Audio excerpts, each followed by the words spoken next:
It is a very good morning to you. We are coming to you from the Wellington Renouf Centre. Tennis Central they call it. It's downtown Wellington if you've just joined us, and we are getting set for a big day of tennis action for the 2020 instalment of the Wellington Open and also the New Zealand Championships. We have on the cards today, we have two quarterfinal matches in the singles, and we also will show you some good doubles. Sorry, my apologies. Let's start that again. We've got two quarterfinal singles matches, men and women. The women first today, and later on this afternoon we do have the women and men back for the semi-finals. So a great lineup of great tennis here at the Renouf Centre. My name is Luke Jansen. Nice to have you here this morning if you've tuned in live, and we've got alongside us Mark Paulick. Mark, you are a one-time player. You spent a lot of time coaching. Tell us a bit more about yourself. G'day Luke. Good to be commentating with you this morning. I'm a coach from the Hutt Valley, so I've been coaching for close to 20 years now. Played a bit myself as well, so certainly looking forward to seeing some good tennis this morning and checking out how New Zealand's top player Paige HOURIGAN's shaping up at the end of a pretty difficult year, and seeing if Shona and NAKANO can give her a run for her money as well. You mentioned difficult year. I think it has been, and for everybody and sports people alike, it's been a tough year with COVID. And have they played a lot of tennis this year? I was speaking to Paige HOURIGAN's coach, John Gardner, just before we came in here, and Paige has done a lot of training this year, so I think it's probably normal that players have done a lot more training than playing. He said that she's done a little bit of travel, but it's mostly been at home training really. Here we have the umpires for the day with their the obligatory photo, looking sharp. They had their briefing about half an hour ago. I didn't sort of sit in with them, but I sort of managed to listen to a few little suggestions going across. But tough being an umpire, isn't it? Especially a line umpire. Incredibly tough. They don't have the Hawkeye out there, and the girl's going to be hitting the ball incredibly hard. So you have to sort of wonder sometimes if the human eye can actually pick up how fast the ball's going and how close to the line. So in a lot of ways there's more pressure on the umpires out there than the players. And the women quarterfinalists are making their way across the court now, and it's a wonderful setup here. And in the first 2 days of the tournament we've been outside and we've had beautiful days, and looks like we've got another good day dawning here at the Renouf. And I can tell you that outside we do have the artisan markets underway from about now. So it's a festival day here at the Renouf Centre. Just as we sort of head towards the festive season, I'm sure we are part of it now. But we do have 4 quarterfinals throughout the morning, and they'll be playing side by side, but we're just featuring on court 1 today. It is the defending champ Paige HOURIGAN, number 1 seed. She takes on Shona NAKANO, as Mark suggested, the number 7 seed, and a youngster there up against what you would call an absolute favourite amongst the Wellington crowd now, Paige HOURIGAN. She is she's obviously the favourite to make it through to, and there she is there in the screen, just picking her seat, and she goes to the western side of the court. But Paige must be a favourite once again, Mark, to repeat the feat sometime tomorrow. Absolutely. I mean, it's going to take an incredible performance from anyone here to beat Paige. She's an incredibly consistent player, very competitive. So she's got that aura about her. So it's going to be a pretty big hurdle for anyone. But there's a few really good girls out there that I'm sure are going to take her pretty close. So Mark, you still play, and you coach a lot, and do you have the headset on at the start of the game, and while you're warming up, and listening to the tune like most sports people do these days? No, I must say I'm probably a bit old-fashioned in that regard. I probably wasn't quite growing up in that area where we were doing that sort of thing. Probably carrying a ghetto blaster around trying to listen to music. Oh, hilarious! Yeah. But yeah, they all have their sort of their tunes that they sort of they get inspired to. And there we have first sight of Shona NAKANO, the New Zealand #7 seed, and a big game today with her taking on the right hand side of your camera, the screen, that is of course Paige HOURIGAN. So Shona, you know much about her? Yeah, I've seen her playing a bit, just at junior tournament. She had a really successful 18s nationals last year. I think she actually either won that or was in the finals. Yeah, very consistent player, good head on her shoulders, that sort of thing. So it'll just be interesting to see if she can put enough balls in the court, sort of handling Paige's power game to make it competitive. So the master against the apprentice today? Yeah, very much so. And you can see that there's physical size difference as well, age difference, experience difference, all that kind of stuff. So yeah, it's going to be a pretty tough one for Shona, definitely, and potentially a good sort of practice match for Paige getting her form together for the semis and finals. So these ladies are fighting for a place in the semi-final later on this afternoon, and then hopefully through to the final on finals day tomorrow, Sunday, for the title of 2020 Wellington Open New Zealand Championship. 2 titles up for grabs, and as we remember last year when we brought you these games. The silverware, the winner. If you win, both titles, you come away from the stage with quite a lot of silverware. And I remember, Paige, she had great success with both doubles and singles last year. And at the end of the day, the poor lass had to carry, I think, no less than 4 different trophies away with her.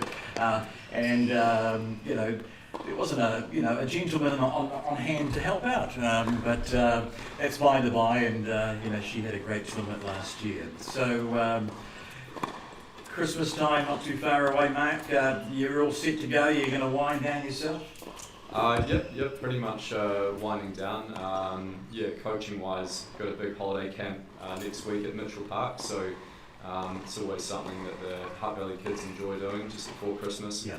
And then after that, just take it easy for a couple of weeks and then get back into a bit of coaching through January. And this is that sort of that time of the year, and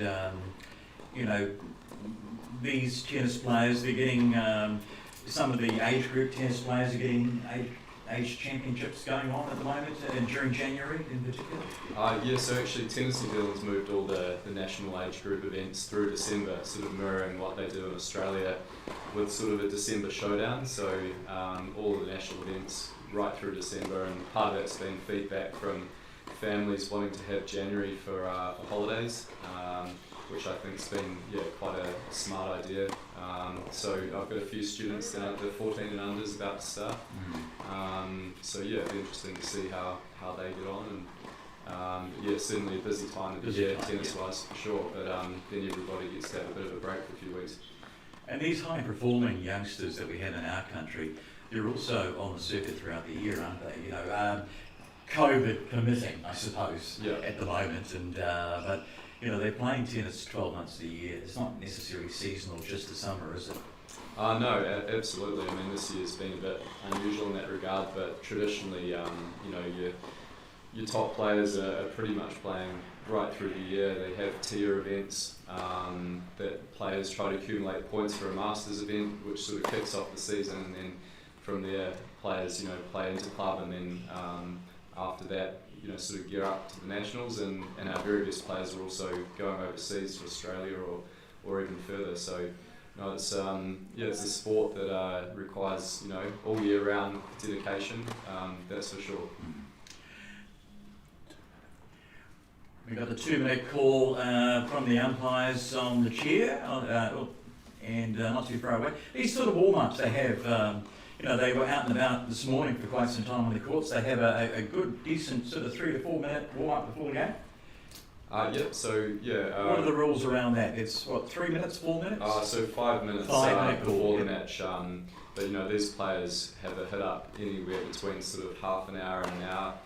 Including doing all their physical warm-ups and then getting their irons. So they're pretty much ready to go as soon as they get out there. But yeah, once they get out there and do these warm-ups, they'll be having a bit of a look at their opponent to see, you know, if there's anything that's not working particularly well, and also just sort of, you know, getting comfortable on the court and getting used to the new balls and stuff like that. 1 minute. And it's, you know, like the scene is set. You know, you've got court 1 right next to court 2, right next to court 3, right next to court 4, and if the games today go as planned, you know, we'll see. You know, we could see, you know, Paige, HOURIGAN, our number 1 seed, and Jade Lewis, our number 2 seed, you know, in tomorrow's final, because they are number 1 and 2 respectively. But you know, they're right next to each other on the courts. They could have, you know, catch a good little glimpse, and I believe that both Paige and Jade are teaming up for doubles as well. So best of mates. Yeah. They know each other's game very well. Does that come in handy, or does it sort of work against you? Well, I mean, I think all these girls know each other's games pretty well because they play tournaments against each other regularly. When they're out there on the court as well, I mean, they're normally advised not to look around at the other courts, but yeah, it's, players can't help but doing that. You know, have a bit of a glance, as you say, here and there. So, I mean, sort of looking out across the courts, you know, as you say, Paige and Jade are certainly the favourites to make the final, but I think, you know, Kelly Southwood's got a lot of, you know, strike power, big tall player with a big serve and forehand, so, you know, if it clicks for her on the day, she can certainly, you know, knock one of those players out. We have got great talent on show today. You'll see it first with the women, and immediately after we'll see it with the men's net quarterfinal here at the Wellington Open New Zealand Championships for 2020. Looking like Wellington serving today. Start off with is our number 7 seed Shona NAKANO serving to our number 1 seed Paige HOURIGAN. We are almost set for a start in the very first quarterfinal here on court number 1 at the Renouf Centre. Looking forward to a great game. Serve. Yeah, very much so. Cheers, Luke. Play.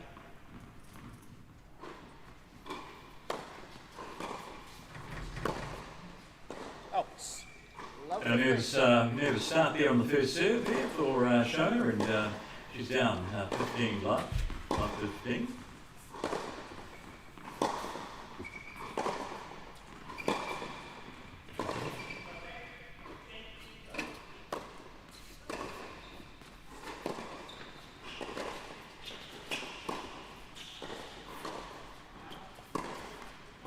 Love 30. And finding the net, NAKANO, and it's love 30. Immediate pressure mark on their first serve. Yeah, well, one of the big challenges for Shona is going to be, you know, settling the nerves down. So it certainly looks a little tight at the moment, which is to be expected.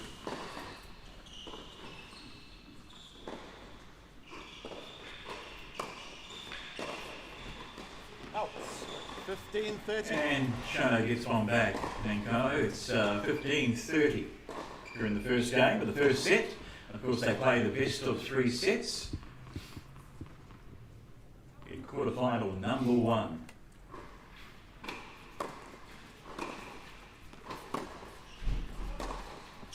Out. 30 all. A bit long there for Paige HOURIGAN. Paige HOURIGAN a bit long there, and it's 30 all. And a nice comeback there for NAKANO. For her to get that confidence with 2 quick points.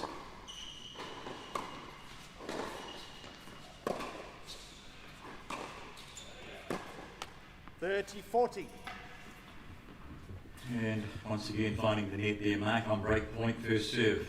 You know, she wants to sort of get back in this game. Yeah, just didn't quite get the feet moving there, a little bit cramped space.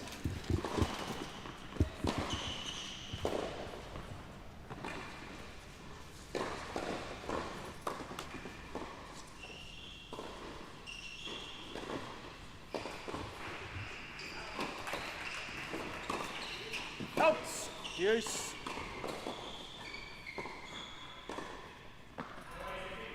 It wasn't called long. I thought it was called long, but I don't know, it was called long. I thought, yeah, like it looks like she was leaving the court and sort of gave up that last shot, but yeah, it was called long, and so back to juice. Good fortune for Shona there. Fault. Hourigan gets to look at a second serve.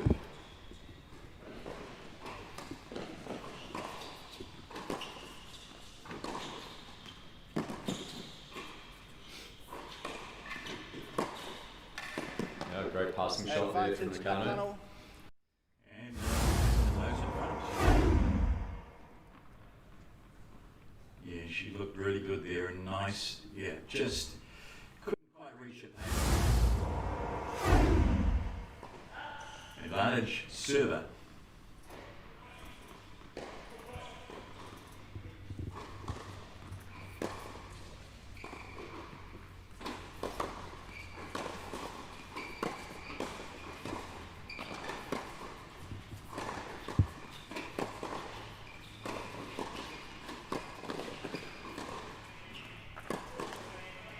Deuce.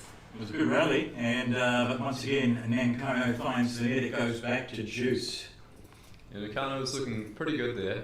4 or 5 really solid balls to the corners, so if she can connect with that, she's going to be pretty competitive.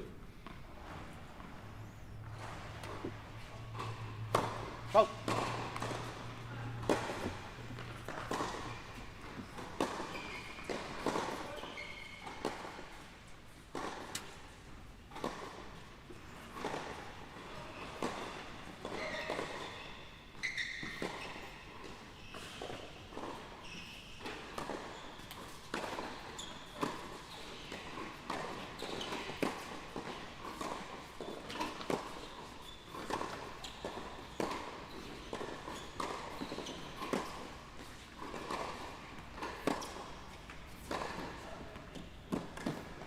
Good shot.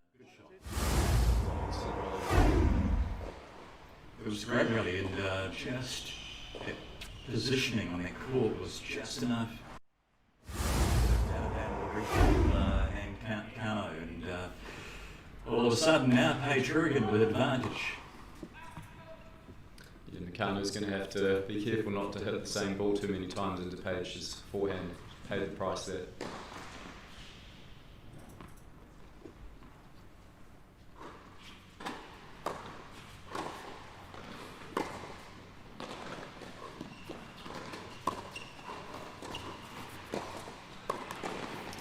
And that's the break point by Paige HOURIGAN.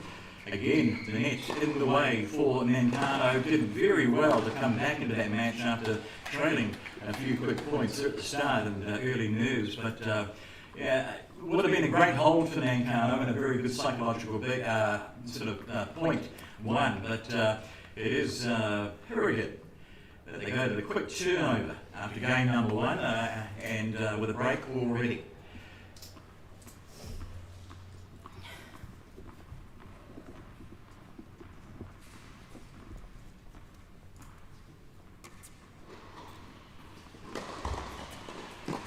Paige HOURIGAN, very much a Wellington region player. I think she hails from the little bit of past north area, doesn't she? Up by Wanganui. Yeah. Yeah, I think the town's called Takino or Takino.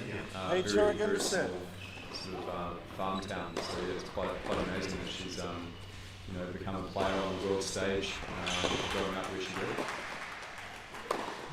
Fault. Yeah, very much part of the Wellington Ball, please. region. Of Shut course, up. that Tennis Central take that region, that Wanganui, Manawatu, Taranaki, and of course the Hawke's Bay into their region, which is great. Fault. Love 15.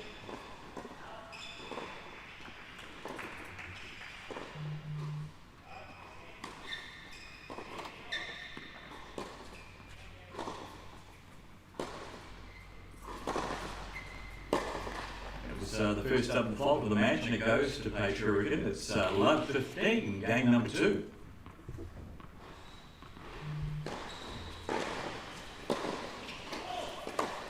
Fault.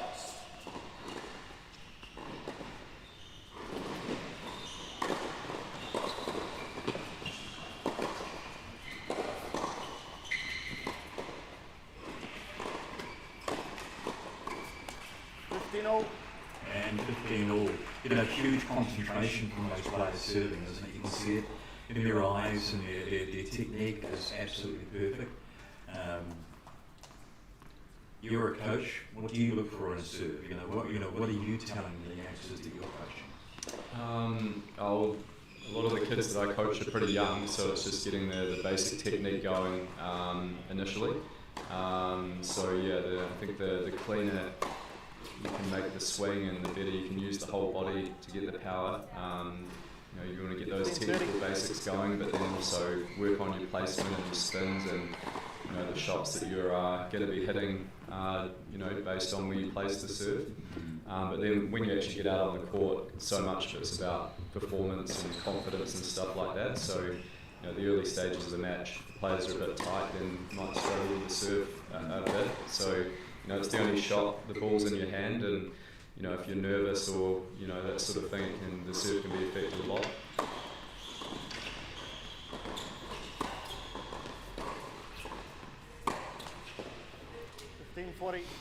And not just the serve, it's she's finding it pretty tough in this in her first service game, Paige Hourigan. She's down great point, 15-40, and NAKANO showing good strength in the return of Hourigan, and all to do for Paige. Yeah, it's sort of seeing there that the first point was a double fault, and that has set the tone for this game. But a lot of your performance is going to flow from a really good serve. Shona's going to try and cash in a bit here. She's missed a couple of returns here off serves that were right there to hit. So if she's going to have any chance in this match, she needs to be able to make those balls. 30-40, Paige Hourigan serving.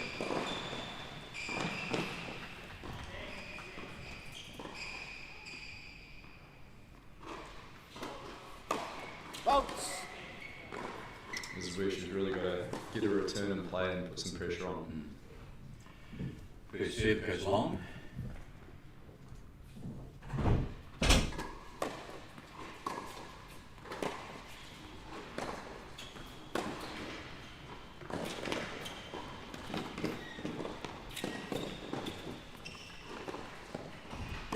She almost got there. Paige had her running around the court there and held on there for the point, which is great. And for a moment there, seventh seed in the tournament almost got there. It is Juice. There for putting a nothing shot right into Paige's forehand. Just got to try and get her into the corners early in the rally.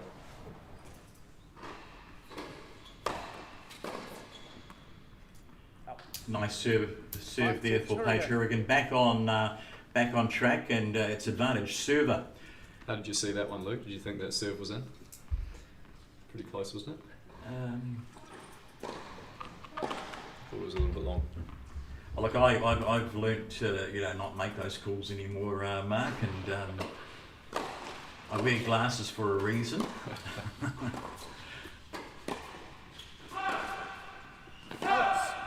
People in my family will probably tell me that I used to sort of dispute many calls. Not that I was ever a player good enough to be up there, but I don't think we ever, I don't think I ever played with the linesman anyway. But these balls are travelling pretty quickly, and yeah, very quick, especially when they're close to the line. Very, very difficult to call.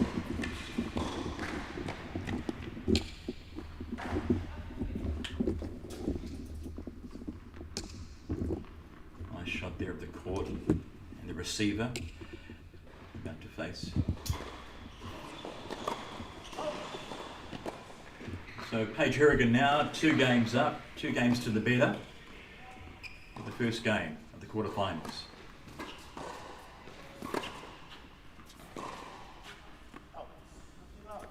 $15 love.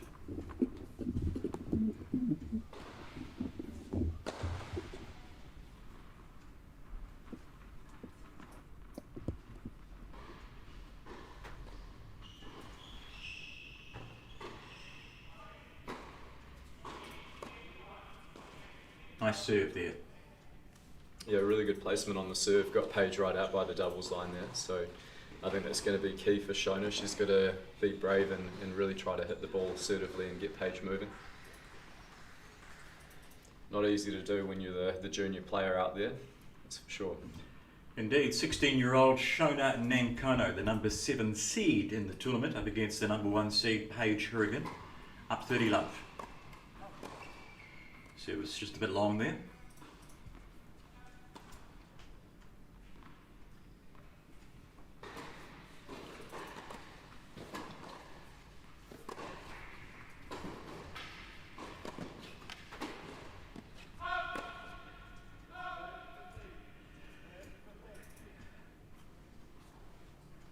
.30-15 there. A little bit of a smile, a bit of frustration just creeping in.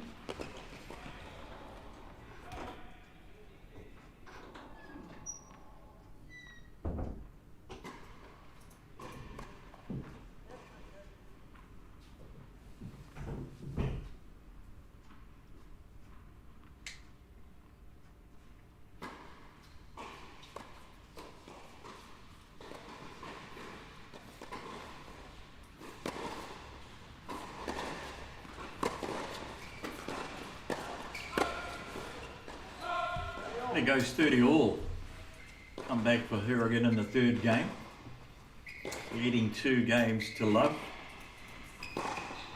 The Wellington Open New Zealand Championship quarter-final game here Saturday morning at the Renouf Centre.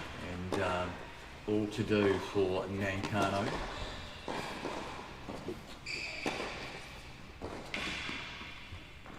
Doing well. Both games going to distance at this stage. But she is down, love 2.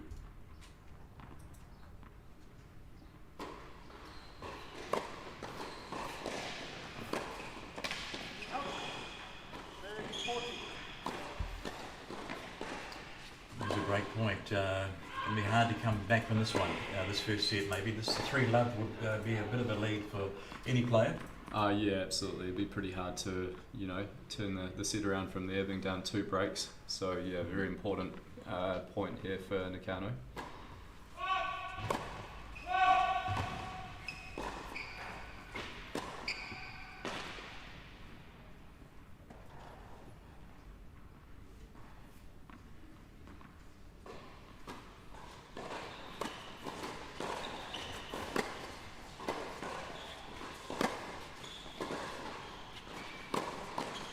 And there it is, there is the break. It is 3 games to love now. HOURIGAN with her tail up and her nose in front and leads commandingly at this stage. And now first quarter final here at the Wellington Tennis Open at the Tennis Centre in Wellington.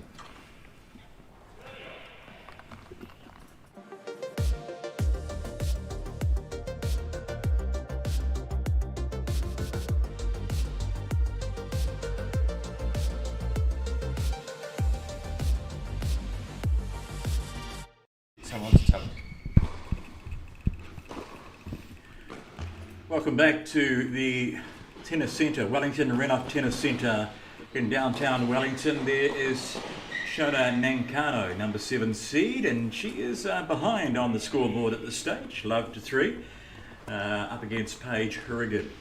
This is quarter-final action here at the Renouf Tennis Centre. We're indoors today, so I think all players are on a level playing field, and even though it's a beautiful day outside. Mark Pollock is alongside me today, and he's our expert analysis tennis coach, player, and damn good guy too. Mark, how do you see this game? As we said before the break, all to do for NAKANO. Yeah, I think NAKANO's, I mean, she's looked really competitive so far, going shot to shot with Paige at certain times, but just fading away a little bit when she has had a sniff of winning the game. She's up 30 love in the last game, and the level, you know, clearly dropped. So yeah, she's looked pretty good so far, but needs to step up a bit more on the bigger points.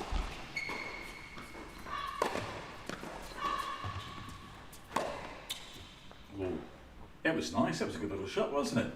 It was, yeah. It was a bit of an awkward little short court ball Paige had to have, but she dealt with it pretty comfortably.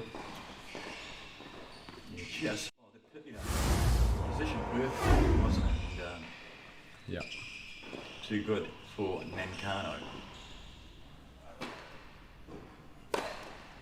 certainly danger signs for NAKANO now, down 3-love. Paige is bound to free up a little bit more. So yeah, she's going to have to really dig in here if she wants any chance of being competitive.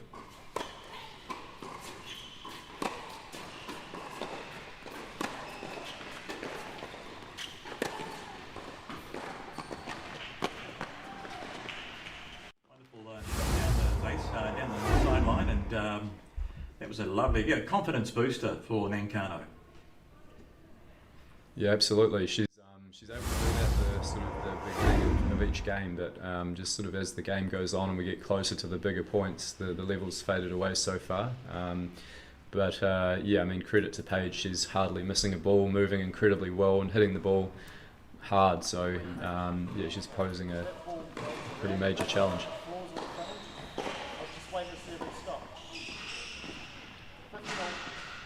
15 all in game 4, quarter-final.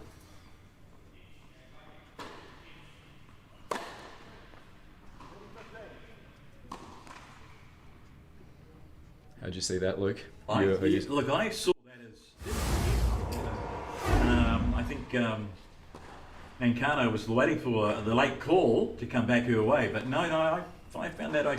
Yeah, no, as well. Great serve, excellent placement, nice and short up that wide line. So yeah, pretty much unplayable there.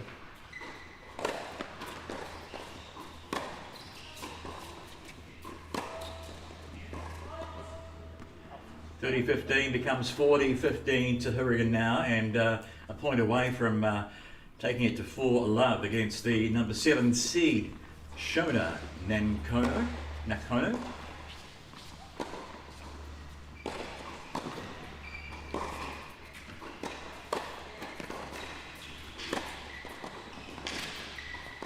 And there's a game there to HOURIGAN, tough going for NAKANO, now down by 4 in the first set. Best of 3 sets here. Quarter-final number 1 at the Wellington Renouf Tennis Centre.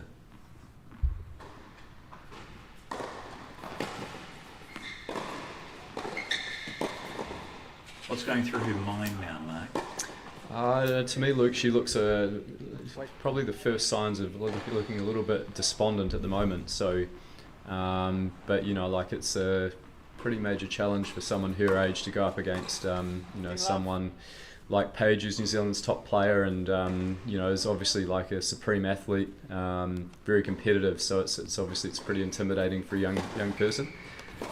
So I'd imagine some of those feelings could be there at the moment, and also looking at that scoreline, perhaps, you know, she's maybe could be starting to give this set away and look to the next one. It'd be nice to see her free up and hit some shots there. 30-love. And she goes to 30-love up, and it'd be nice for her to get on that board and give her a bit of that confidence that she certainly needs. And you know, I don't think she's overwhelmed by the fact that Paige is on the other side of the court, but you know, you sort of look at this game and you sort of say to yourself, okay, right, well, you know, what do I need to do? And we often refer, you know, to tennis as very much a mental game, just as much as physical. And it does play tricks, doesn't it? Yeah, absolutely. You know, I think that just the repeated nature of Paige's balls coming fast and in, you know, repetitively. Probably, you know, NAKANO's okay for 2-3 shots maybe, and then, you know, just that confidence to hang in there and just keep hitting good balls back. Probably doesn't quite get tested like that by juniors her own age. So, yeah, it's a pretty big mental hurdle to, you know, say that you can hang in there and do it with someone as good as Paige. Still ahead, 30-15. HOURIGAN with a 4-love lead in the first set.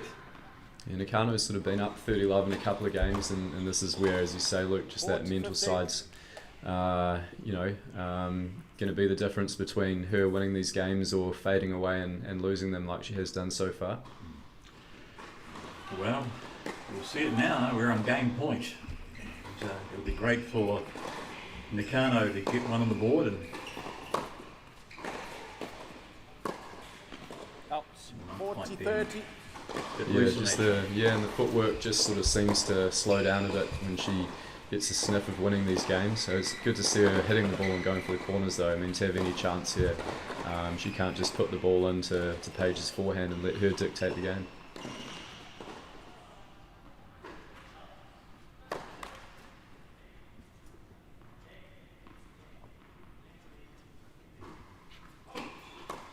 Faults. Use. So that was another double fault, two double faults in this game, and it's showing it. It now gives HOURIGAN a sniff to go 5 love up, and she was comfortably behind at one stage.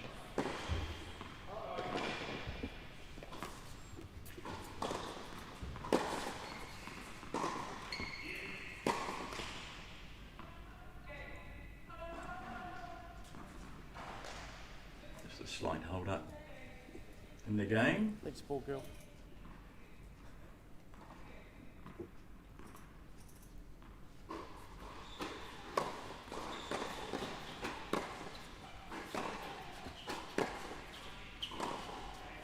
Faults. Advantage, And NAKANO. game point again for NAKANO. Advantage the call. Still looking for game number 1 in this quarterfinal match.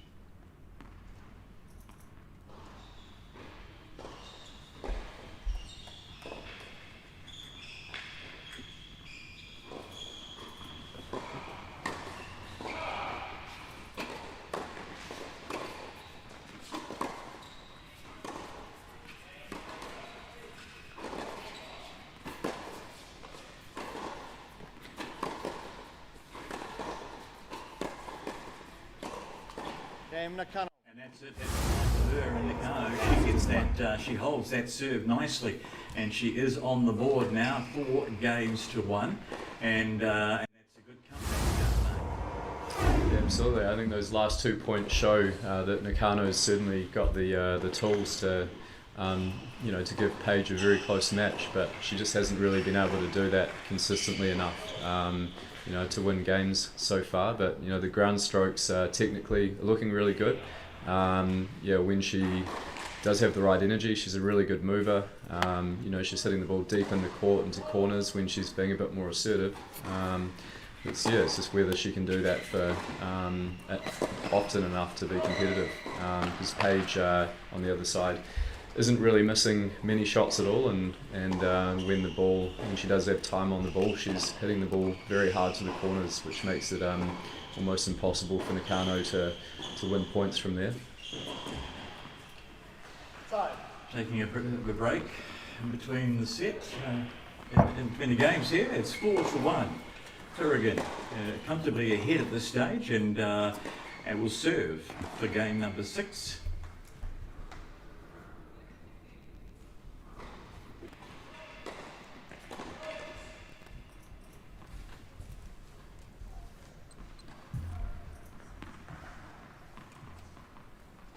HOURIGAN, our number 1 seed at the Wellington Open New Zealand Championships 2020, defending her titles this year.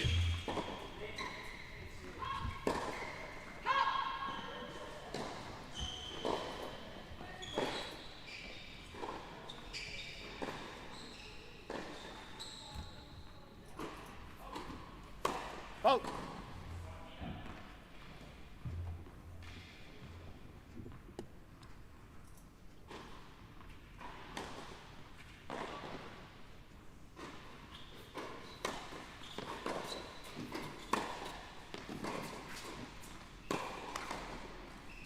Love 15. Top 15 to NAKANO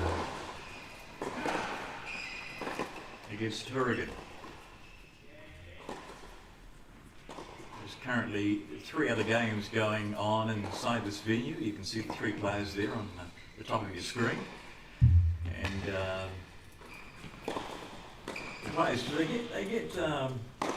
they get distracted by this, I think it can be distracting when you're playing, with other courts going on. You have balls coming onto your court sometimes, a bit of noise, and as you mentioned earlier, you might, sort of have a bit of a look at the other game sometimes and forget about your own game. So, I think out there, distraction's definitely a part of the equation. It's 15 all. Fault. Wait, please.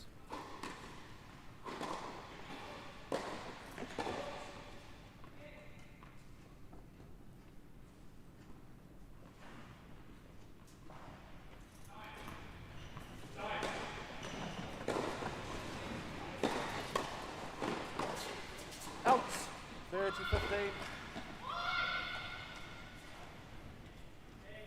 30-15 now. Hourigan on serve against NAKANO. The number 2 seed we have here on the court, court number 2 is Jade Lewis from the famous Lewis family, tennis family in the country, and of course we remember all those years ago when Chris Lewis was, had that sort of that wonderful time on the stage and played very, very well. Faults. You thinking that we're going to have a Lewis Hourigan final? That would be my pick, looking out at the courts at the moment, seeing how everyone's playing and based on form, but there's certainly on their day a few players out there that could beat either Paige or Jade, but I think probably one of the biggest things is just that mental hurdle. Being able to beat both of the top 2 seeds is going to be, some of the girls out there are a lot younger as well.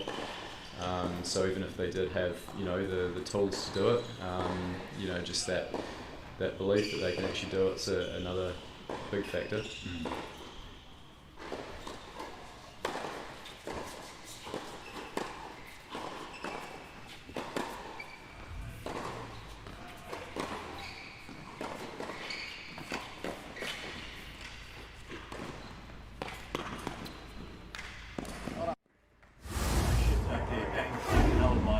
She now leads by 5-1 in total control. First set, best of 3. Final number 1 for the Wellington Renouf Centre. The Saturday before Christmas. Of course, Christmas is next Friday. Mark, you didn't spend too much on me this year? Not just yet, but there's some pretty cool markets out there, Luke. So you never know. I believe the cheese stall is. People have been sort of rushing to that today. Yeah, it'd be great to see heaps of people come out to the markets and then pop in and have a look at the games as well. Absolutely, it's a fun day out there today. It really is. It's a real credit to Mel Jansen and Florent Perret. Done an incredible job of this tournament this year. They just make it better every year, really. So I think the markets are a really special touch this year. It is indeed. And we now have NAKANO serving to stay in this set. Down 1-15.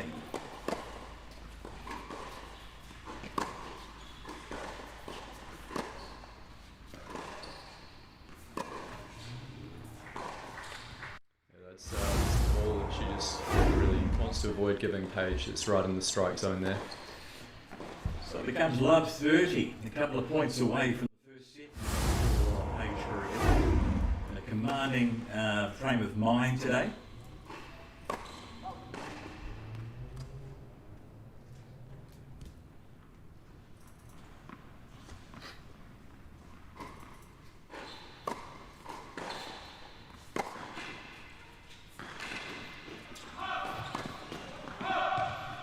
A wild loose shot there.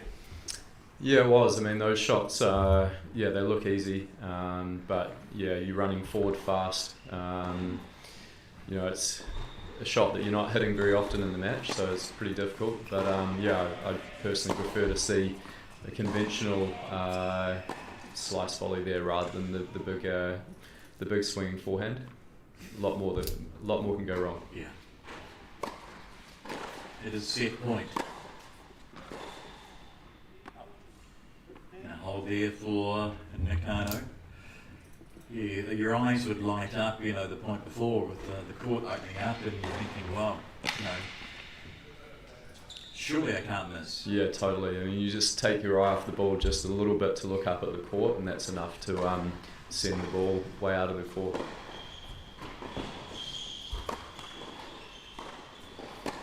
Hourigan sees a second serve to take the set if she can.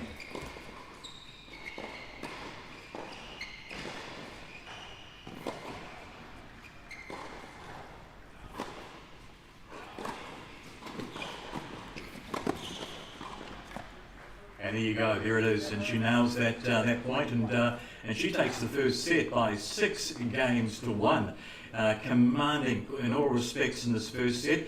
We'll take a quick break here and be back for the second set here at the Wellington Tennis Centre.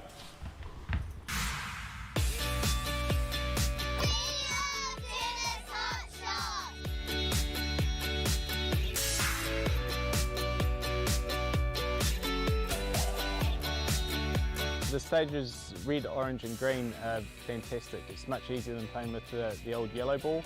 The children can now play at their own pace and gain that confidence.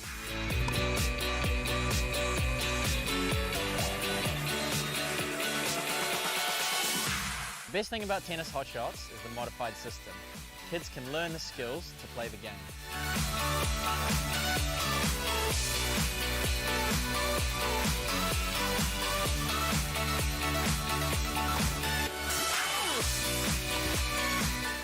One of the really great things about the program is it's dynamic. Kids work together in pairs just like tennis, which allows me to roam around and work one-to-one with each kid.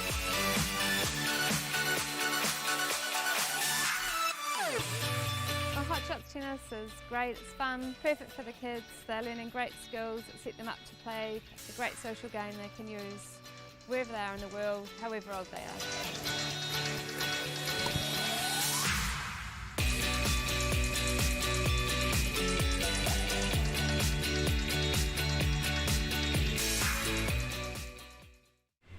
Welcome back to the Wellington Tennis Centre. We are enjoying the 2020 Wellington Open New Zealand Championships.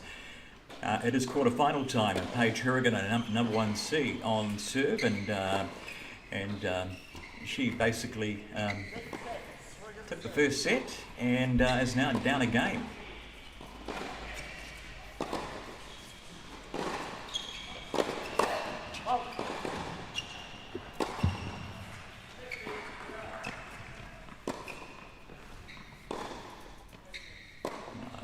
I think they've got the game and the points wrong. I think she's down a point, but not a game. I didn't think we went through that first game that quickly, and but still all to do for our number 7 seed, our 16-year-old Shona NAKANO.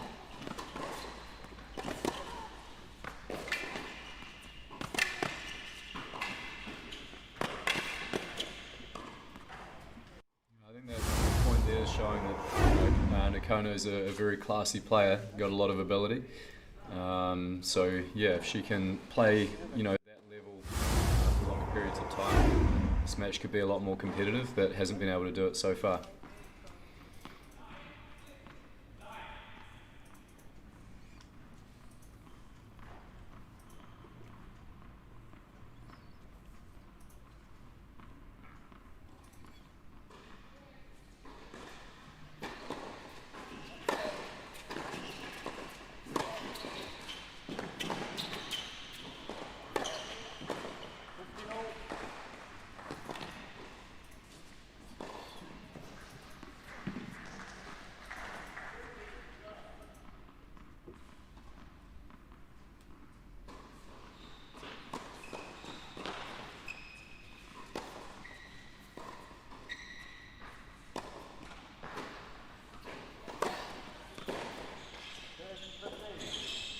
(30-15), it's Paige HOURIGAN on serve, and 1 set up.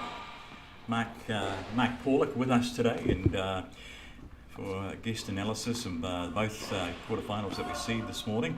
Mark, what would Shona be thinking now? What does she need to do?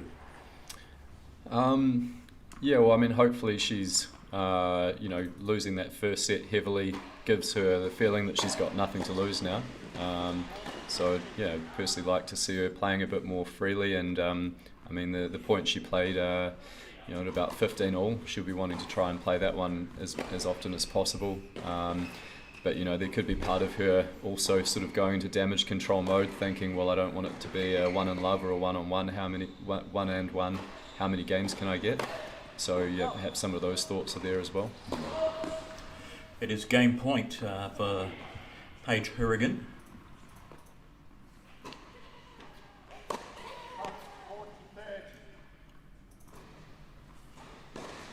That does a double fault.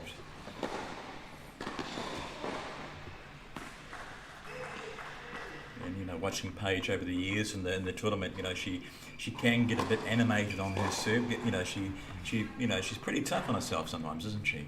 Yeah, absolutely. Yeah, I mean that'll be part of what's driven her to be as good as she is. But for highly competitive players, that can also be a challenge to channel the emotions and the energy in the right way.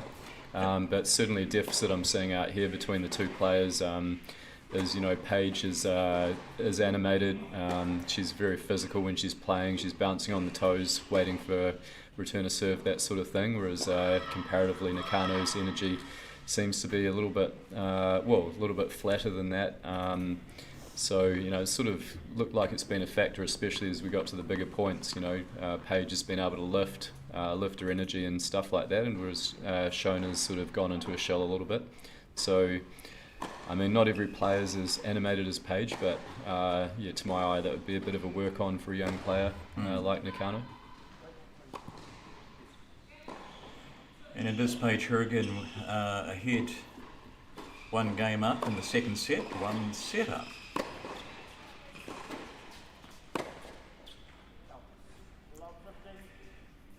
And a wayward shot there by NAKANO. And yet, some of those players, some players are, tennis is that sort of game. You have the softly spoken versus the playmakers, the showmakers, and. Yeah, absolutely. I mean, everybody has their unique personality. You're not going to have that quiet person necessarily being, like pumping the come-ons and all that kind of stuff all the time. But I think that, the game with the speed it's at, especially increasingly these days, you have to be able to put, your total physicality out there and move as fast as you can and be super energetic and stuff like that, which Paige, in this match is showing. She was already sweating one or two games into the match. So yeah, she's clearly a player that puts everything out there.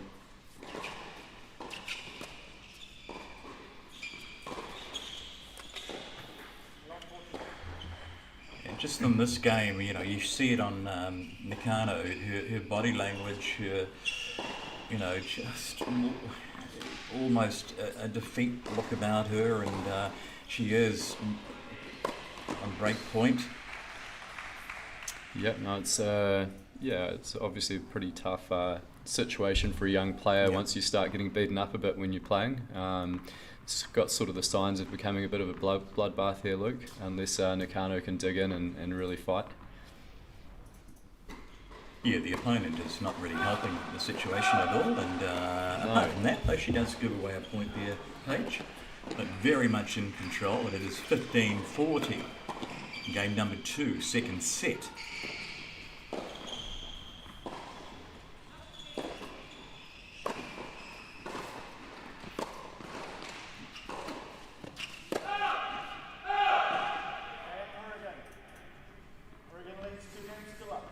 And there we go, break point, and that's what she didn't really want to happen, and she is down now.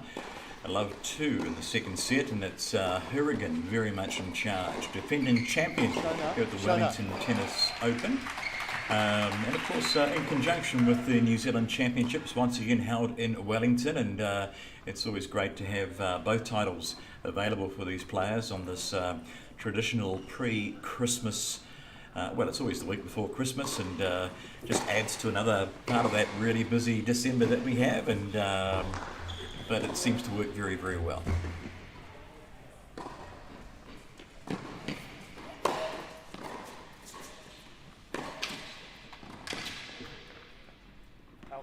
Yeah, I mean, for the tennis community here, this event's sort of turned into a bit of a celebration of the first half of summer tennis just before Christmas, and certainly tomorrow is an awesome day out with they have hospitality around the courts, big crowds and all that sort of stuff. So yeah, fully recommend it to anyone to come along and check out some awesome tennis. And you did right, tomorrow you'll see 4 courts transformed into 1 court, and it is. It's a different looking centre tomorrow than it is today, but it is a magic day here in Wellington.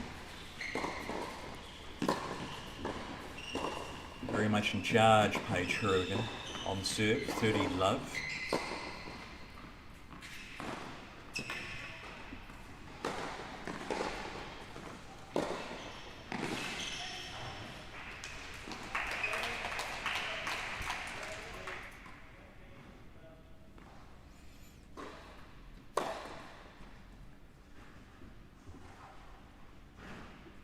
Sorry.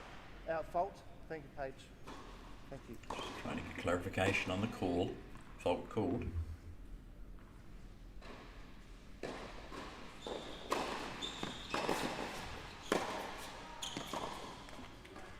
Forty love. HOURIGAN moves to game point. 40 love in charge again. Still.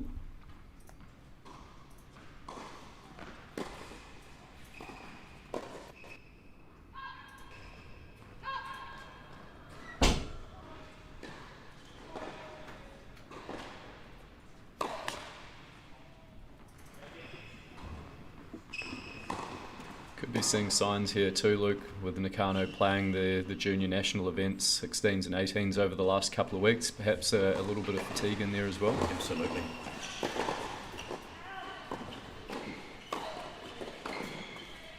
Certainly looking a little bit flat and a bit tired now.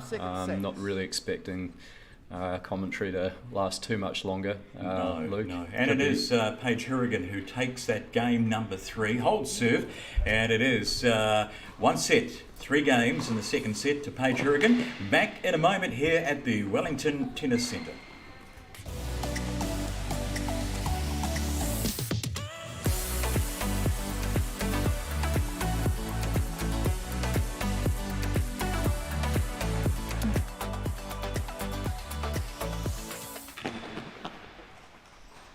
If you have just joined us today, you are with us here at the Renouf Tennis Centre in Wellington. We are enjoying quarterfinal number 1 in the women's side of the draw, and it's Paige HOURIGAN there on screen in dominant form, leading number 7 seed NAKANO. Shona NAKANO, the young 16-year-old. HOURIGAN leads 1 set to love, 3 games. We've got Mark Paulick alongside us for special, as our tennis analyst. And Mark, second verse, same as the first, so to speak. Yeah, it's pretty much heading that way. I think, NAKANO's been actually a lot less competitive in this set. There were several games in the first set which were very close, and she was matching Paige shot to shot, but yeah, it certainly faded away in this set. So whether that's fatigue from the 2 junior national events she's just played, or just sort of the situation just being a little bit too tough and she's got a bit deflated. It'd be nice to see her dig in and try to make the rest of the set competitive. But I think this is sort of turning out a bit of a practice match for Paige as well. She'll probably already be thinking ahead to the next one, and thinking through things she can get out of the next potentially 15-20 minutes. Absolutely. This is day 3 of a 4-day event here in Wellington. Of course, it is every year before Christmas, the Wellington Open and also the New Zealand Championships. Tomorrow we wrap up the tournament with finals day, and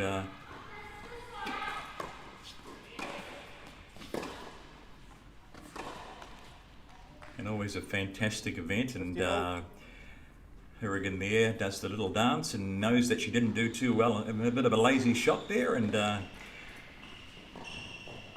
it is 15 all now.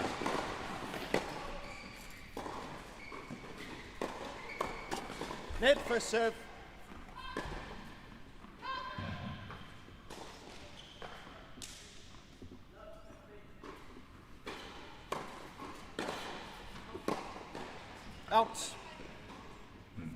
wide. 30. Hourigan plays the line umpire there, and it is 15-30 on NAKANO's serve.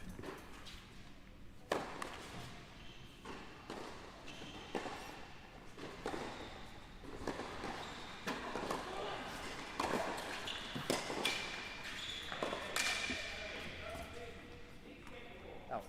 15-40. And a tired shot there, wasn't it, mate? Yeah, that was a bit of a strange one there. Not quite sure what happened. Maybe she broke a string.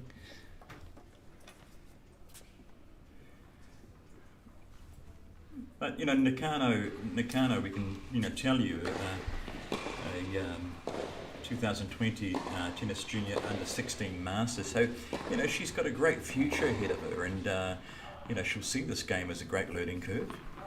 Oh yeah, absolutely. I mean, all of her technique looks clean. She's a good mover. 30-40. Yeah, I mean, even though she's looked a bit deflated, she's not whinging and whining out there. She's still, looks like she's trying pretty hard. And yeah, I mean, these are the matches that are going to make these young players a lot better. Even just reflecting on, some of the things that Paige has done and sort of trying to emulate that.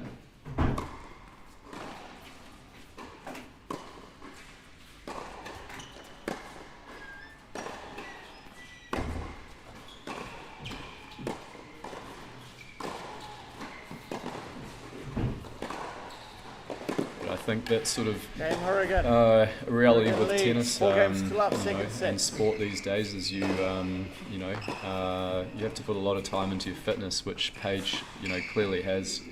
She's physically a very, very good athlete. So for any of these girls that want to be able to get to this sort of level, it's going to be a pretty serious fitness program. So yeah, that's something that NAKANO is going to either, I guess, take to or not over the coming years, and be a big determinant of where her future heads.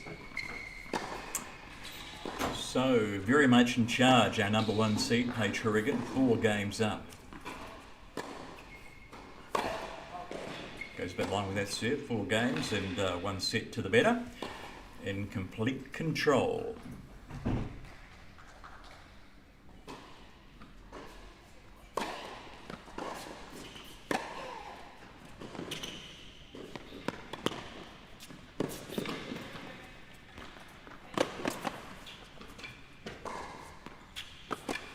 Yeah, nice point by NAKANO. Made Hourigan run a bit and dominated very well. Yeah, it was certainly great to see some signs of fight there, so it shows that she hasn't completely given up in the match. And so, a small opportunity here at Love 15, but right through the match she just hasn't really been able to kick on from getting early leads in the games.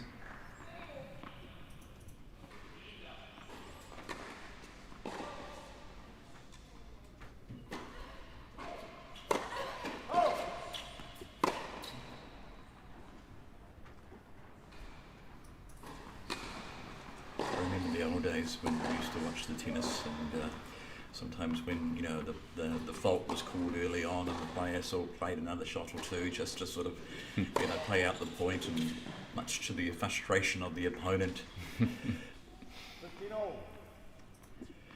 But it is 15-all.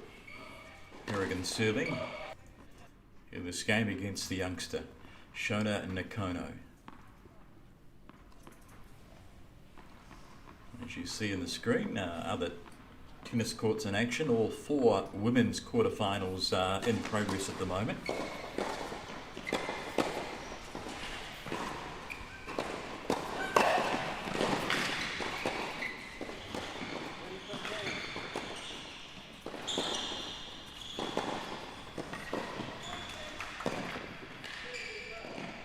(30-15) on Hourigan's serve, and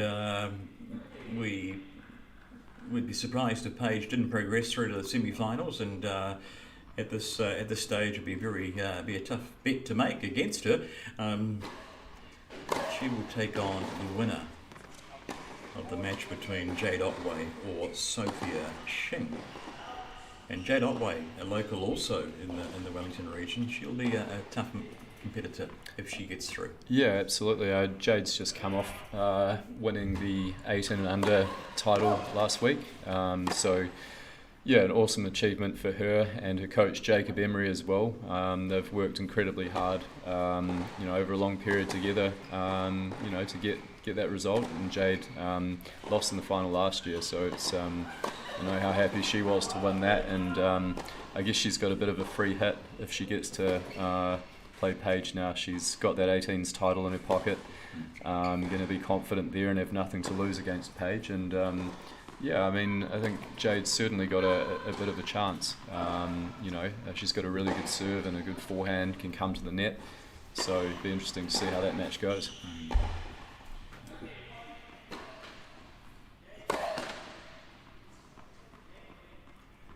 It is game point for HOURIGAN, though NAKANO will see a second serve.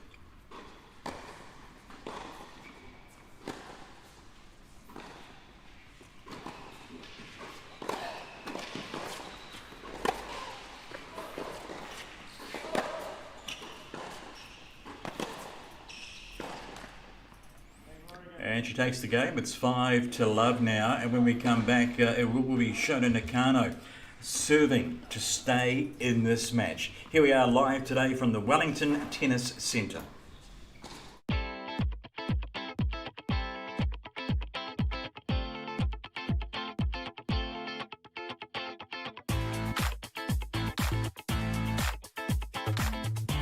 This is so much fun. Working outdoors is great.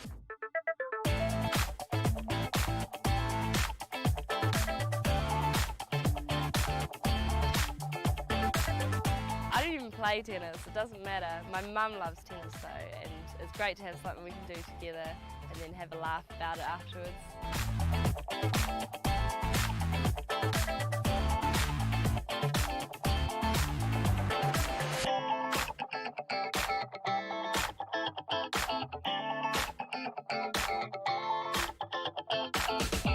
I absolutely love cardio. It's a completely different thing to do, and especially when I do it first thing in the morning, it's really energizing for the rest of the day.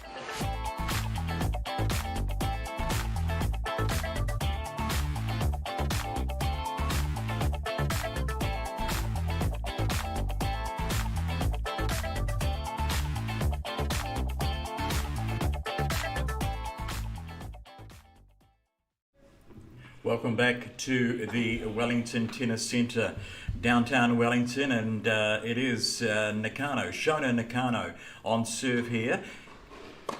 At the bottom of your screen, up against it, very much so, against Paige HOURIGAN at the top of their picture.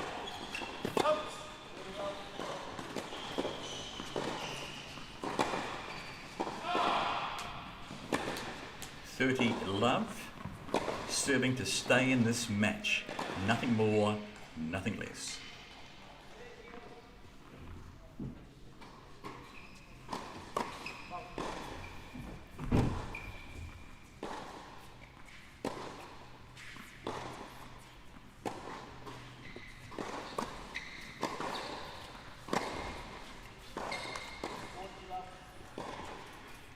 Game point, NAKANO.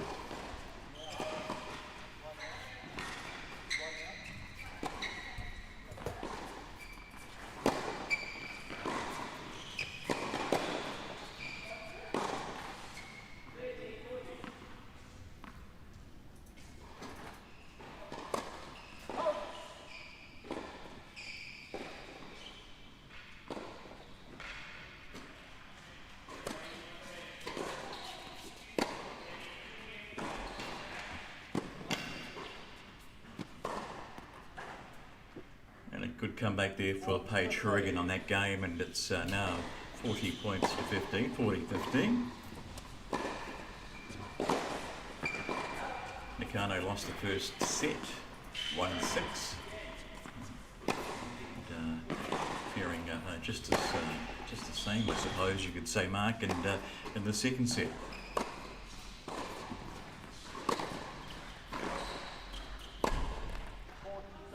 Yeah, it'd be nice to see her avoid the bagel, the dreaded bagel that all tennis players don't like getting. So she's got maybe one more chance here to for that to happen. But yeah, again, she sort of gets up in these games and just the body language just gets a little bit flat. Paige lifts on the other side and the points turn around. You mentioned bagel. Of course, most of us would call it a donut. Yep. But with tennis, it's up to the bagel. Yeah, normally a bagel, but yeah, you can call it a donut if you like as well.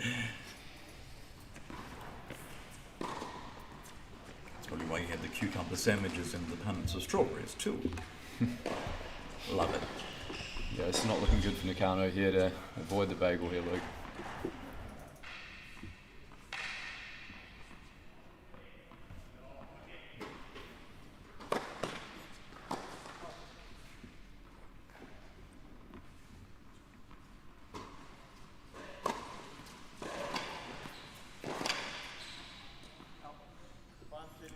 And it's match point for HOURIGAN as we speak, and all of a sudden it's come around very quickly. HOURIGAN showing her class, her dominance, her experience over a youngster who's got a great future ahead of her. Make no mistake about that.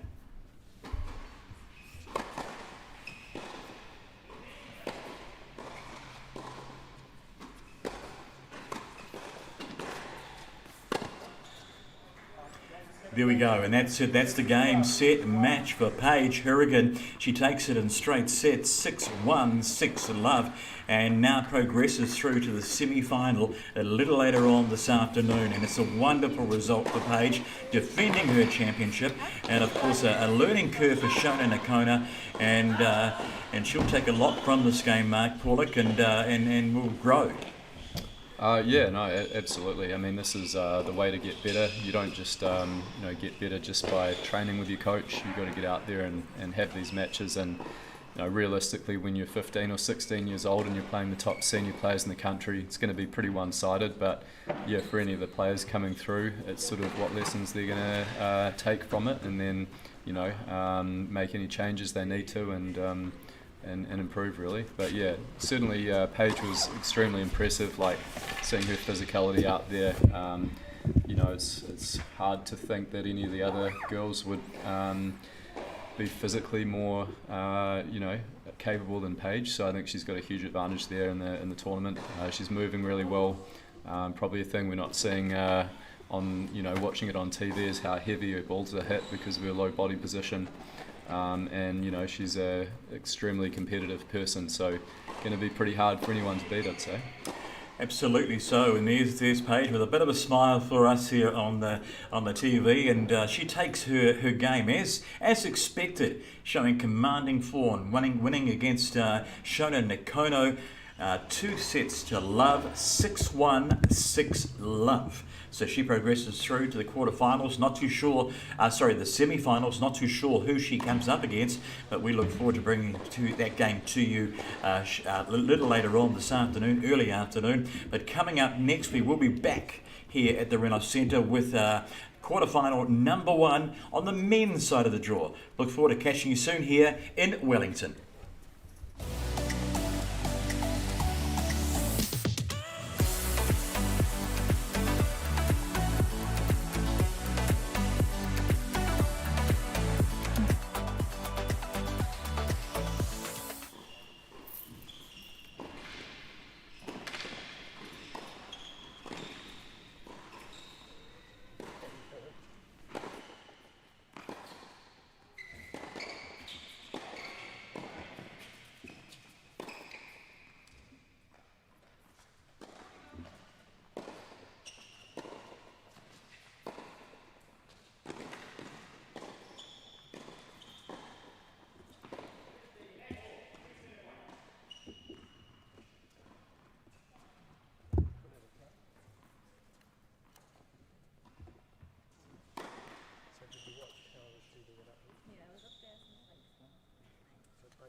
3 minutes.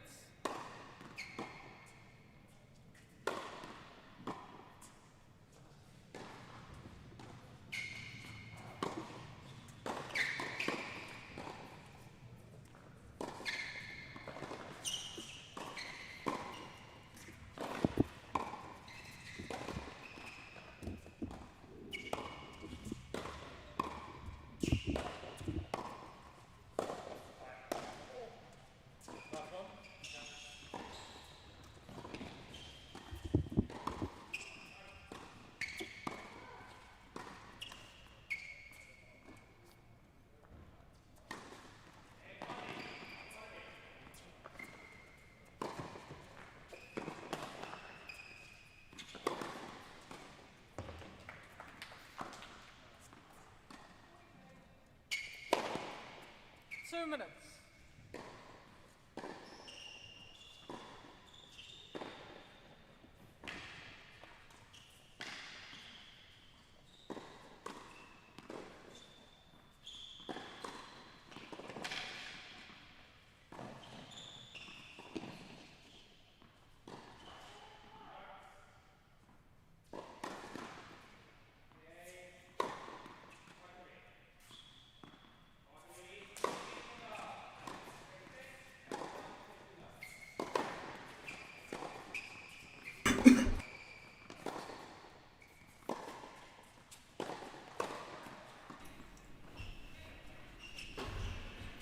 Good morning again and welcome back. If you've just joined us, we are here live at the Wellington Tennis Central at the Renouf Centre here in downtown Wellington for quarterfinal day, semi-final day in both men, women's singles and also men, women's doubles, and a full program. We have seen three of the women's quarterfinals wrapped up, but we're getting set now for the men's quarterfinals, and on camera we have Ajeet, New Zealand's number one at the moment, and he's the number one seed, and he takes on our number 8 seed Dan Brown, and they are playing for a place in the semi-final with games this afternoon, and of course they're heading towards the big finals day tomorrow here at the Renouf Centre, a traditional event here in Wellington,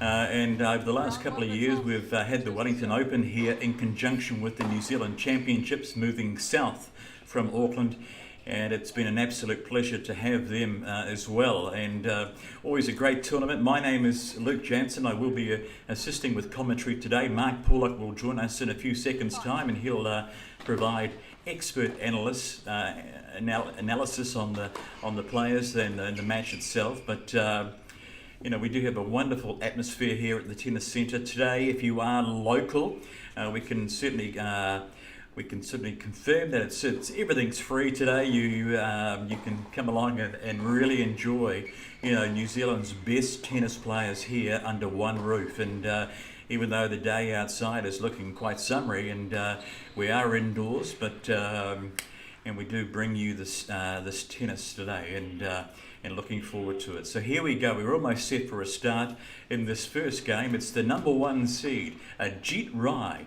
at the top of your screen, and he takes on number 8 seed, Dan Brown. You can still see one quarterfinalist game in the women's still in progress between Jade and Stella Cliff.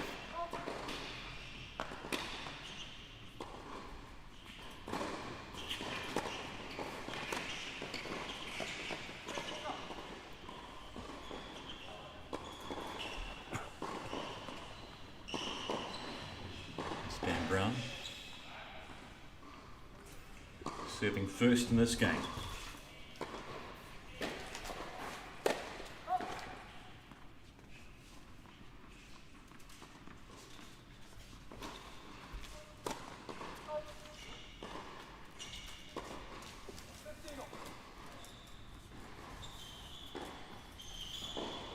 All in the first game, or the first set. Of course, these lads today play the best of 3 sets, and looking for a berth in the semi-finals from this afternoon.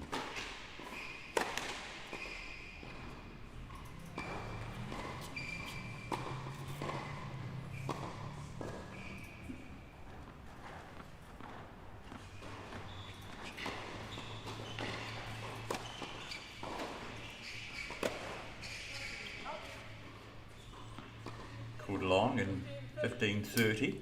Ajeet with his nose in front in the first game, just.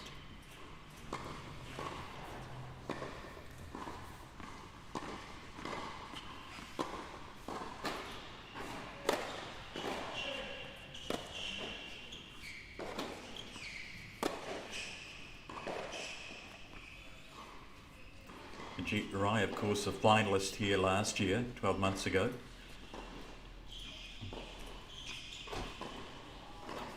Missed out, of course, against TEARNEY, also a local. And that was a great final, going 3 sets last year. But today, TEARNEY is only competing in the in doubles, and so you know, Ajeet will see this as a chance for him to take the men's singles title.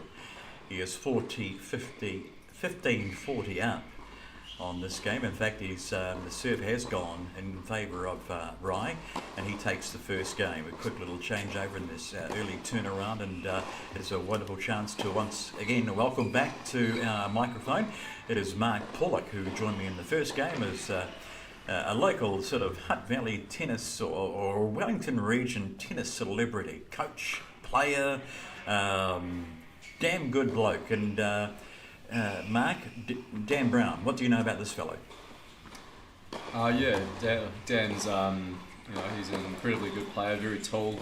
He's around about 6'5" or 6'6", really big serve, comes to the net. Sort of more a part-time player these days though, as well, so going to be a pretty tough one for him against Ajeet, who's you know, sort of a full-time tennis player. So, but you know, Dan indoors with that big serve, be a handful for pretty much anyone really. But I suppose a part-time player, and that's the great thing about tennis, you can play part-time and still, you know, really enjoy the game and compete well, but nothing to lose. Yeah, absolutely. And when I say part-time, I mean Dan, like pretty much everyone out here, has put a huge amount of hours into his tennis, so you know, he's got a really good base level of play. He's put the work in, but may not quite be as sharp as someone like Ajeet, who's, you know, putting in regular big training hours. Well, you know, Brown is the number 8 seed, you know, so he does come here with a reputation. Oh, absolutely. And that serve, I mean, if you're 6'5" or 6'6" with a huge serve, then you know, you don't always have to have the ground strokes working super well, especially indoors. You know, the serve and an aggressive game that he has will be a handful. And I suppose, you know, you mentioned the height and the serve, and you know, and you look worldwide, you know, some of the players with the noted big serve, they are the taller, you know, the Renouf of Canada, you know, he's a tall chap, and Kevin Richardson's, you know, and the John Isners, you know, is it a strength for the taller men? Yeah. No? Yeah, I think absolutely. I mean, I think you know, when you're getting up over the sort of 6'2", 6'3" mark, you know, as those guys are getting taller and taller, you can see the kilometres per hour on the serve going up. So, you know, the biggest servers in the world are all sort of over 6'3" or 6'4". It is a big advantage. So if on the other side the players don't have incredible returns, then you know, those players are going to win, you know, a lot of points just from their serve. And you know, and it's no accident then, I suppose, that the great returners of serve, the Agassiz and Nadals, the teams, you know, they're not the tall chaps, are they? You know. Yeah, well, I think those guys are still pretty tall. You know, they're up over the 6 foot mark, sort of 6'1", 6'2". So even though they don't have the serves of the Isners, they're still serving, you know, around that 200k plus mark consistently. But yeah, what they do have, as you say, is phenomenal returns. So they're able to get a lot of those big serves back, and then you know, a huge advantage in the rally. You know, when you look at guys like Nadal and Djokovic and Murray and co.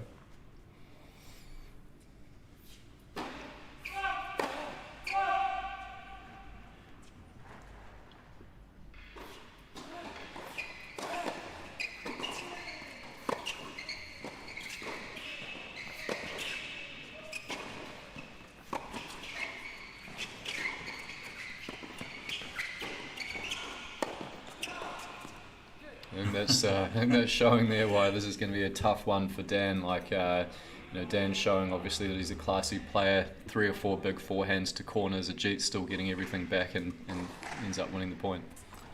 So it is Juice, game number 2, and it is Ajeet Rai leading by 1 game to love.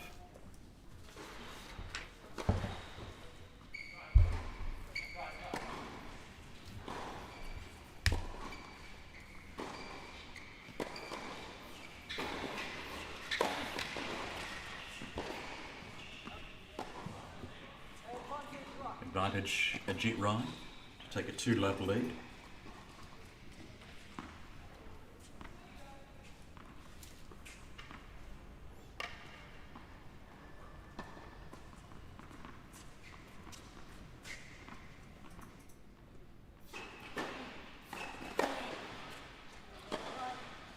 And he takes the game to a very strong serve. Oh, we see some footage from the last game. Just trying to put us off their mark. They're just trying to throw us a little bit with... let's see if they notice they see it.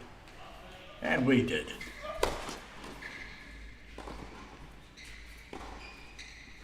Big Dan Brown, our number 8 seed here in this men's quarter-final match against the number 1 seed Ajeet Rai.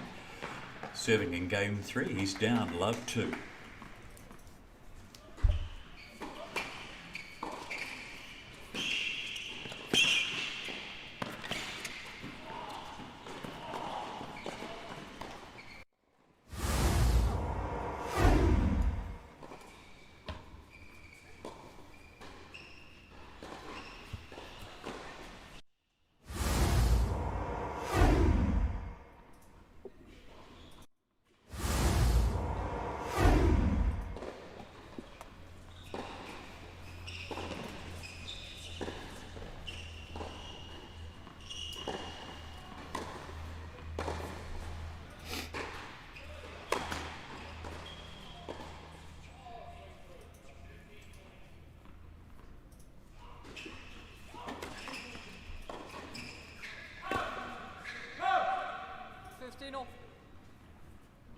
Goes to 15 all in this 3rd game. Rai against Brown. The 2020 Wellington Open, the 2020 New Zealand Championships here at the Renouf Centre in the suburb of Brooklyn, just outside the city centre here in the capital.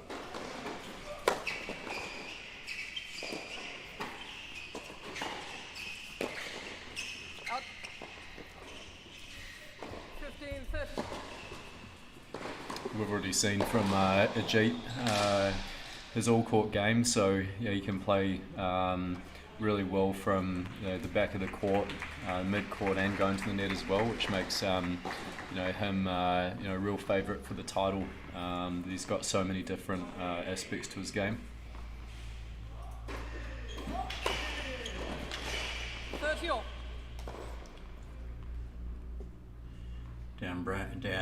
Dan Brown at the top of the screen. Makes it 30 all. Big lad and certainly tall chap, strong in stature, very fit and healthy young fellow. Yeah, on camera you can't really sort of tell how tall Dan is, but the top of the net's clearly well below his waist. If that gives people an idea of how tall he is. So with that serve, he's really hitting it from a long way up in the air. And Ajeet Rai acknowledges a very nice ace by Dan Brown, goes to 40-30.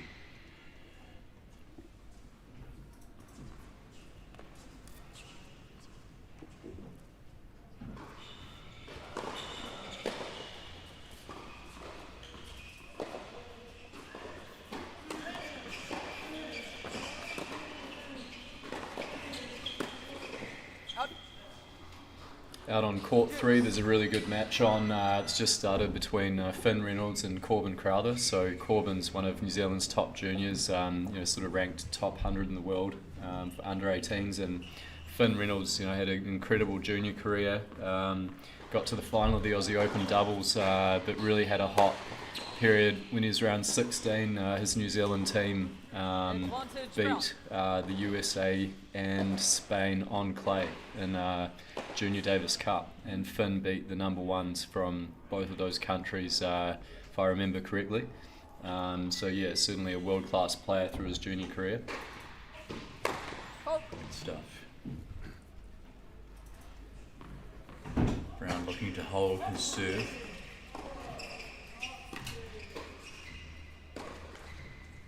And he does indeed. He has the game there and gets his first points on the board. It is 2 games to 1. A break already for Rye. He comes back to serve game number 4 in a short moment here at the Wellington Tennis Centre.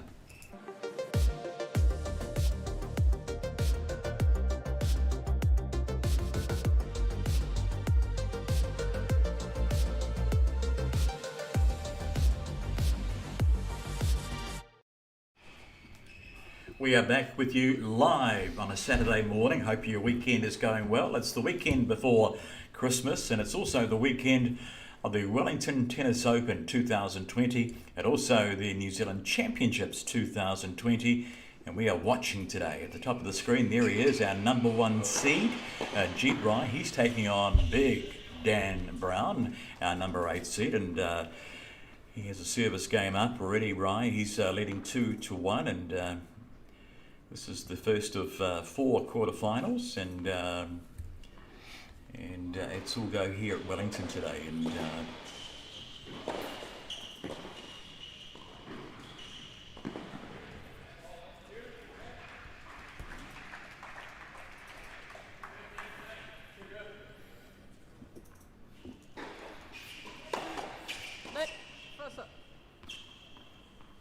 Ajeet can be the character too sometimes, can't he? You know, he'll play the crowd.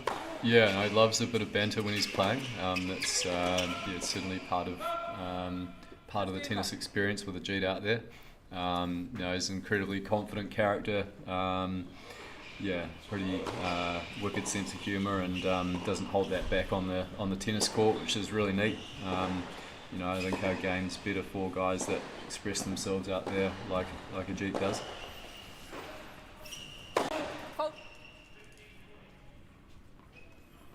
Just wait. Ajeet. Is that right?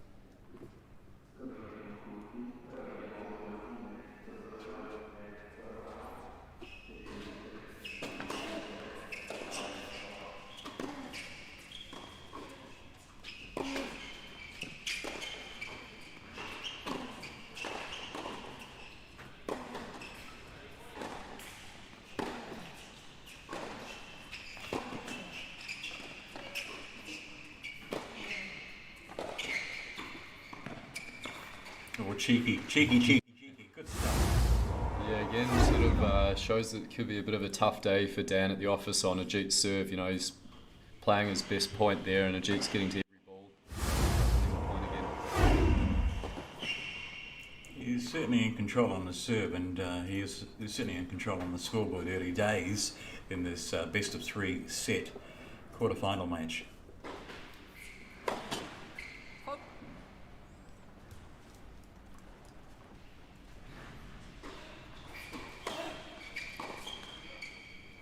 Up.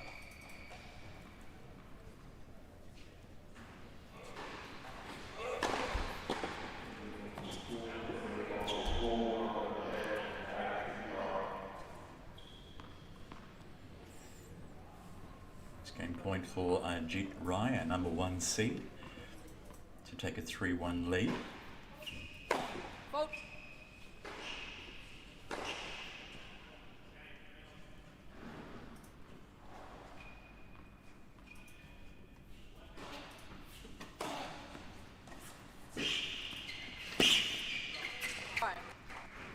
It's a good shot. It's game there to Rye. He leads now 3 games to 1. In charge in this men's quarterfinal match here.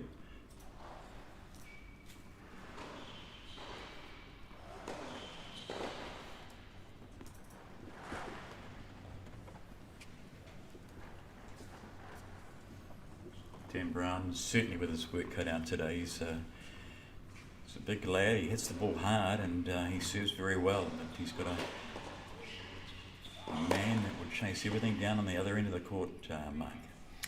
Yeah, I mean, Dan's best chance is to hold his serve each time. You know, his serve's going to have to go pretty much as well as it possibly can to try to make the sets close, and then if you can get them close, take them deep, then, you know, hope for a little bit of luck, you know, at the back end of the sets. But you know, so far it's looked like it's going to be pretty difficult for Dan to you know, out rally Ajeet through his games. So yeah, the serve, you know, it's going to need to work for him.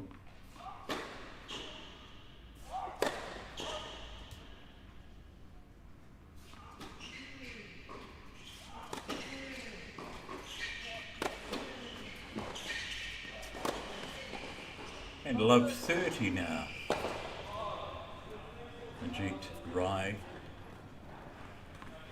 It's Dan Brown.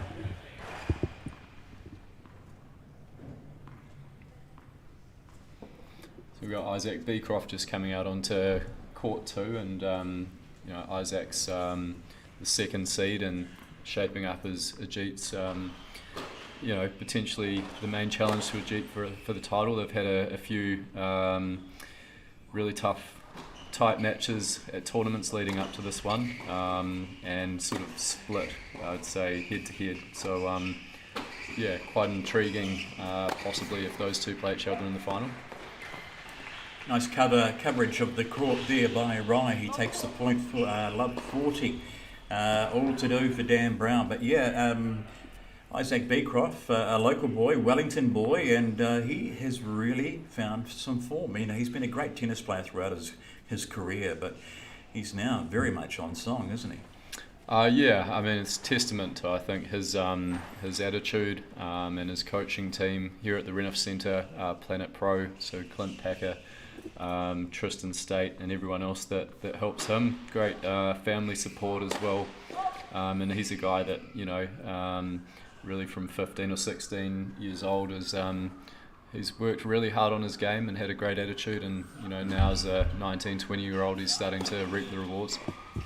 Yeah, and it's good to see, and you know, you watch them come through the grades and you watch them grow, and you know, he puts a lot of passion into his games, a bit like Rye, and it is 4-1 now, Rye against Brown. We'll come back. They have a quick turnaround at the change of sets and a change of ends, and back very soon here at the Wellington Tennis Centre.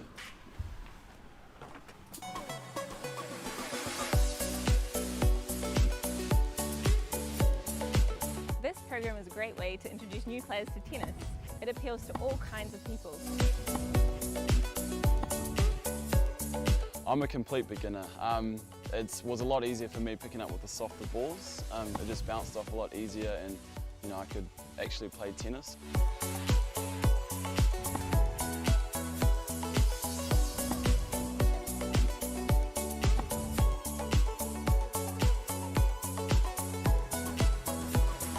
Every session is really active.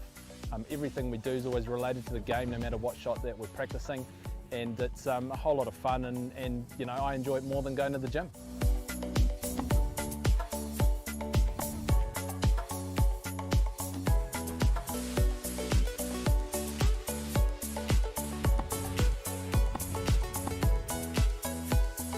Using the slower balls and keeping the lesson simple keeps the players coming back each week because they are making progress and experiencing success.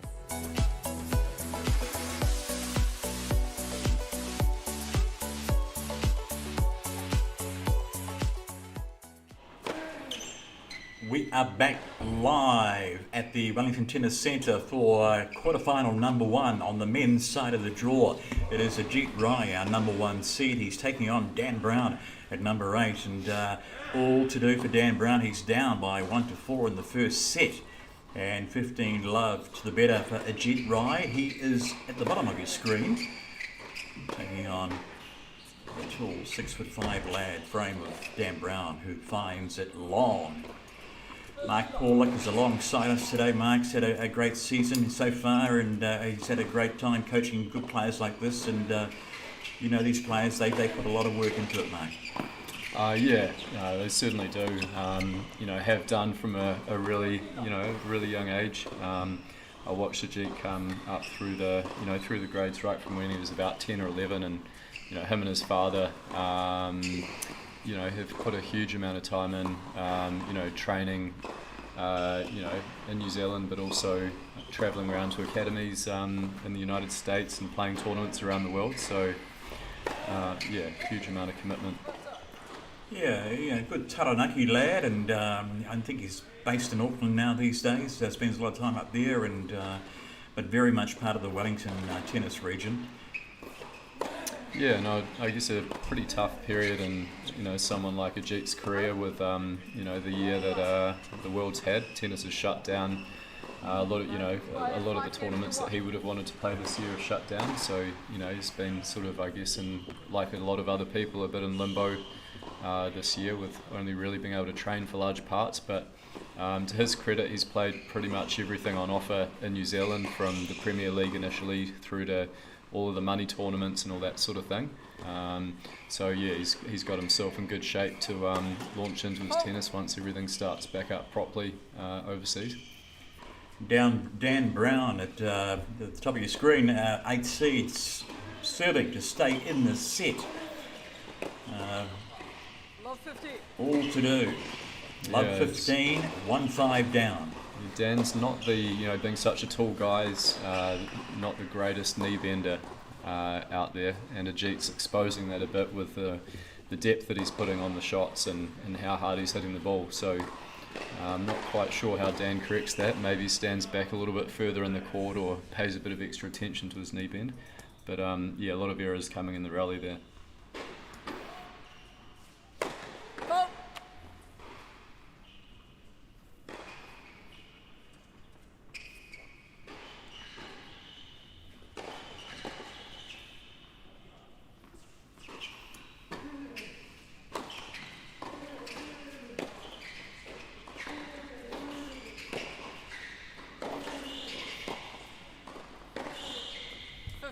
Rye finds the net there. It's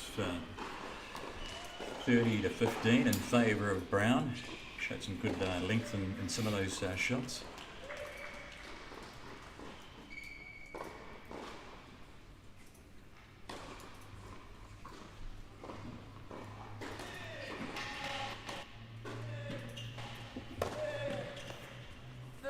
Yeah, it's Dan's best chance there. He's got to land serves in the right areas. So great wide serve set up, pretty easy shot at the net. So, you know, Dan's sort of finishing the points in between 1 and 3 shots.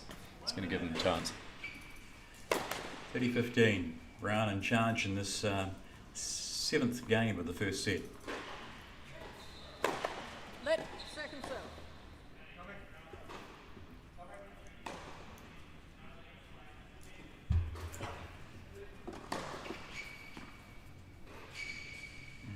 The let was called there.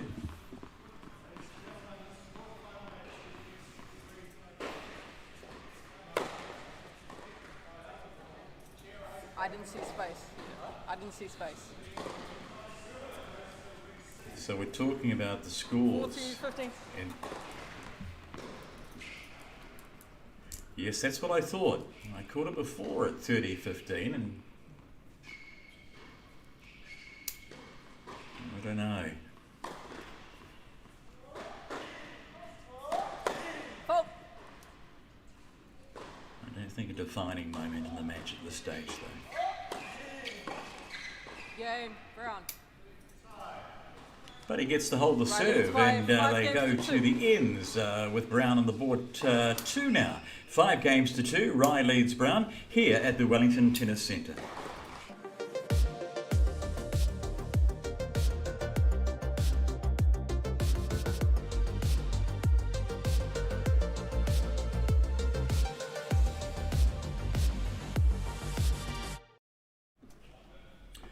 Compliments of the season to you. If you've just joined us, we are down here at the Wellington Tennis Centre in the capital city, Wellington, for the Wellington Open 2020 and also the 2020 New Zealand Championships. This is day 3 of a 4-day event, an extravaganza, and tomorrow we do have the big finals day. We have courts 1, 2, 3, 4 inside here with all quarterfinalists playing in the men's side of the draw.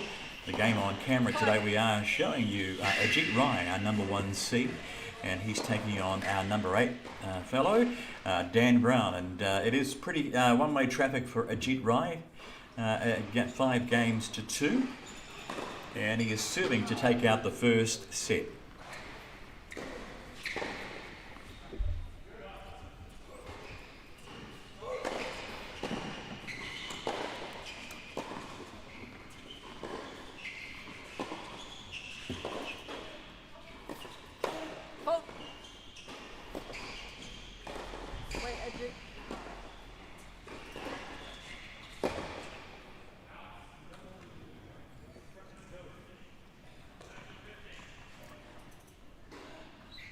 Underway.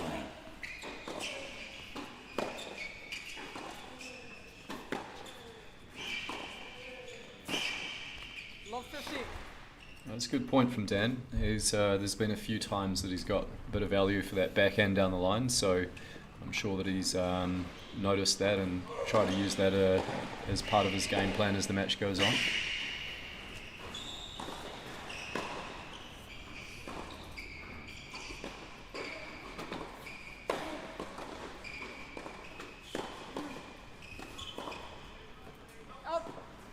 Slightly long. 15 all. 15 all. Ajeet looking to serve out the first set here.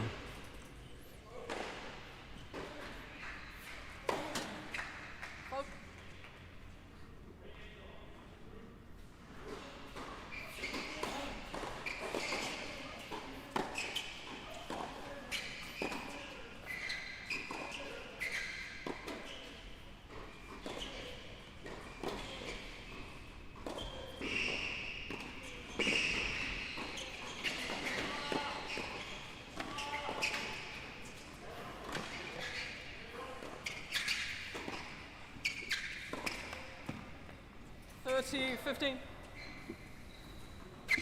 30-15 near Rai on serve.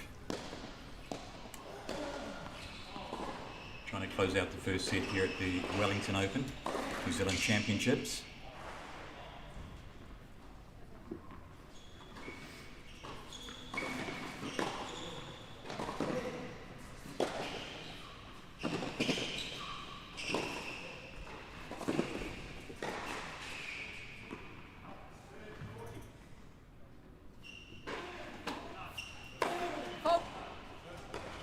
Long, big serve by Rai, but it goes long.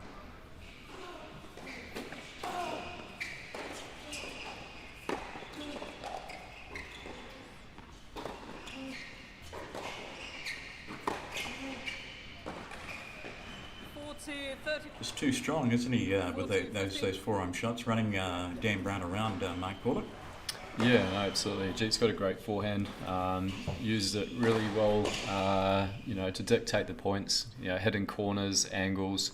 As you saw there was a high upward ball. He did like a jumping forehand. Yeah, very, very talented with a lot of options there on the forehand for sure. Serving for the set is Ajeet, and indeed gets it. He takes the first set to 6-2. And a great strong showing by our number 1 seed here at the Wellington Open at the New Zealand Championships. So Ajeet is the very quick turnover. Oh no, they have a good little break here for the end of the set, but we'll come back in a quick moment here at the Wellington Tennis Centre.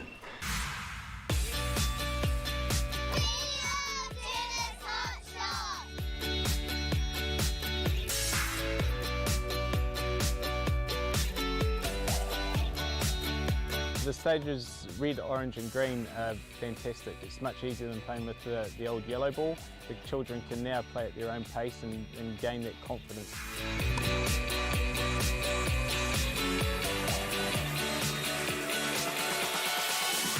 The best thing about tennis hot shots is the modified system. Kids can learn the skills to play the game.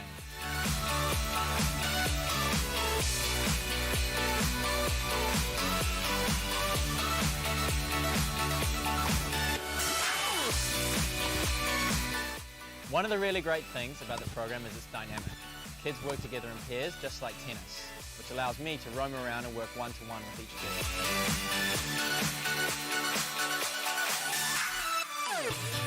Well, hot shots tennis is great, it's fun, perfect for the kids, they're learning great skills that set them up to play a great social game they can use wherever they are in the world, however old they are.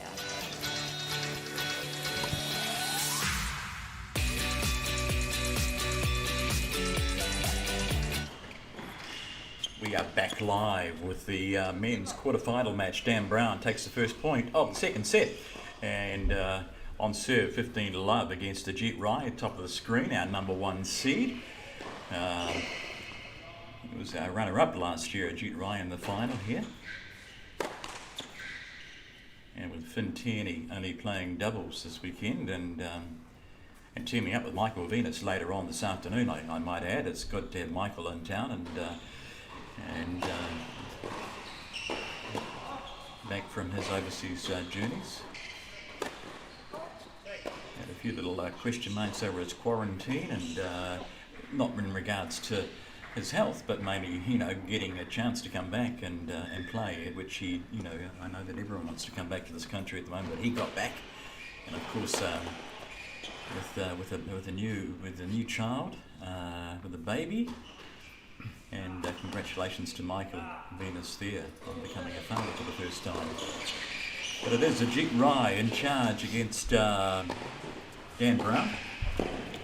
15-30. Game 1, the second set. Mark Paulick. Yeah, I mean, Mike's obviously having just an incredible career right at his peak at the moment. Shows what's possible for New Zealand tennis players. You know, he's been top 10 in the world for doubles. I'm sure he's earning a pretty good living out of it, and yeah, living his dream really. So you know, no reason why some of these guys like Ajeet or Isaac and guys like that couldn't follow suit with, you know, 3 or 4 years of dedication from here. He's had a great career, Michael Venus, and it hasn't finished. And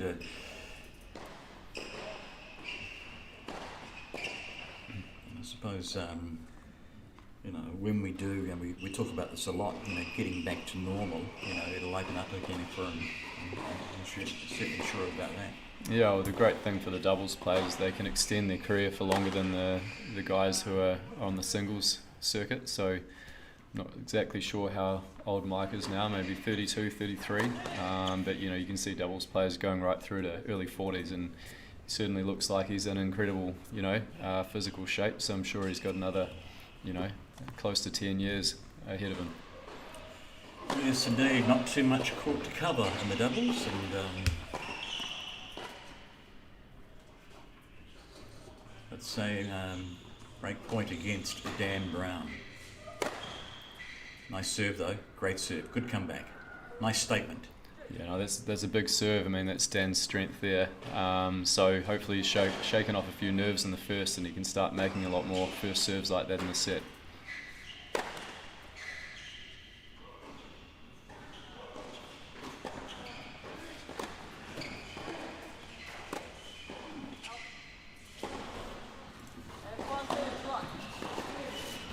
Time to drive.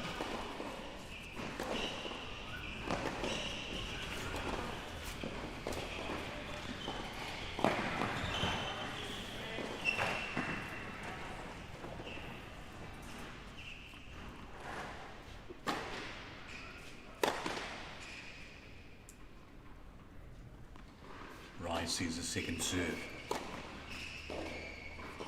and hits it wide. Yeah, it's another really good serve from Dan. I mean, you know, didn't quite get the angle like the ace before, but a lot of top spin, very heavy, fast serve there. So not easy for anyone to return. Really needs to make a first serve here though.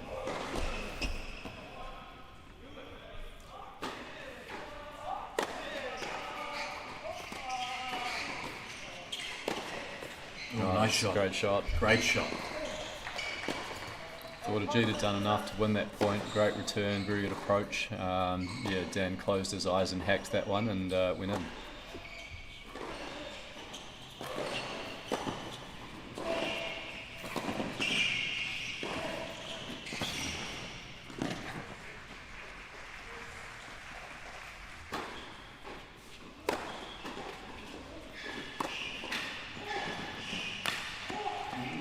was a great shot. It was a great shot, yeah. I think he was one of two minds there, wasn't he? He didn't quite know. He think, well, will it go out? It didn't go out, and yeah, Ajeet put heavy topspin on that one. Certainly a lot more under control than Dan's previous winner was. That was a classy shot. Great placement.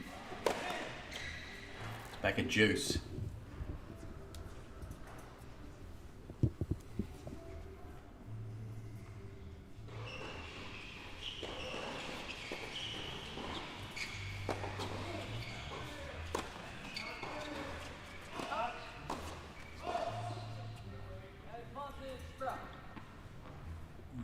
Long and Brown gets a look in for a first point. For a first game in the second set. Well, we get a little bit of noise in the centre too with players on the other courts. Sometimes showing their frustration and with a big yell.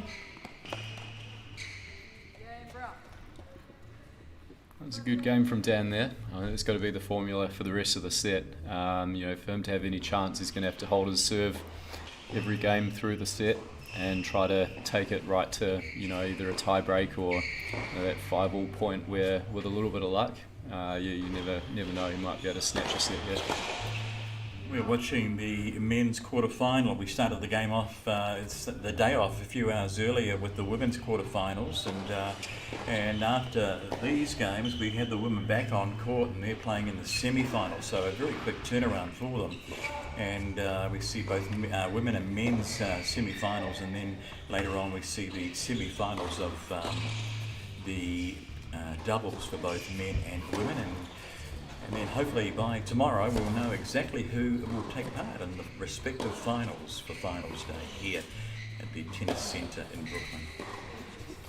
It is Ajeet Rai down the game in the second set. He leads 1-0 and serves for the second game.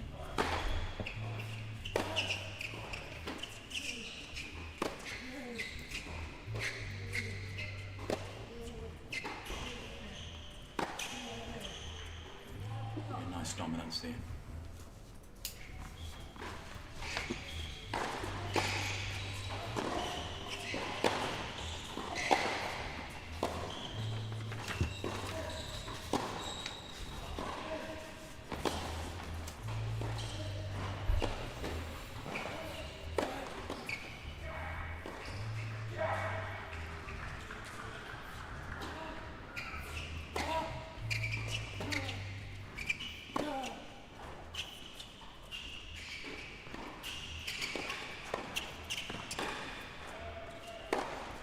It was long, big shot, but too far. Yeah, I like the way Dan mixed it up there. I mean, I don't think there's a lot of value in him just trading lots of repetitive shots from the back of the court, so good to see some variety there from Dan.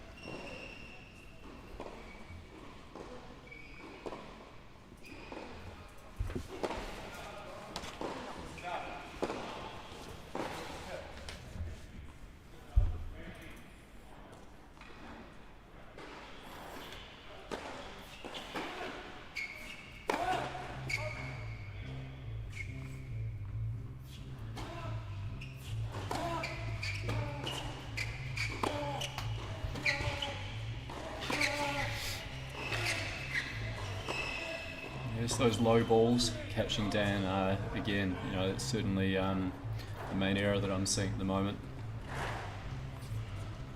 It's game point for Ajeet Rai. Looking to level the second set up at 1-all. 21-year-old Rai.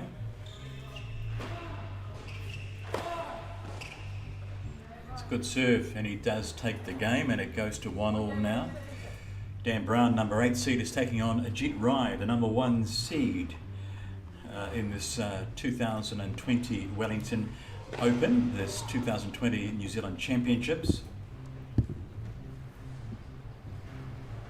course, this year Ajeet was part of the 2020 Davis Cup team.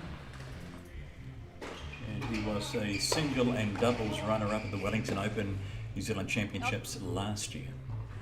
Love 50. Brown at the top of the screen, serving. One game apiece.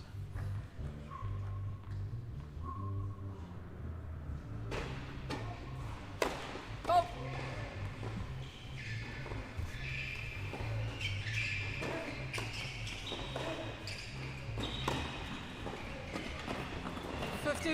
Big shot there by Brown, and he gets the point.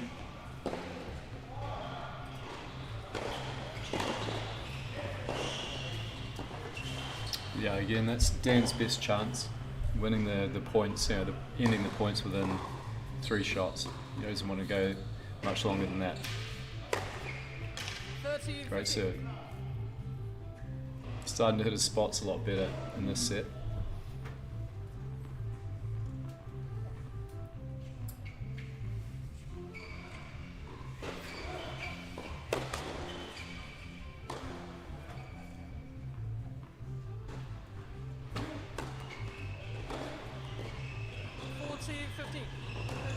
Yeah, he's lifting his game with this second set, isn't he? He's just, he's doing the business. Yeah, and even the second serve seems to have another 10 kilometres per hour on it. A lot better racket head speed and spin. So, yeah, so far it's looked a bit more positive for Dan than in the first set.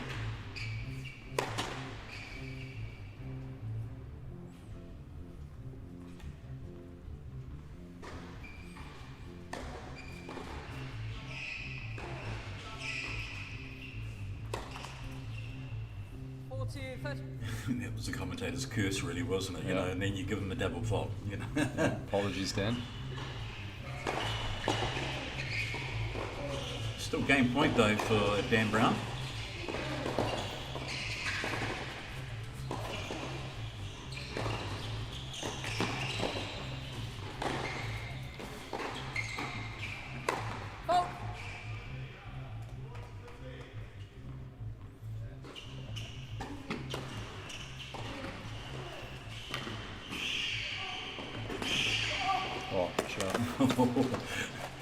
Yeah, that was pretty difficult. That was well placed, very well placed. No, that was an incredible shot from Ajeet. Great court speed. Good to see again Dan using some variety rather than just rallying the ball. But yeah, I would have loved to have seen him chip deep on that one and get into the net. Yeah, with the drop shot, you're always sort of leaving things to chance, really. It is juice in game number 3 of the second set.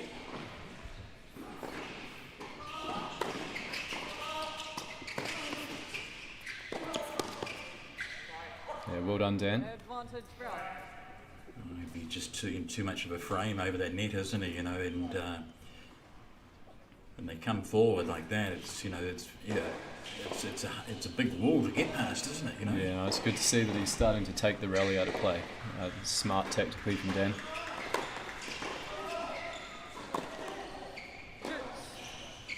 He finds the net to bring it back to juice. Still on serve, second set.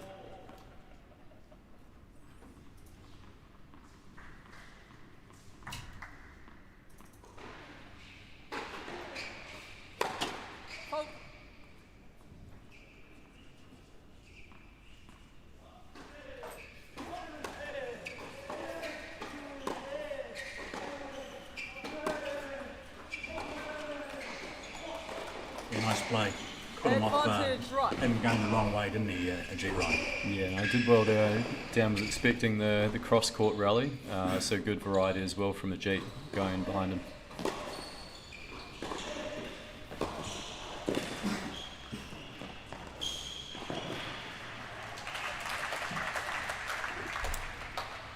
So, looking to hold serve, he is down at an advantage. Dan Brown.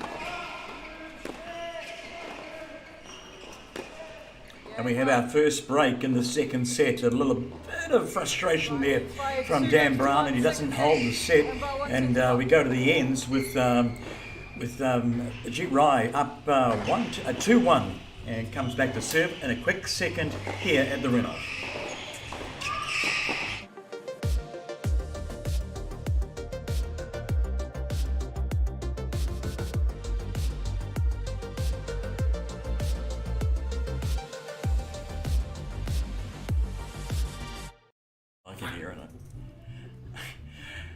Welcome back to the Wellington Open New Zealand Championships 2017. We are here live at the Renouf Tennis Centre in Wellington. Luke Jansen's my name, alongside Mark Paulick, our tennis superstar. And many thanks to our sponsors who have really helped out once again. The wonderful team at Accor Live, Limitless, Gaisley, Nissan, Grill Meets Beer in Cuba Street, Garage Project, always with us, as is Fairmont Estate. The Rutherford Fitness, hire and sales, a great part of the team to have with us. Hell Pizza, Techna Fibre, Logan Brown, Waitoa, and we can't sort of forget the absolutely positively Wellington City Council and Carton Party Hire. We'll talk about more of our sponsors a little bit later on as we get back to the live action. And it is Ajeet Rai with his nose in front on serve, serving in the fourth game. He leads 1-0, 2-1. Mark Paulick, we saw a little bit of resistance from Dan Brown in the last game. He's got to maintain this then, doesn't he? Yeah, he does. I mean, he threw everything at it. It shows how good Ajeet is. You know, he basically absorbed like some of Dan's best tennis and made enough shots over the course of that last game to get the break. And now it's going to be incredibly difficult for Dan to not only have a chance to win the set, but even make this close now. Tennis is such a wonderful game. You know, the ebb and flow of a game of tennis. You know, if Dan Brown was to hold his serve in the last game, you know, we could be seeing maybe potentially a different second set, couldn't we? Oh, absolutely, because every time Dan holds through the set, you know, it just puts a little bit of pressure on Ajeet. At the moment, you know, Ajeet virtually has, very little pressure on him at all after the break. So Ajeet's level, you can expect it to go up a little bit more, a bit more pressure on Dan now because he knows that one more break's certainly the match over. So yeah, big swing in that last game. So you're a coach. You know, you've played with a lot of, you've coached a lot of people. You've taught them how to sort of understand, read the game. You know, tennis is one of those games where you can dominate a first set 6-1, and then you can turn around and lose the next set 1-6. You certainly can, yeah. So how does that happen? You know, why the complete reversal? And sometimes, it's not uncommon. Yeah, well, I mean, I think that comes down to a lot to the psychological side of the game.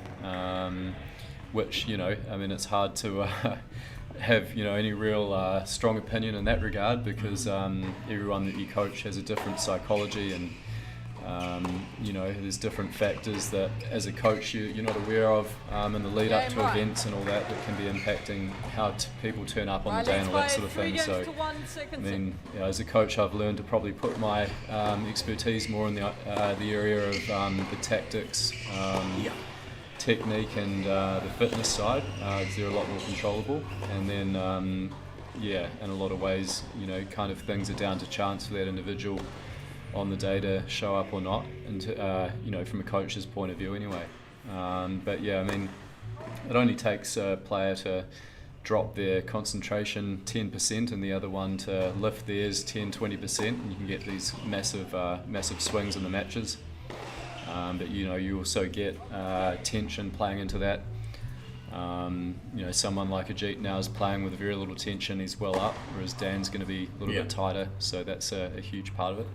And that's the beauty of the game of tennis, really, isn't it? And it's the ups and downs and ins and outs. And Ajeet Rai is up 3-1 in the second set and cruising along nicely at this stage to make the semi-finals. Yeah, no, I think that is the cool part about tennis is that you're never really out of it. If we're watching the All Blacks play and they're up by 25 points at half time, very unusual that you're going to watch anything other than a win. But yeah, in tennis, like from game to game, you can be well down and come back. So I think that's exciting, an exciting part of the sport. Well, I suppose you can, and finally on this, tennis is that one, one of the sports you can play where you can win more games but still lose the match. Yeah, it is. It's very true. Yeah, and but it is Brown serving in the 5th game of the 2nd set. He's up 30-15 at the bottom of the screen. The big fella with the big serve. And that was just a fraction. Oh, we didn't like that call, but I'm sorry, it was the right call. I saw that, and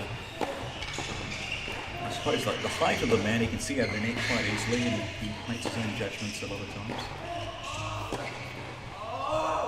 But acknowledges the line up right there with a thumbs up and saying, hey, you got it right.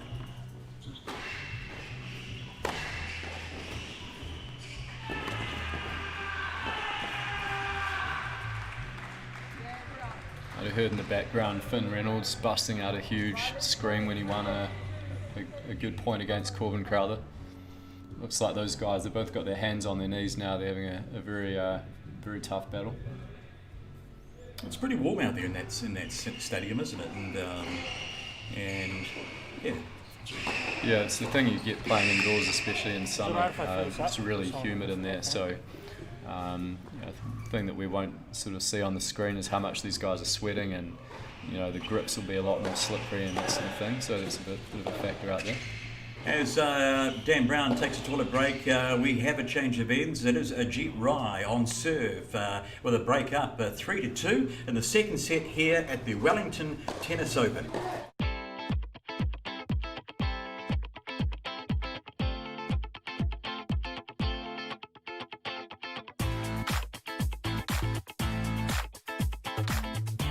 This is so much fun. Working outdoors is great.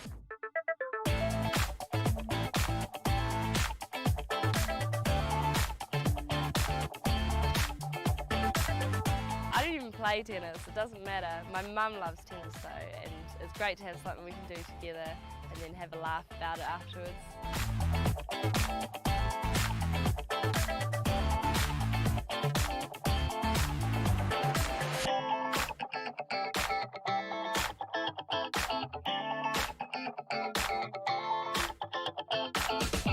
I absolutely love cardio. It's a completely different thing to do, and especially when I do it first thing in the morning, it's really energizing for the rest of the day.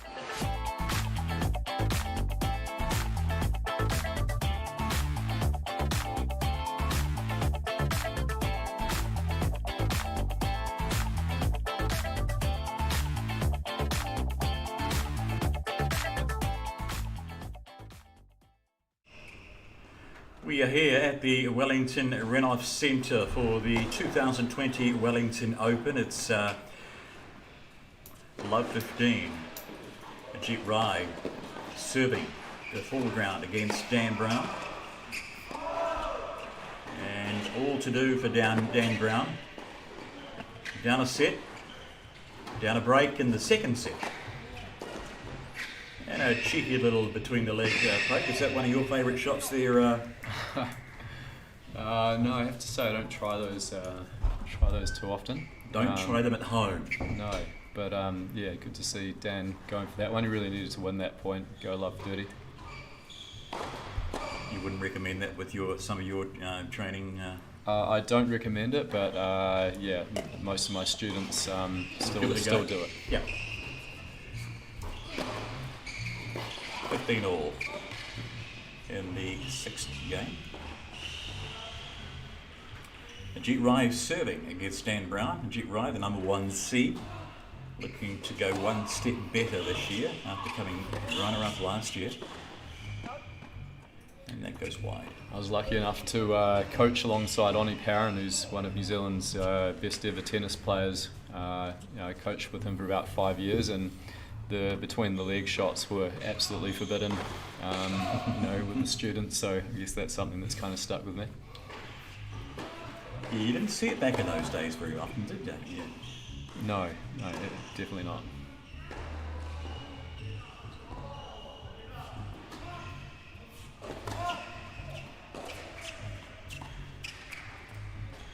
Game point now for Arai. He goes 40-15. He's in control 2nd set with a break up, a break to the better.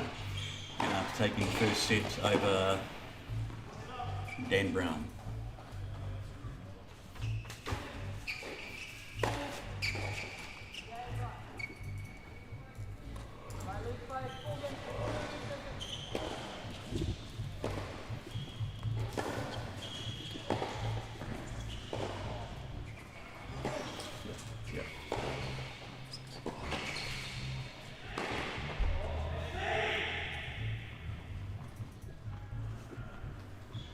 It'd be great to see Dan get a hold here for the context of this match, you know, keeping it interesting and close.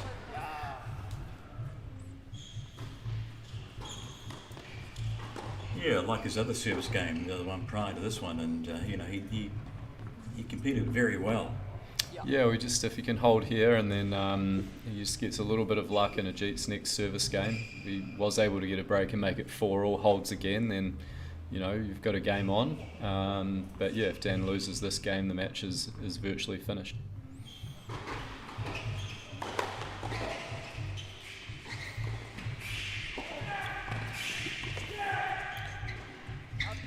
That's a chance not taken.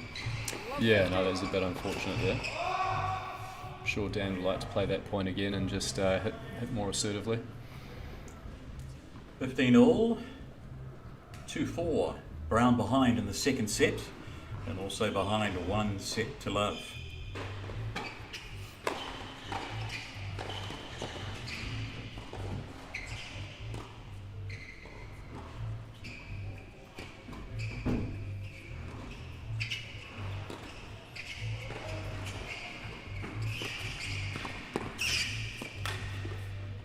No, that's a out cool, I think. Oh, it was in. Yeah, I think it was called good. in. Yeah, the chair umpire had the hand down, and I think we may be at 15-40 here or 30-all, be one of those two. But that was a great move into the net by Jade. Anticipated the slice coming again.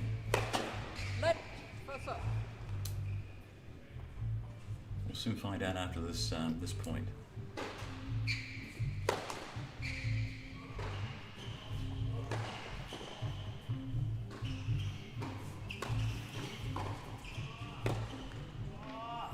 Love 40.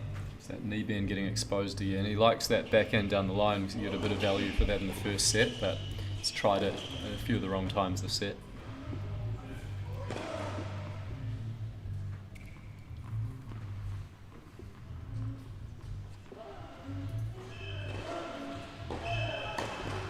So love 40, we do have the points updated now, so that's good. Oh.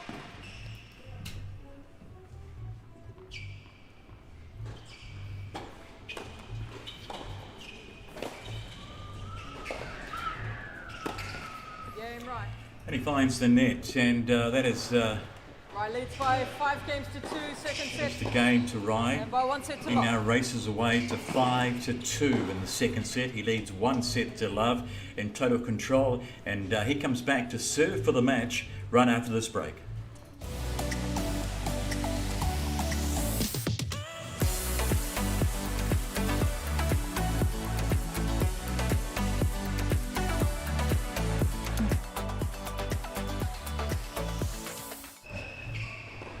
This is the 2020 Wellington Open New Zealand Championships at the Renouf Centre in Wellington. We have on screen today our quarter-final match, Ajeet Rye against Dan Brown, and it's Rye all the way. Again, we sort of want to mention some sponsors who have done a great job, and the likes of you know, absolutely positively Wellington. I think I mentioned them before. The Aon Giftware, the Fern Glen, the Fix and Fog team, Match Pint with us again, One Pure, On Video Media, wonderful team they are, and they bring you today's coverage, which is absolutely brilliant. Prestige Print, Supplementary Co Limited, Sky Sports, Speedy Science, the TAB, Leader, and also the Wellington Sports. 15 lock. Back on screen, we do have Ajeet Rye taking on Dan Brown, and serving for the match, it's 15 love. I think the writing is on the wall, Mark Paulick. Yep, certainly looking that way, Luke. Yeah, I mean, Dan hasn't broken Ajeet through the whole match, and I can't see it happening now.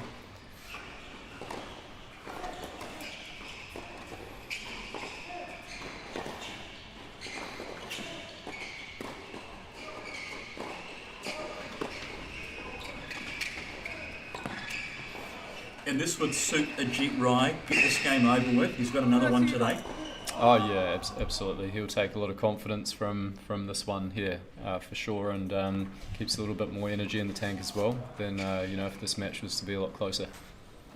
I stand corrected. Actually, he's got 2 other games to go today, so he's got potentially 3 games.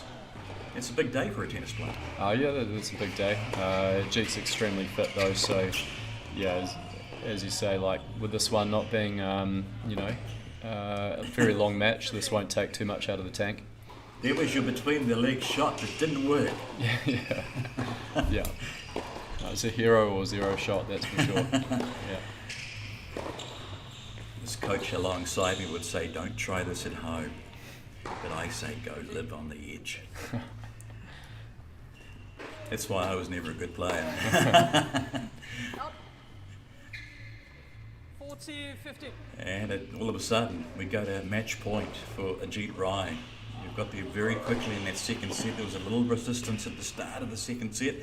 They were 2-2, weren't they, at the start of that second set? And but now, one-way traffic. Yeah, I mean, it just shows good shot though, Brown. What a high level Ajeet's playing at, because Dan's a very good player. He's got a huge serve and good shots all round, but Ajeet's taking care of him pretty comfortably.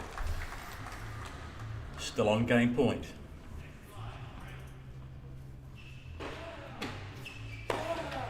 Match point 2. And there it is. There's the match. Game, set and match. Ajeet Rai wins the second set 6-2 to go along with a 6-2 first set victory. He moves on now to the semi-final, and he will take on the winner of either Renouf or James Crowther, which we spoke about earlier, but all the way for Ajeet Rai. He wins this contest 2-0 over the number 8 seed, Rab Brown. Your thoughts on the game, Mark? Too strong. Yeah, too strong. Dan really needed his serve to work, and it did for a few of the games, but even when it did, Ajeet was returning incredibly solidly, got into rallies and really had too much consistency from the back of the court. But I think this sets up Ajeet really well for his next match. Crowther and Reynolds are really having a tough long battle over there. Energetically Ajeet will have the edge there, but no, very impressive. Like, all of his shots are looking really good, and after this tournament he looks set up well for 2021. We are hoping that you are really enjoying the tennis brought to you this afternoon. We're now into the... we're still in the morning, would you believe? But here at the Wellington Renouf Centre, the tennis centre in Wellington, for the 2020 Wellington Open National Championships. We're going to take a short break now, and we're going to come back with women tennis semi-finals, and it just continues, and it continues to get better here in downtown Wellington. Catch you soon.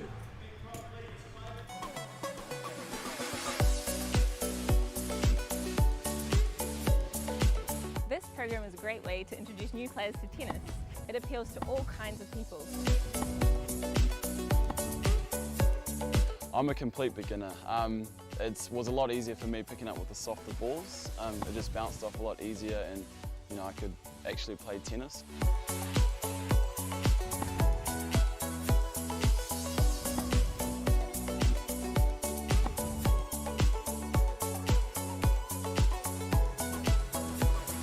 Every session is really active. Everything we do is always related to the game, no matter what shot that we're practicing. And it's a whole lot of fun, and I enjoy it more than going to the gym.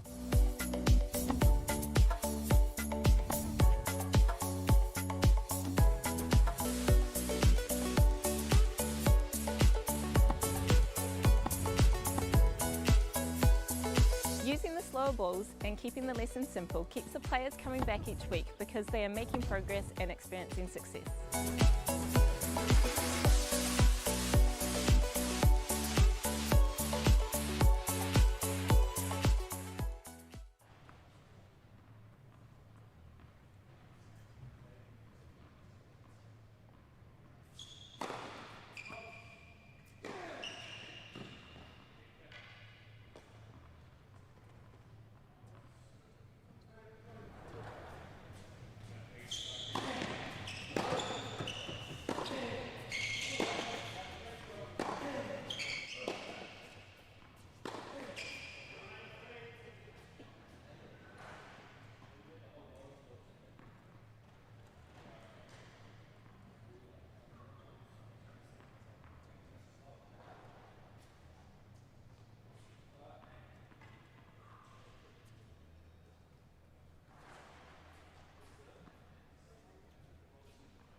They're up on the pink tower.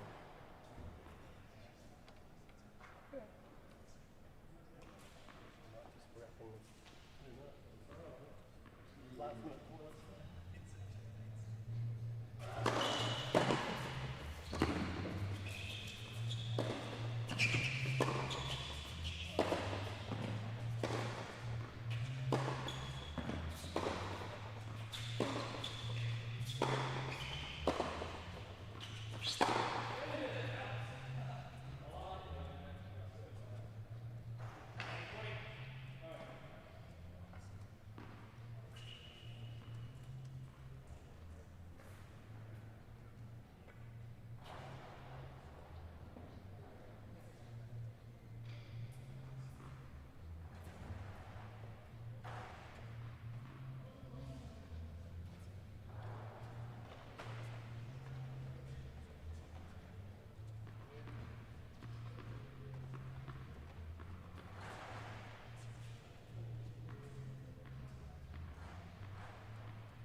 Good afternoon, folks, and welcome back. If you've been with us earlier today, we are at the Wellington Renouf Tennis Centre for the 2020 Wellington Open and also 2020 New Zealand Champs. We have in front of us on screen the women's semi-final, number 1.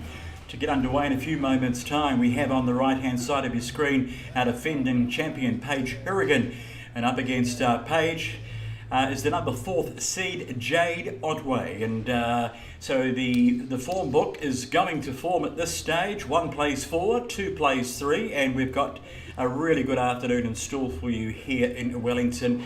And if you are with us, we thank you so much for watching, and we really hope you enjoy the tennis. I think you will, because we've got an absolute beauty, an absolute bolter to start off the semi-finals, and it is Jade against Paige.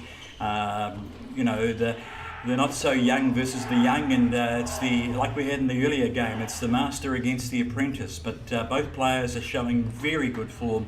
This should be an absolute beaut.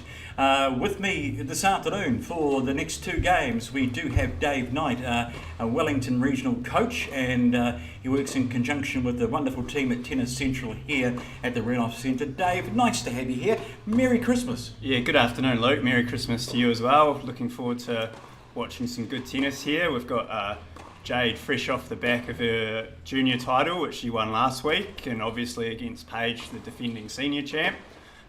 So that should sort of contrast as quite an interesting matchup. So, yeah, a battle of the ages, I suppose. And this will be a great contest. And, you know, Jade is coming along very nicely. And she plays a club tennis in Wellington. And she, you know, she's getting around the traps. And, you know, obviously, like most tennis players, Dave, they were sort of halted a little bit this year with COVID-19. Yeah, absolutely. And to Jade's credit, she's played a lot of matches since coming back. I had a look at it last night, and I think it's well over 40 something. So she's managed to play a lot of tournaments. She's been playing Caro Bowl up in Auckland. Probably hasn't had a loss for a while on that back of that 18 success. So I think she'll be pretty confident and looking forward to chasing somebody else, as opposed to sort of having that pressure as the sort of higher ranked player in a match in this situation. So it is the number 1 rank against the number 4. Does Paige win this game? Does she have it her own way? I would say Paige would definitely back her own ability against Jade. I think her game plan will be very much orientated around her getting her game right, and she'll be confident that if she can do that, it should go true to the form book. But obviously she's aware of Jade's abilities. The coach that she's sort of working with here is John Gardner, who previously coached Jade. So she'll definitely be aware of the threat at the other end of the court and respectful to her opponent as well. Brilliant. Looking forward to this game, and 2 really good athletes. And of course, Paige HOURIGAN is the defending champ. She has been a crowd favourite here in Wellington over the years, and she's made this title her own in the last 2 years anyway. So she is defending both the singles and doubles title.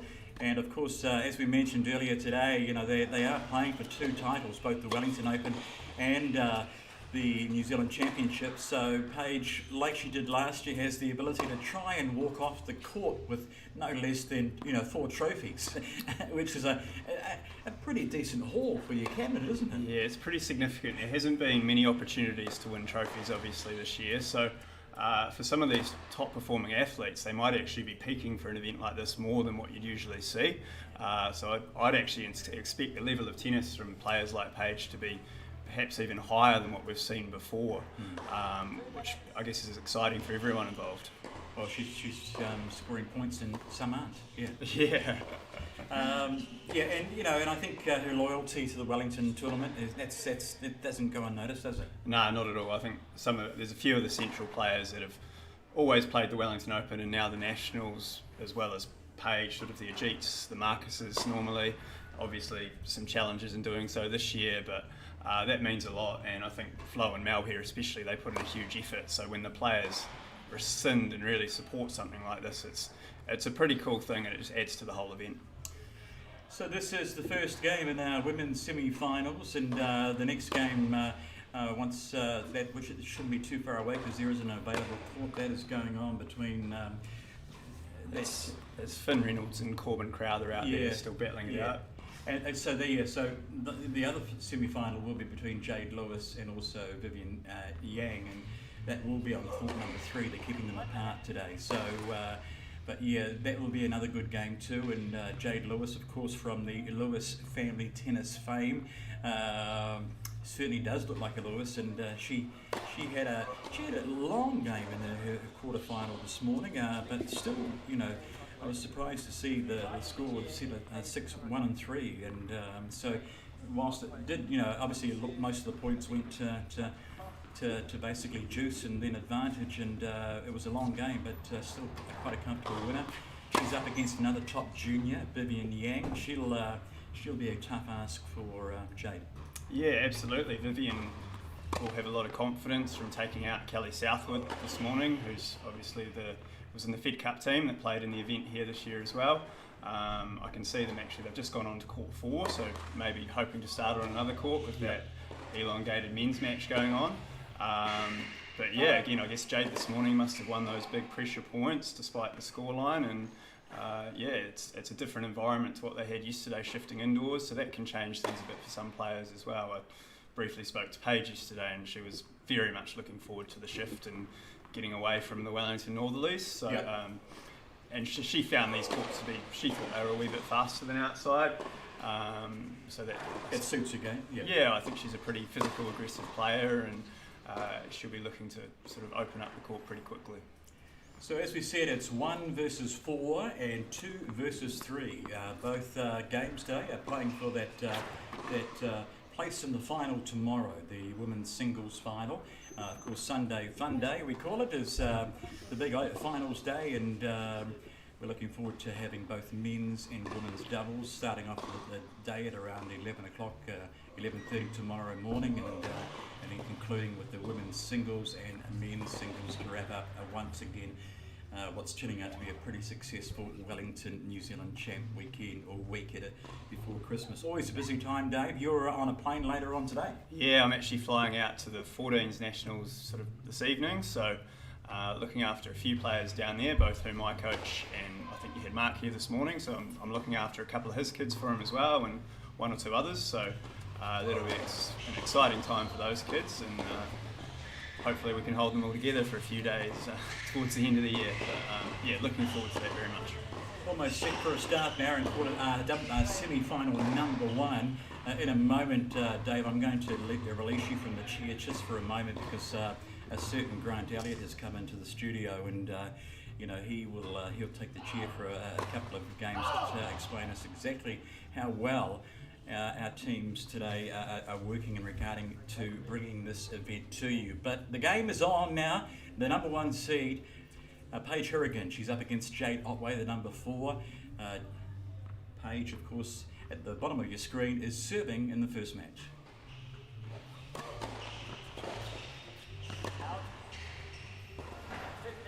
First point for the serve.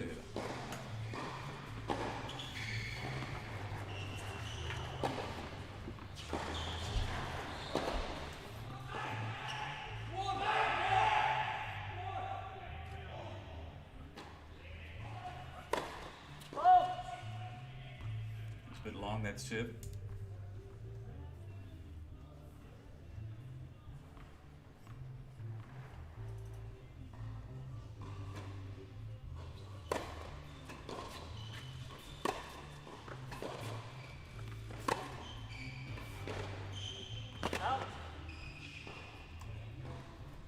.15 now, and in the first game of the first semi-final, we've got the other semi-final warming up on the far court 4. We can't see that from here, obviously, but also a men's quarter-final match that just doesn't want to end, and that's turning out to be an absolute tight one too. But there is Jade on camera now, receiving to Paige HOURIGAN.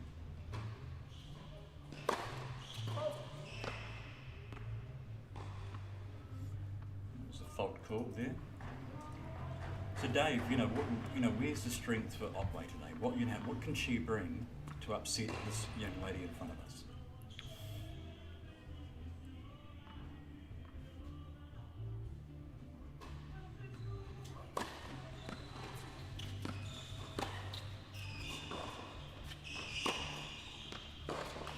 Yeah, I'd say Jade's ability lies in the way that she can sort of mix up the rally. Already you've seen a couple of forehand slices from her. She's got very good hands, very good touch. She's won numerous ITF junior doubles titles. I think the key thing for her will be the timing of that. A couple so far have sort of landed a wee bit short and sort of been in Paige's hitting zones. If she can take Paige outside those hitting zones, that strategy could be effective. It could challenge her a wee bit. So it'll be interesting to see how she does try and use those hands to unsettle Paige, I suppose.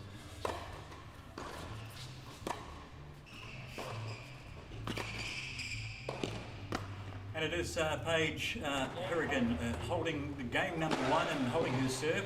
So she gets ahead at the start, and she's 1-0 at this stage. She takes a short break and then they turn around. But Dave, I'll get you to swap seats with a good friend of mine. He doesn't even know me, but he's going to now, isn't he? But it is fantastic from My Action Replay. No stranger to the studio, no stranger to sport.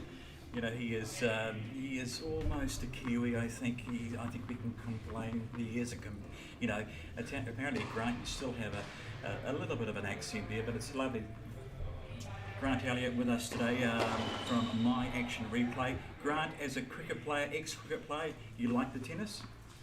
Yeah, I mean, as almost a Kiwi, I love the tennis. It's great. Having been here now for 16 years, I thought maybe I could have shaken the tag of former South African. But, fair enough. I lived in South Africa for 23 years and I've only been here for 18 now. Yeah. But I do come to the Renouf Centre to have a game every now and then. I've got a friend here who plays against me, and it's 1-1 in the series at the moment. So I just, if my first serve is on, then I'm good. But if my first serve is off, I'm in a bad place. Yeah. So we have Jade OTWAY serving in her first game against Paige HOURIGAN, love 15.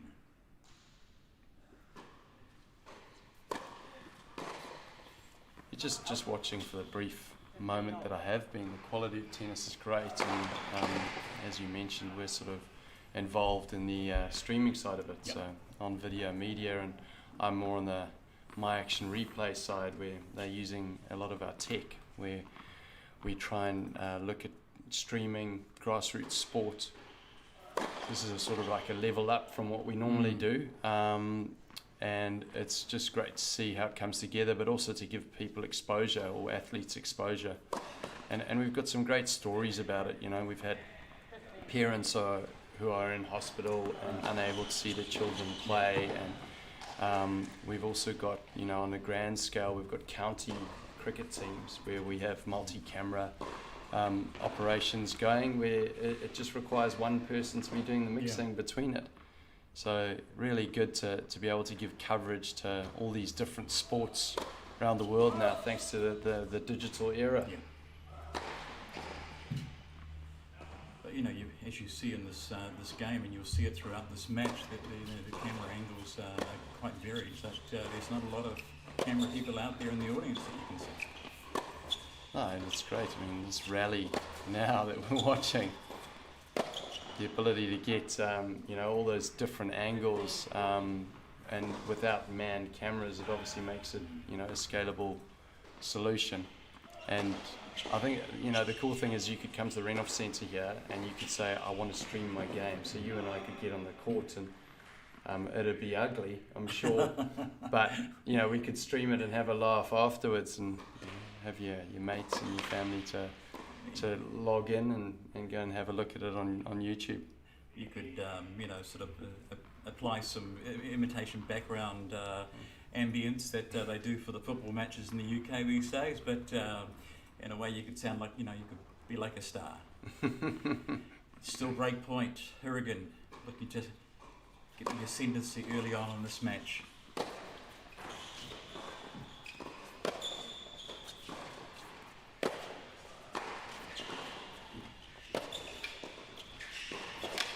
First big moment of the game, and Paige HOURIGAN does take the break. She goes to 2-love ahead. Now, Paige HOURIGAN, Grant is a defending champ here, a bit of a favourite in the Wellington crowd. Have you had a chance to see her in action over the years? I have seen her play actually. I saw her play. I think it was on a stream like this last year. Yeah. She's definitely a powerful hitter, and the way she moves around the court, she certainly has that X factor. Yeah.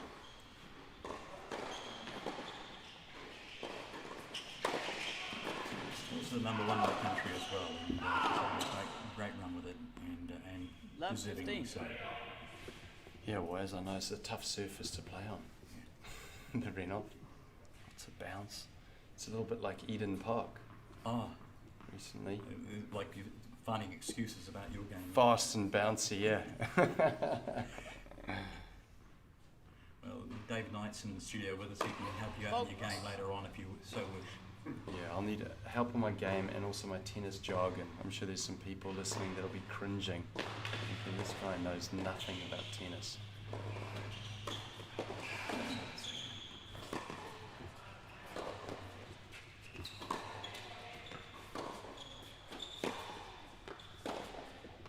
Well, one thing that can be applied, I guess, coming from cricket 15 and watching tennis is the mentality that you have to take into any sport. And, you know, Paige HOURIGAN, she's number one. She goes in with quite a lot of pressure. There's expectation, and it's how you control those thoughts that can, come into your mind, the fear of failure. All athletes have them. And, if she can do that, I think that's what separates the best athletes from, the average ones. Great lob shot there. Great lob shot, and did the job too. 15-30. So fighting hard in this third game. It's 15-30. HOURIGAN serving. She leads 2-0. Set number 1. Best of 3 sets today.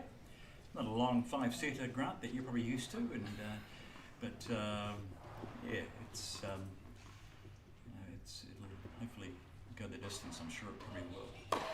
I don't know if I'd last 5 sets these days. Probably just an easy little one set wonder. Yeah, first to 6, That suits me just fine. But these tennis players are amazing.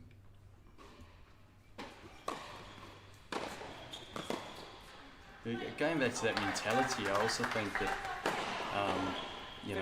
routine is so important to get you into that mindset. You see with batters before they're in cricket, before they face a delivery, they've got a certain routine. And you watch players when they're in the flow, their routine, the number of times they bounce the ball, like she's doing now, they have that set routine that's just replicated, and that helps you get into that mental state where you're not thinking, using the subconscious mind, and you can just let things flow. Things happen almost in slow motion for you as an athlete.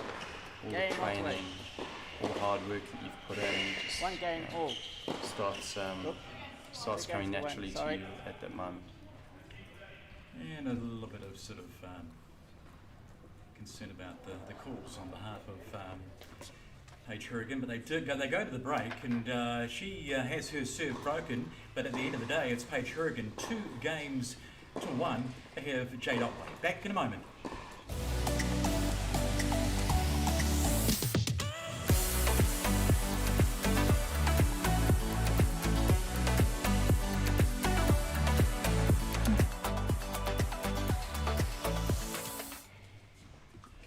We are coming to you live from the Renouf Centre in Wellington, and it was wonderful to have Grant Elliott with us today, and Merry Christmas to Grant and his family, and we'll be having a great Kiwi Christmas. I say that with a jest, but you still make them, you remind them of where they come from. But no, he almost won a World Cup for us once, and got us into the final. Yeah, I remember that. He was brilliant. Still is brilliant. But it is 2-1. Back on serve now.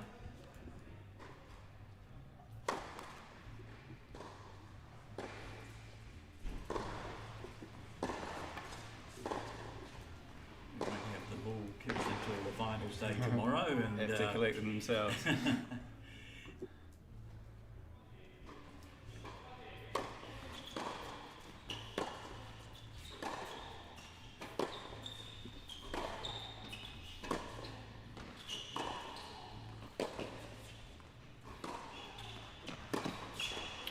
was surprised by Grant's comments around Eden Park, because I remember a pretty good six that he hit there to slot us into the final, so maybe talking himself down a wee bit there.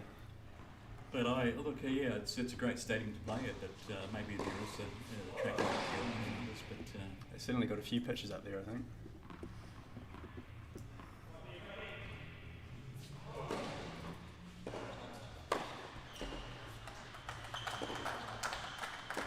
Paige HOURIGAN being a bit ruffled in the third game, where she did sort of look skywards to the umpire a couple of times in regards to a couple of calls, but on level terms.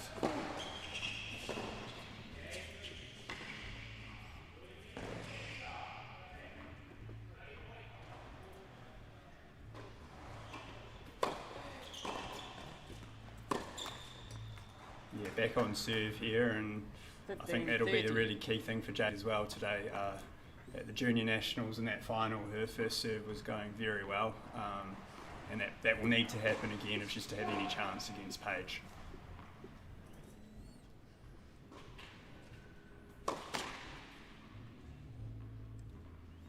She doesn't seem to be a player that gets too emotional out there. It'll be interesting.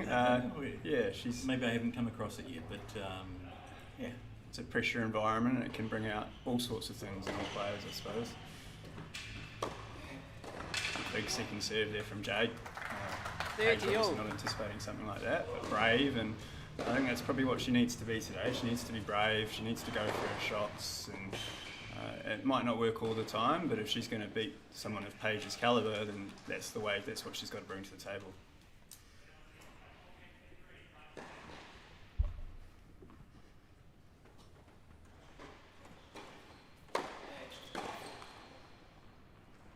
Still a little unsettled, both players at the moment. Some sort of unforced errors that they perhaps wouldn't normally make, and maybe some decisions as well. So both just looking to settle a wee bit more into the match, and I'd say that'll go a long way towards winning the first set for whoever does manage to do that first.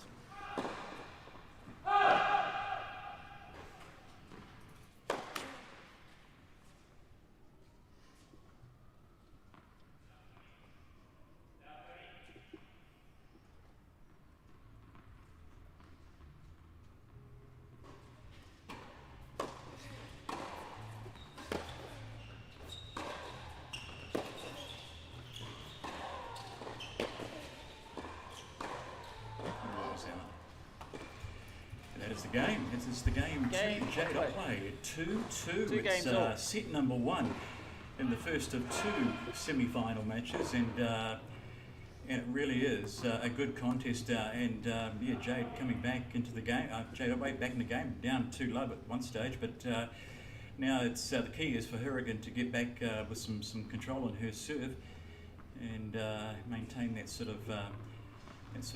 That first set sort of momentum, first game momentum that she had.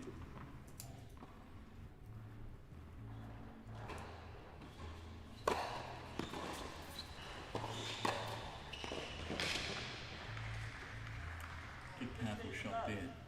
Yeah, you can see at times she's really forcing Jade back quite far behind the baseline.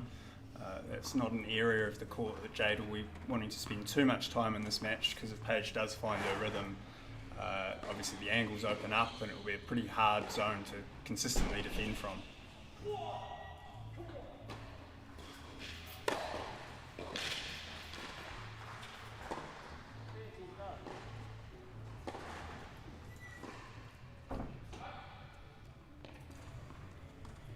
Love, HOURIGAN nudging ahead in this fifth game in the first set.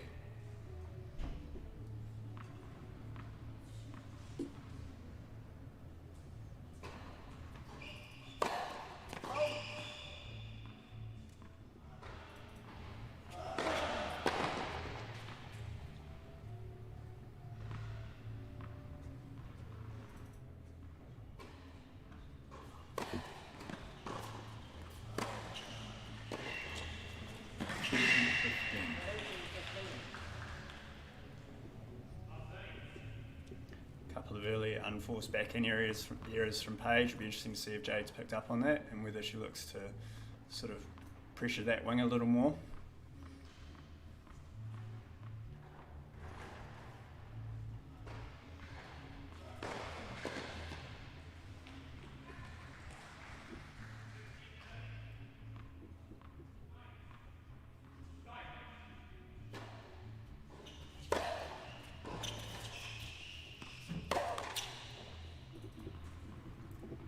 30 all, and I suppose you're right there, Dave.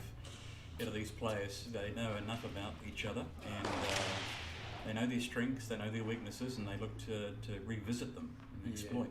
Absolutely, and they both play an aggressive style, so unforced error is a part and parcel of that. If you're going to push margins in terms of being aggressive, you are going to make some mistakes, but it's all about how that sort of stacks up.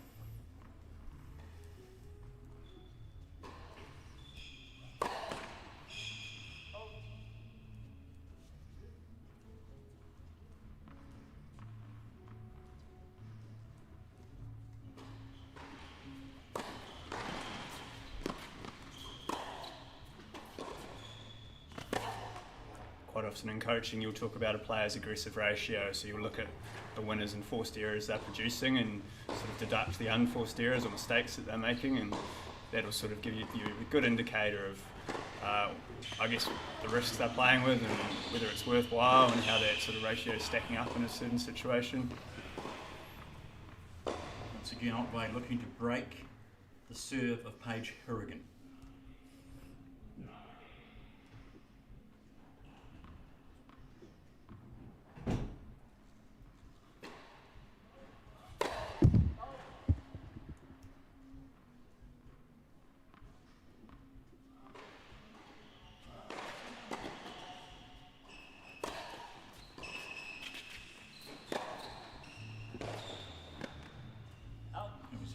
Juice.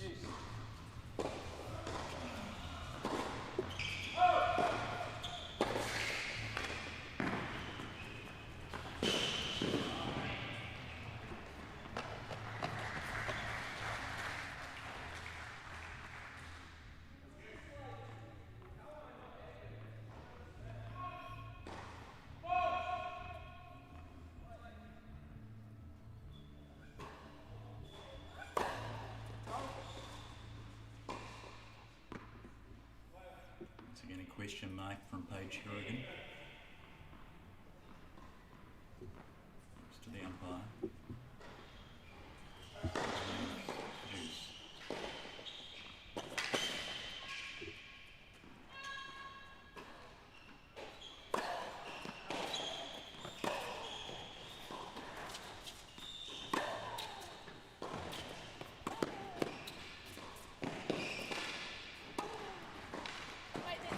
Paige pushing Jade back in the court there and really opening up the angles.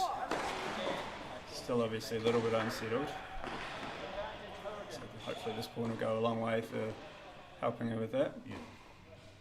And even that winning shot just then, it was just very tentative. It wasn't very worried about getting it in more than anything else. A little distracted at the moment.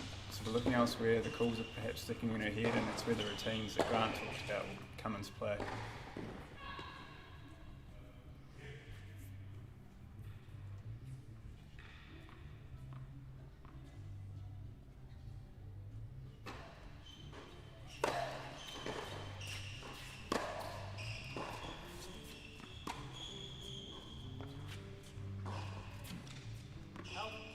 Point was called long, so indeed Paige HOURIGAN holds her serve and they go to ends. Paige back on serve and 3-2, Paige HOURIGAN leading Jade OTWAY in set number 1.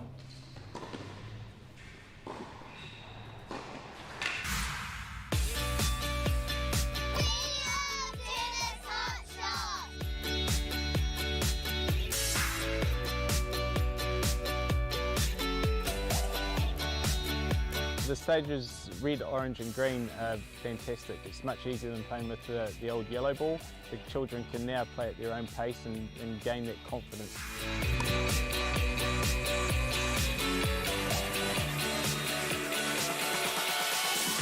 The best thing about tennis hot shots is the modified system. Kids can learn the skills to play the game.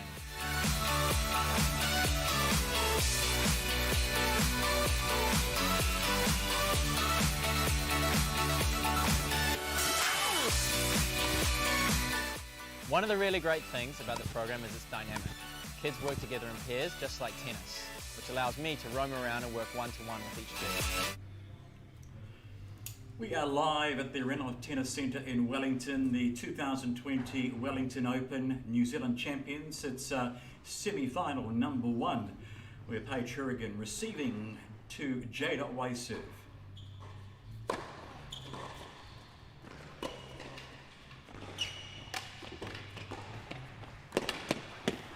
Nice wee cross-court drop there from Paige. Again, perhaps just a wee bit exploiting that court position that she's sort of earned from other previous points.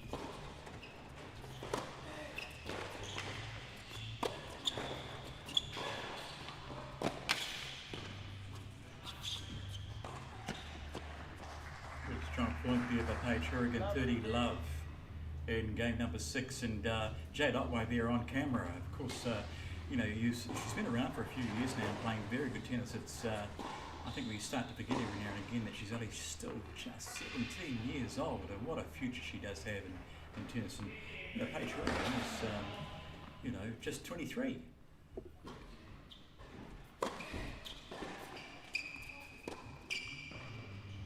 Certainly bodes well for the future of New Zealand women's tennis, and on the back of that success earlier in the year where they went up a group in the Fed Cup. That's so right, they did too, didn't they, here at Wellington? Yeah, Paige obviously an integral member of that team, and I'm sure Jade will have her sights set on something similar in years to come. Break point.